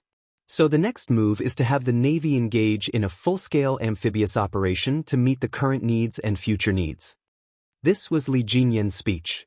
After hearing it, Yi Qian gave him and Xia Jinyuan many thumbs up in her heart. Although she didn't care about military affairs in her previous life, she had seen on TV that our army had held several large-scale exercises at sea in the next 10 years, which was the full-scale amphibious operation that Li Jinyan was talking about now. The future hadn't come yet, but they had already realized and prepared for it. Yi Qian could already hear the ups and downs of her excitement. The blood in her body flowed faster, and she was so excited that small beads of sweat appeared on the tip of her nose. How lucky she was to be able to fight side by side with them. When we move from mechanization to digitalization, there will definitely be a full-scale three-army drill. Those who sail on the sea, fly in the sky, and run on the ground will all gather. Brothers, when we meet again at that time, how delightful it will be. How delightful, how delightful. As a female soldier, Yi Qian was even more ambitious when she heard this, and she couldn't calm down for a long time. Life was like a white steed passing through a crack, and in the blink of an eye, she disappeared between heaven and earth. In her previous life, she died an ordinary and cowardly death, so in this life, she must not waste her time. She must live a vigorous life. Those insidious villains were nothing. They spent their lives calculating, but they didn't know that they miscalculated their own lives. Whether it was Yi Ying or Du Jie, their world didn't have magnificent scenery, only darkness like a trench. Yi Qian's world was vast and boundless, and the army was her life stage. She would dance the most beautiful dance and live the most brilliant life. Come on, stack one. Stack one for the many times we will train and exercise together in the future. When the time comes, no one can be left out. In the depths of the dense forest, dozens of big hands were stacked. As there were too many people, some of the brothers stepped on another brother's knee and sat directly on his comrade's shoulder. To the special forces, this kind of stacking was a piece of cake. 22 Army Special Forces soldiers and 22 Navy Special Forces soldiers formed two teams. Their outstretched hands were stacked on top of one another. Because they were all wearing camouflage suits for jungle combat, there were also strips of lucky camouflage on the outside. From afar, they looked like two big trees with vines growing out of them. It was a spectacular sight. Qing Miao, our bridge is yours. Let's go. The comrade sitting on the top floor shouted. Yi Qian, who was the last to reach the top, jumped and ran. The comrade on the second floor reached out and firmly grabbed her outstretched hand. With a lift, Yi Qian agilely climbed to the second floor, then quickly climbed to the third floor. She stood in the middle like a flagpole between the two teams. She stretched out her arms and placed her hands on top of the large hands of her comrades. 1, 2, 3, for our next meeting in the future, all the best. Come on, come on. All her comrades shouted together. Their voices weren't loud, but they were so uniform that it was as if one person was saying it. Although their voices were low, their momentum was great, like the low chime of a morning bell that reverberated in the depths of the valley. This was the friendship of a comrade, a friendship that went through life and death and entrusted their backs to each other. Although they didn't make a sound, it was as deep as the sea and as vast as the sky. Chapter 1852. The promise of not one less was their promise to each other as well as to themselves. However, they were special forces soldiers who walked on a knife's edge. Perhaps one day, they would fall off the knife and the cold gleam of the knife would pierce through their hearts. That would be in eternity. K7 chewed on this promise and committed it to memory. Looking at his comrades hugging each other and saying goodbye, he felt a slight warmth in his cold heart. Some people said that he was too cold and inhumane, and that it would be best for him to be reformed in the army. Perhaps he would be able to cover his face with his heart by going through life and death situations with the soldiers. He didn't say no, and a week later, someone sent him to the army. How many years had it been? It had been 8 years since he graduated from medical school when he was 19 years old, and now he was 27 years old. It had been so many years, but he had never thought of leaving the army. He had never thought of going home. The figure in front of him was so lively, so loyal, so why should he leave? This was his comrade who had gone through life and death with him. After folding his arms, K7 stood far away. Looking at his comrades hugging each other, there was a smile in his eyes. Then, there was a smile on his pale face.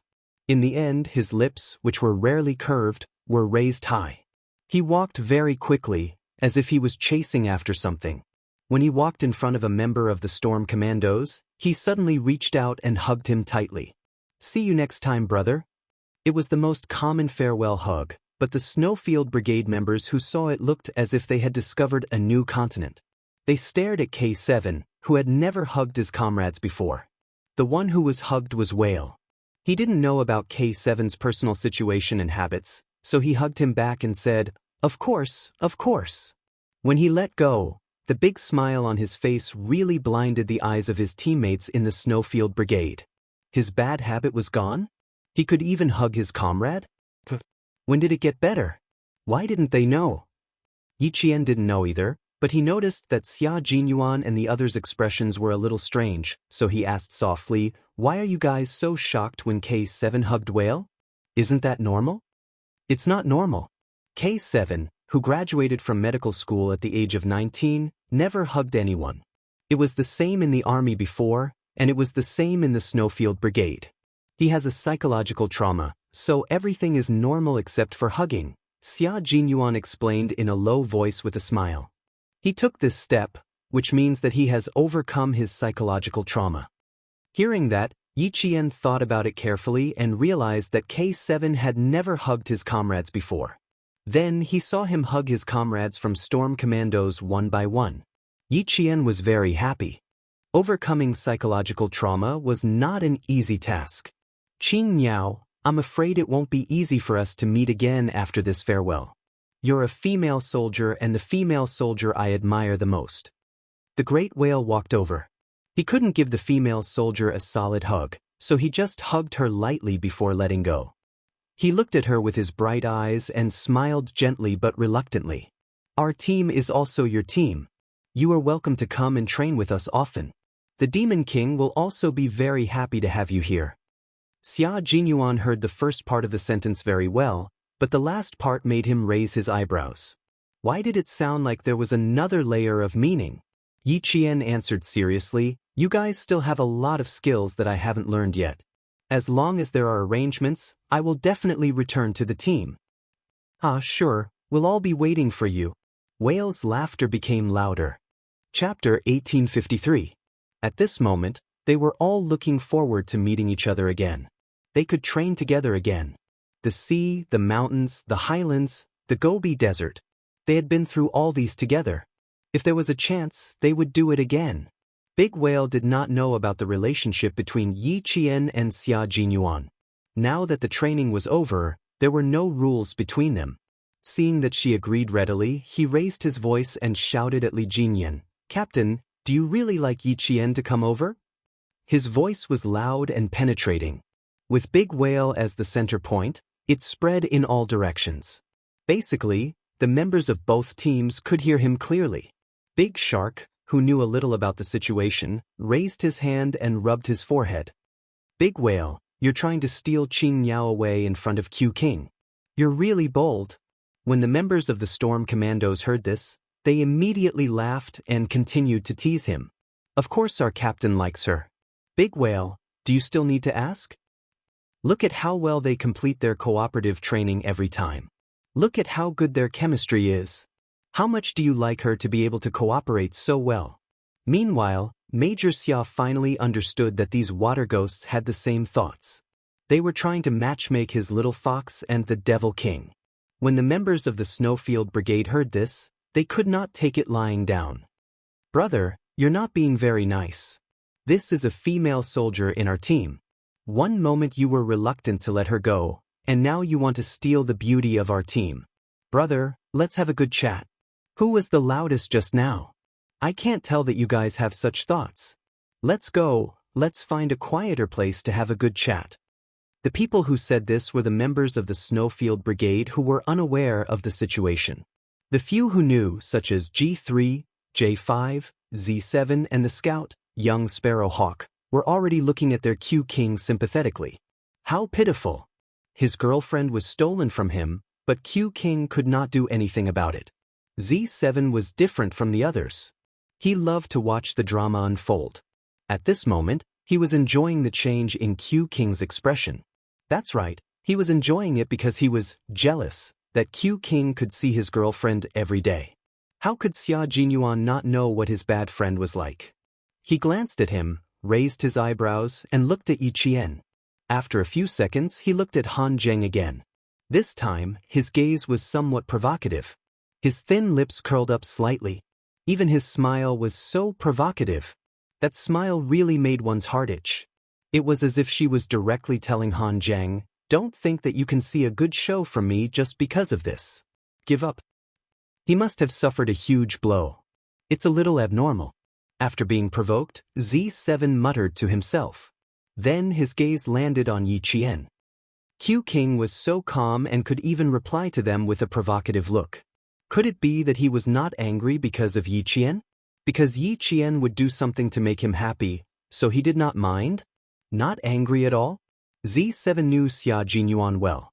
After sorting out his thoughts, he immediately put on a straight face and pretended that he had not seen anything.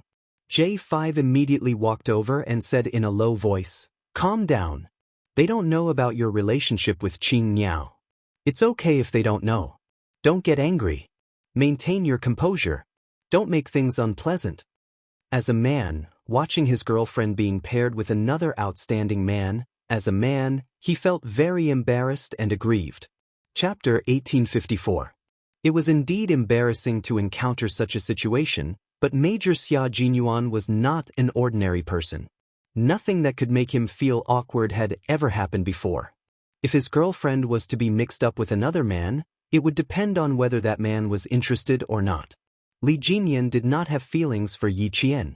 Since he knew that, why should he jump out? Of course, the most important point was that his girlfriend did not have feelings for another man. All in all, there was no need for him to jump out. He would only feel awkward if he jumped out.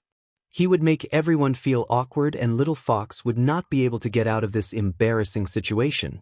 It did not matter if he was embarrassed. He was a thick-skinned man after all. However, this matter had to be resolved properly. He did not want to make things difficult for Little Fox. As for himself, he was not angry. Other than feeling a little stifled, he was also a little worried. He was worried about when his identity would become open and aboveboard. However, he still had to put on an act. He had to let Little Fox know how aggrieved he was as a boyfriend who could not be exposed to the public. When he heard this, he said, "Don't worry. I still have some manners. The ignorant are innocent. When they find out one day, I will find a way to talk to them about the past. We'll talk about it in the future. Bear with it for now," J5 said and felt like laughing. You have to understand that the rarer something is, the more valuable it is. What's more, Qing Yao is extraordinary. Her talent and appearance are top-notch. The hormones in a man's body will cause trouble, and he will more or less have some fantasies about her. You cough. Do you want to take a breather now? Major Xia felt that his comrade was too good at backstabbing him. He had not thought of anything else, but his comrade had thought of everything. What did he mean by more or less fantasize about being with her? You're not here to comfort me so you can stab me a few times, right? Major Xia stared expressionlessly at his comrade who was trying hard to hold back his laughter. Fantasize about being with her? If you said, fantasize about being with a girlfriend like Qin Niao, I might be able to accept it. When J5 heard this, he laughed and patted Xia Jinyuan on the shoulder. He laughed so hard that his shoulders shook. I'm honest. I'm not lying. Please forgive me. An honest man can't go against his conscience and lie. It was good that she was not angry. He was really worried that a dispute would arise because of this. After laughing, J5 said seriously, but this also shows that as long as the two of you don't let the public know about your relationship, something like this will happen again. Q King, in my opinion, if you want to solve this problem, you should just ban the jokes between comrades. It doesn't matter to us guys. We're thick-skinned and flirty. She's a female soldier. If such jokes are made frequently, not only will it affect her mood, but it will also ruin her reputation. Yes, I'll make a statement after they leave. Xia Jinyuan, who had the same intention, nodded lightly. His gaze had already landed on Yi Qian. She still had to solve this problem herself. Due to his status, he had to wait for Demon King Li to make a statement first before he could stand up. Although the two teams trained together, they were two different teams after all. They had their own captains, so Li Jinyan had to be the one to stand up for the Storm Commandos. Xia Jinyuan, who was born in a military family, knew how to get along with his colleagues. He would not let himself make the mistake of overstepping his authority. Major Xia was also someone who would not let himself be taken advantage of. Since he wanted to let Yi Qian know that he was upset, his expression in the blink of an eye was so pretentious that even J5 silently distanced himself. As expected of a soldier king, he really knew how to act. Chapter 1855. Yi Qian, on the other hand, did not realize what big whale meant at first. It was only when she heard their banter that she realized what big whale was implying. She was not embarrassed. They were just joking and no one took it seriously. She did not take it to heart, but what about her boyfriend? Yi Qian, who understood what was going on, immediately went to look at her boyfriend. When she turned her head, she saw her boyfriend, Major Xia, looking at her with an extremely resentful gaze. When he saw her looking at him, he even sighed heavily, looking like a resentful husband in his boudoir. Yi Qian felt her scalp go numb. Captain Xia, you are really not suitable to be a resentful husband. She still needed to comfort him. If she put herself in his shoes and someone else used him to make fun of other women, she would also feel uncomfortable. Although she did not have any experience in love, she knew that love was about mutual respect, putting each other in the heart, and always being considerate of each other. Moreover, although the members of the Storm Commandos were joking, this kind of joke should be prohibited. She did not like this. You guys are really bold. You even dare to make fun of your own captain. Your captain is not just anyone, he is the Demon King. I can already foresee that when you guys return, you won't be able to escape from dozens of nautical miles of armed swimming. As soon as Yi Qian finished speaking, all the members of the Storm Commandos immediately looked over. It can't be, right? It was just a joke. With one look, the bolder members were so scared that their hearts trembled. Their Demon King captain already had a cold face, but now he was so cold that his face was expressionless. Everyone knew that the expressionless Demon King was the scariest. Xia Jinyuan was already laughing. Dozens of nautical miles of armed swimming was not an easy task. They only knew about Little Fox's abilities and character, but they did not know that Little Fox did not like to make such jokes, especially when it came to relationships. Li Jinyan's expression had already become extremely cold. He was a little lawless. There should be a limit to making fun of others. He walked to Big Whale's side coldly. Big Whale knew that he was in trouble. He lowered his head and immediately admitted his mistake. I'm sorry, Captain. I was wrong. He had to admit his mistake immediately. Moreover, his attitude must be sincere. None of the members of the Storm Commandos saw this and immediately grabbed the neck of the comrade who had made a joke. We're in trouble because of your foul mouths. I still had a few days off when I went back, but now, it's all gone. Just as he finished speaking, the Demon King said coldly, I originally planned to give you 3 days off to rest. Now it seems that there's no need for that. Go back and challenge the 30 nautical miles of armed swimming. He couldn't say too much, but the punishment was very clear. Whoever dared to make such a joke again would be severely punished. All the members of the Storm Commandos stood straight and accepted their punishment without any objections. Xia Jinyuan walked to his side and fought side by side. His handsome face, which was always smiling, now looked just like the Demon King beside him, cold, sinister, and sharp as a sword. You can joke around, but remember that there's a limit to it. Normally, us men can sit together and chat. We're men and have thick skin, so it doesn't matter. Qin Niao can also take a joke, but you've all made the most basic mistake. Xia Jinyuan's words were not only for the water ghosts, but also for all the special forces of the Snowfield Brigade. You've all forgotten that Qin Niao is a female soldier. You've forgotten that although we're comrades, there's still a difference between men and women. Chapter 1856. I hope that we won't hear jokes like today's in the future. I also hope that everyone can give Qin Niao some face and not make her feel too awkward. After all, she's the only female soldier in our team. With the two captains' statements, the soldiers from both teams realized that they shouldn't have acted this way. They only wanted to keep Qin Niao in their team, but they didn't consider whether Qin Niao would accept it or not. De Jing was the first to apologize, and Yi Qian gladly accepted it. After today's incident, Yi Qian knew that there wouldn't be anyone from both teams who would make fun of him and the Demon King in the future. There wouldn't be any more problems like this either. Yi Qian was very satisfied with the outcome. The helicopter was already in position, and the signal to prepare to board came through the wireless communicator. It was time for the two teams to part ways. The handsome and cold Li Jinyan walked to Yi Qian's side, and a faint smile appeared in his eyes. You'll have your exams when you get back. Duel, don't worry. There was no need to mention anything else. She was going to join the Snowfield Brigade for amphibious warfare, and she still needed to improve her naval combat skills. The chances of her returning to the Storm Commandos training were still very high. Yi Qian saluted this outstanding commander. Demon King, I'm looking forward to the opportunity to join the Storm Commandos and experience your devilish training. It's good that you're not afraid. If you're afraid, you won't come. Yi Qian replied quickly. If you're afraid, you won't come.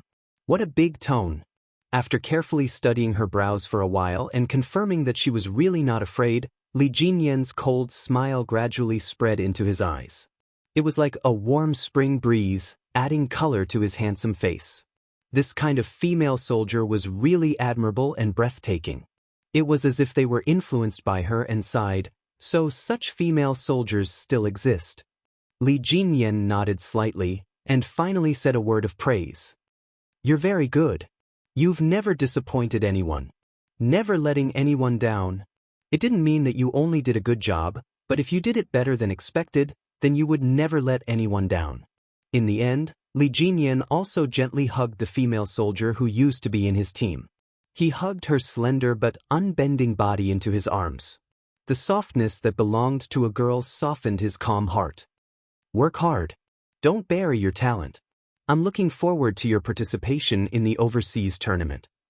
With such a female soldier, the male soldiers would feel proud. The helicopter that would pick up the Storm Commandos would arrive in half an hour. Li Jinyan looked at the time and pointed at the rifle on Yi Qian's back. Before we leave, we need to confirm one last thing. We want to see how you shoot with our own eyes. This matter started when they entered the mountainous area and entered the search shooting competition as well as the accurate shooting with 100 bullets within a time limit of 300 meters competition. When Yi Jian's shooting data came out, she was 0.003 seconds faster than Devil King Li. This meant that when Li Jinyan finished his first shot, Yi Qian had already finished his second shot. For the 300-meter limited shooting, I realized that you don't need to aim at the target in advance to be able to shoot accurately. When Commander Dong got your data, he couldn't wait to come over personally to watch you finish. We're even more curious and want you to teach us. When it came to training, Li Jinyan spoke more than usual. After Yi Qian heard this, he took the rifle from his back. Sure, no problem at all. There are still 14 blanks here. After I finish firing 14 rounds, you should be able to find out the reason. Chapter 1857. The members of the Snowfield Brigade who had been on missions with Yi Qian knew that she had skills that normal people couldn't learn. Even though they knew, they were all very interested when they heard Yi Qian say that she was going to shoot 14 blanks. She wasn't going to choose a target and then complete it. Instead, she was going to choose a target that needed to be hit. For example, 4 meters away, 7 o'clock, second tree, bird's nest. Or, 5 meters from the ground, a tree branch. Next, as long as the Snowfield Brigade announced the target, once Yi Qian's line of sight locked onto them, just like what Li Jinyan had seen before, she didn't need to aim. She just loaded the gun and pulled the trigger to complete the shot. Bang bang bang. Continuous gunshots rang out. The water ghosts of the storm commandos saw Yi Qian shoot as if she was aiming at a huge monster. She didn't need to aim at all and just completed the shot. After the 14 blanks were fired, the water ghosts were shocked into silence. What kind of shooting technique was this? Were they a bunch of unqualified Special Forces soldiers? With 14 bullets, it would take some time for each bullet to aim and fire. Qin Yao was just shooting blindly. Bang bang bang. After a series of shots, she was done. The target was done, and so were the bullets. You really didn't have any aiming movements. How did you do it? Li Jinyan had a vague feeling that Yi Qian's shooting technique wasn't something that they could easily learn. Without any aiming movements, a 100% hit rate. Qin Yao, how did you do it? I have this gun in my heart. My eyes see the target, and the gun in my heart is already aiming. From the moment I raised the gun and pulled the trigger, the gun in my heart was alive. I could already feel the bullet eject from the magazine, the cartridge case jump out, and the bullet hit the target through the barrel. It was the same explanation as before. Yi Qian answered truthfully. As for whether they believed it or not, it was up to them. An inconceivable explanation, a visible fact. Even Li Jinyan, who had always been calm about everything, found it hard to accept in an instant. She had this gun in her heart? But it wasn't this gun that completed the shooting in the mountains. Raising the question again for the first time, the calm Lieutenant Commander Guan Lai was a little anxious. Yi Qian smiled. Yes, as long as it's a gun that I'm familiar with, I'll always have that gun in my heart. Li Jinyan got another inconceivable answer, but he knew that this was the correct answer. After a long while, he slowly said, I think we won't be able to learn it. In the past, we all wanted to learn and tried, but in the end, we gave up. Xia Jinyuan smiled and said, because no one can have this gun in their heart when they get it. Only she can do that. Thinking about it, Yi Qian was groomed as a Special Forces member of the Snowfield Brigade, so the soldiers of the Snowfield Brigade would definitely be the first to know about it. Since they were familiar with the battlefield, they would naturally want to learn as well. Unfortunately, no one could do it. Indeed, we can't do it. I know that without even trying. Li Jinyan got an unbelievable answer. He smiled helplessly and said, Commander Dong told me that since Qin Miao can't become a Marine, then we should learn her shooting skills. After a slight pause, he added, when I go back and report this, Commander Dong will be secretly upset for a while. After listening to her explanation, the shock on the faces of the water ghosts didn't disappear for a long time. They tried to think about it in their hearts and even raised the rifles in their hands. In the end, their first action was still to aim. Chapter 1858. Have a gun in their hearts? Yes, they all had a gun in their hearts, but this gun was dead, not alive. Unlike what Qin Yao said, the gun, in her heart, could still be aimed and fired. They couldn't learn this ability. Li Jinyan, who originally wanted to ask about how to quickly change the magazine, felt that it was unnecessary. He was afraid that he would get another unbelievable answer. However, Yi Qian said, because I have this gun in my heart, I know how many bullets have been fired and how many bullets are left in the magazine. When there are 3 to 4 bullets left in the magazine, I can change the magazine with one hand. During the process of changing the magazine, all 3 to 4 bullets have been fired, and I can just remove the old magazine and reload it with a new one. I don't need to wait for the tracer to appear or pay attention to the warning of the magazine. She explained the last question in his heart. Li Jinyan nodded lightly. I understand. It's all based on the fact that you have a living gun in your heart. As he spoke, he looked at Xia Jinyuan and lowered his voice slightly. Fortunately, you joined the army and didn't get buried. Fortunately, she was a Chinese soldier and one of them. If such an enemy appeared on the battlefield, they would tremble without thinking about it. Yi Qian nodded and said, You can say that. Previously, the Navy commander also told me that I also wanted all my comrades to learn how to shoot. However, Q King and the others have all tried, and they didn't achieve the expected effect. Because we can't do it, we'll never be able to achieve it, Xia Jinyuan said helplessly. At that time, he was very interested and thought that he might be able to do it too. However, it turned out that he was thinking too much. The water ghosts of the storm commandos touched their faces. All right, it was time for them to wake up. Don't think about learning Qin Yao's shooting skills. Before they saw it for themselves, they were all delusional. Outside the dense forest, the faint rumbling sound of propellers could be heard. It pulled the water ghosts back from their shock and they looked up at the sky. The helicopter to take them back to South Island had arrived. After receiving all the explanations, Li Jinyan smiled at the female soldier who had once again surprised him. He turned around and faced the water ghosts behind him. His cold voice rang out with extreme harshness, Everyone assemble. Li Jinyan, who turned around with a smile, was the cold and seemingly ruthless young lieutenant commander. It turned out that the 22 members of the Storm Commandos had gathered within a minute, and the last seat in the front row was empty. This used to be Yi Qian's seat. Without Yi Qian, their original number was reduced to 21. The empty space reminded them that the female soldier Qin Yao would not return to the South Island with them. Their resolute gazes fell upon Yi Qian. Even if they were reluctant to part, they still had to bid farewell. Attention, salute. As Xia Jinyuan's commanding voice sounded, all his comrades straightened their backs like steel plates, raised their right hands neatly, and saluted the departing figure. The green mountains will not change, and the green water will flow forever. We will meet again.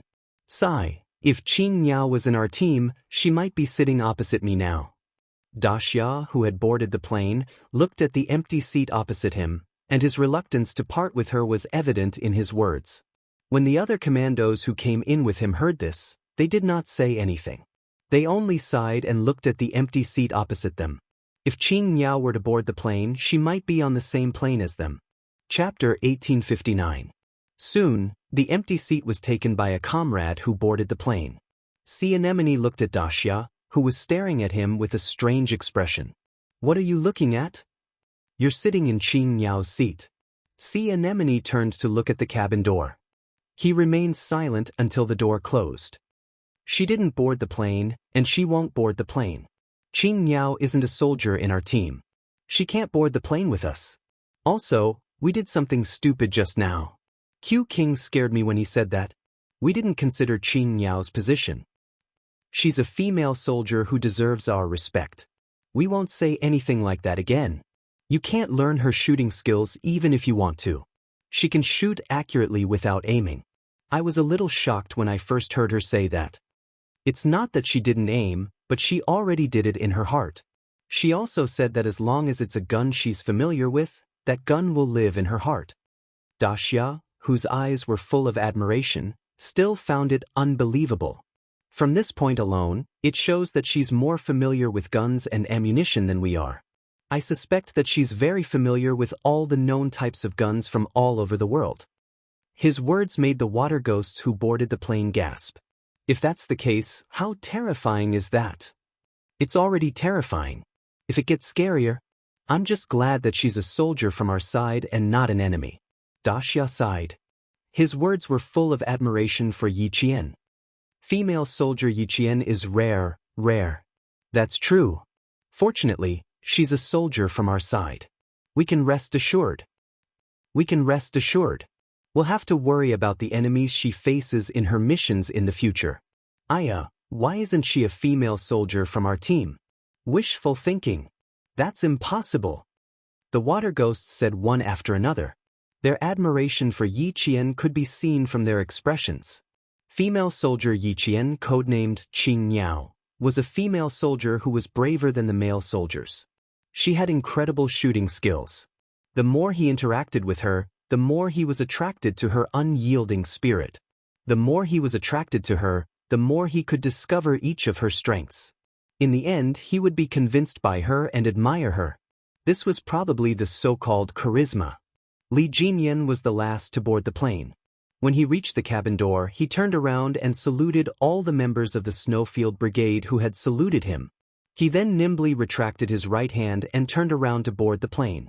When there was a reunion, there would be a separation, and when there was a separation, there would be a reunion. There would be a day when the brothers of the two teams would meet again. The members of the Snowfield Brigade raised their heads and watched the two helicopters pick up the storm commandos until they could no longer see the fuselages of the helicopters.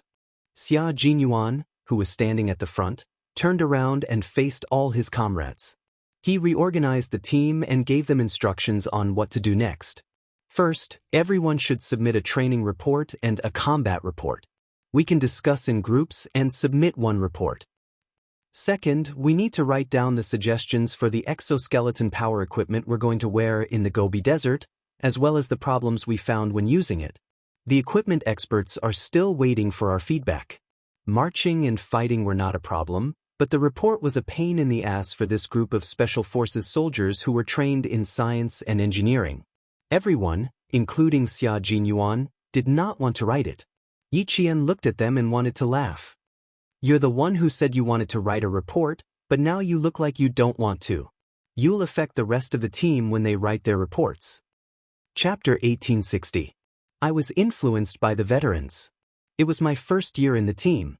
Do you know what the first thing the J5 said to me was? He said, "Finally, someone who can write a report."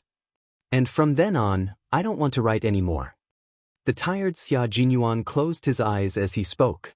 They didn't leave in a helicopter like the water ghosts. Instead, they left in a truck, arrived at the military airport, and flew back to the base. This time, they didn't alert the local troops when they entered the mountain for training. They only used 4 trucks from the local troops and prepared enough fuel to drive the trucks into the mountain. Now, they naturally had to drive the trucks to leave. Yi Qian, who was driving, saw this and said softly, "Stop talking. Go to sleep." Xia Jinyuan, who was both physically and mentally exhausted, was already silent. His head was tilted to the side of the window. His thin lips were slightly pursed, and he had already fallen asleep. Yi Qian quickly sized him up. When he saw the obvious fatigue between his brows, his heart ached. The car was driven very steadily. Xia Jinyuan didn't wake up even when K7 came to take over. Drive in a flat area. He's quite tired, Yi Qian whispered as he handed over the car keys. Let him have a good sleep. K7 smiled and made an okay gesture. After Yi Qian got into the car, he glanced at Q King, who was sleeping soundly, and chuckled. If you and Yi Qian can really develop a relationship, it's not bad. He didn't care that the sleeping person couldn't hear him. After he finished speaking, he started the car. After Yi Qian arrived at the airport, she flew to the city where the university was located. She followed Xia Jinyuan and took a direct flight to Beijing. Principal Chen was still in the hospital. She wanted to visit this person who still cared about her at the brink of death. She didn't allow Commander Liu and Political Commissar Yen to inform him. When the plane arrived at Beijing's airport, it was already past 2 in the morning. When they arrived at the military hospital, it was already 3:30 in the morning. Yi Qian, who did not even have time to wash up, got out of the car in his jungle combat uniform. He did not walk but instead ran towards the lobby. After taking a look at the hospital's map, he ran through the lobby and headed towards the sanatorium. Xia Jinyuan ran with her while contacting the sanatorium. Visiting Principal Chen was not something that could be done at will. The guards had to be ordered to let them in. Even though the Southern Province People's Hospital found out that it was indeed the nurse's mistake, the military did not let down their guard because of this. A world-class sniper had almost died due to a medical accident, so the Southern Province People's Hospital should be punished. Yi Jian ran all the way. It took her less than 5 minutes to get out of the car and reach Headmaster Chen's ward. The old squad leader is already resting. After recuperation, he slept quite well this week. His meals are also up to standard. All his bodily functions are up to standard for discharge. He can be discharged after another half a month of treatment. The guard already knew that the female soldier in front of him was the squad leader's only relative. He didn't even need Yi Qian to ask before he told her everything. The squad leader wanted to leave the hospital half a month ago, but was stopped by the commander-in-chief. After that, the squad leader never mentioned it again. But what? Through the glass in the ward, Yi Qian looked at Principal Chen, whose arm was still hooked up to N4 drip. His face was much thinner than before. Yi Qian did not realize that she had already shed a lot of tears. The guard paused for a moment before she felt the saltiness of the tears in her mouth. The guard quickly looked at the teary female soldier and lowered his voice. The squad leader agreed, but one night, he wanted to sneak out.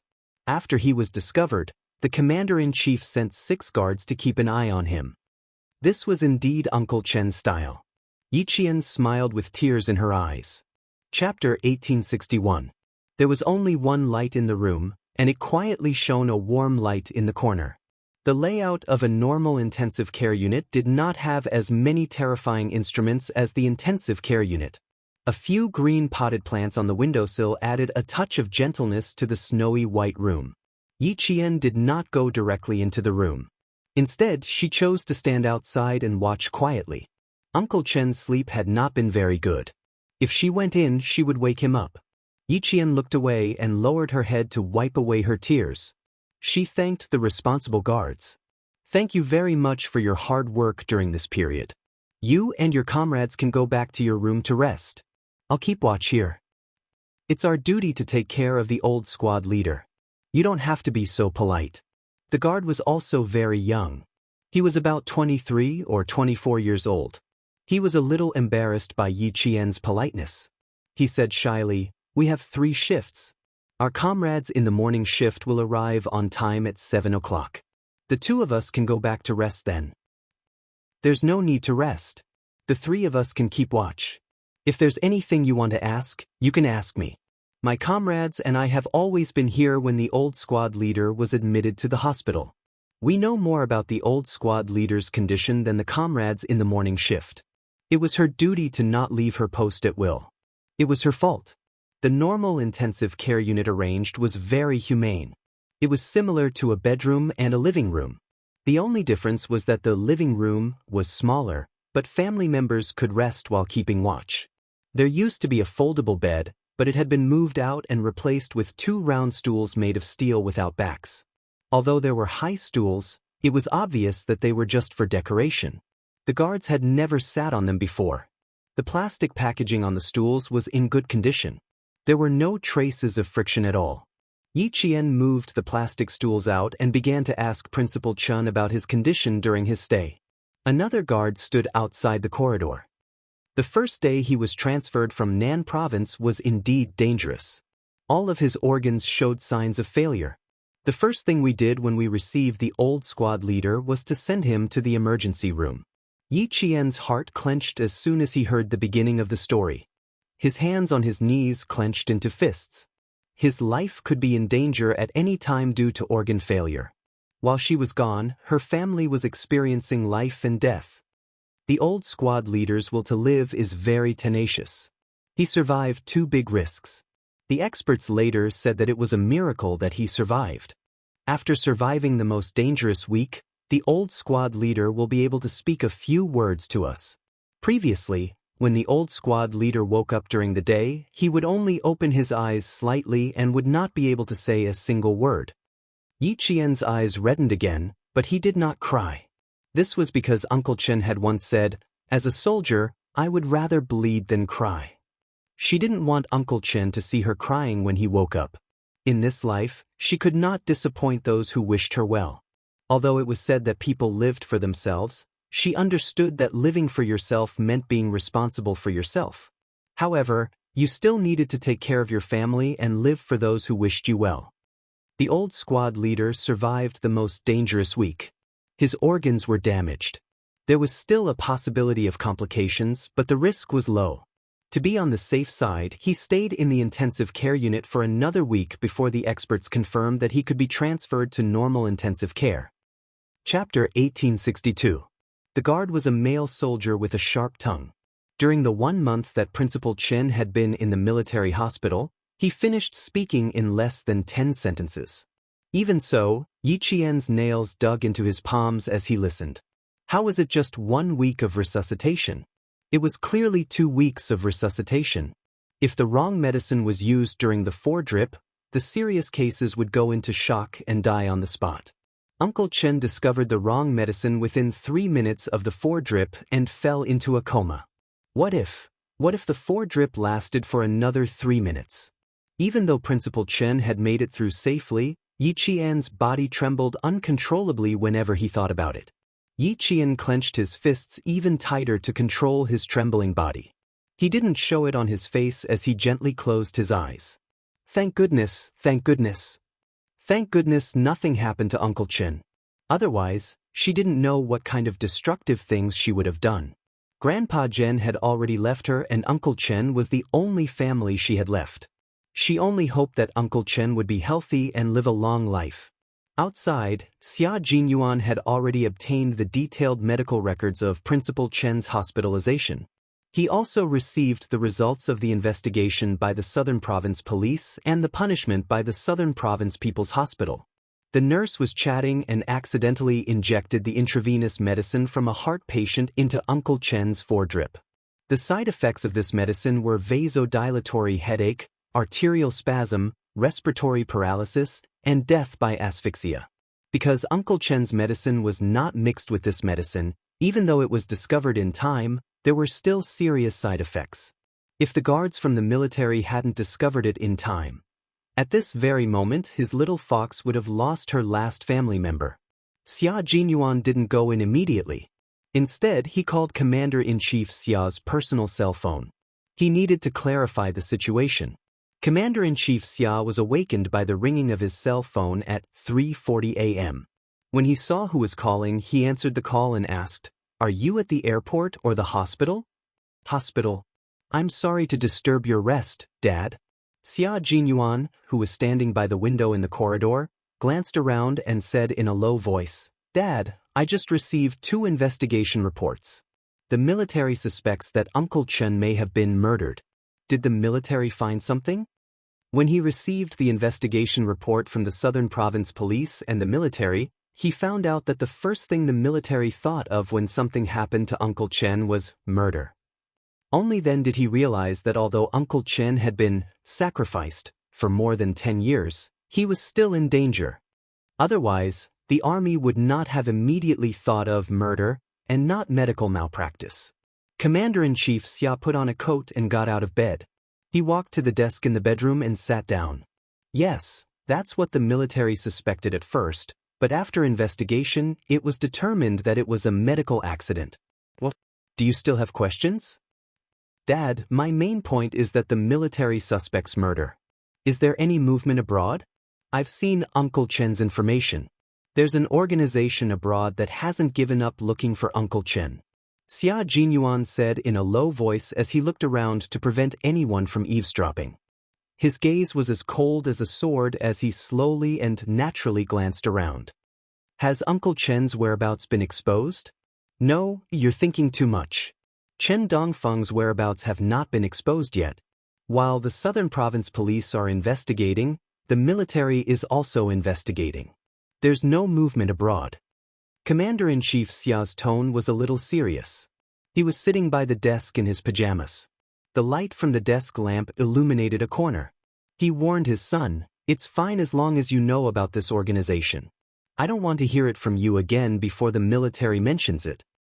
You need to keep Xiao Ye's side a secret. This is the military's idea and Chen Dongfeng's personal idea.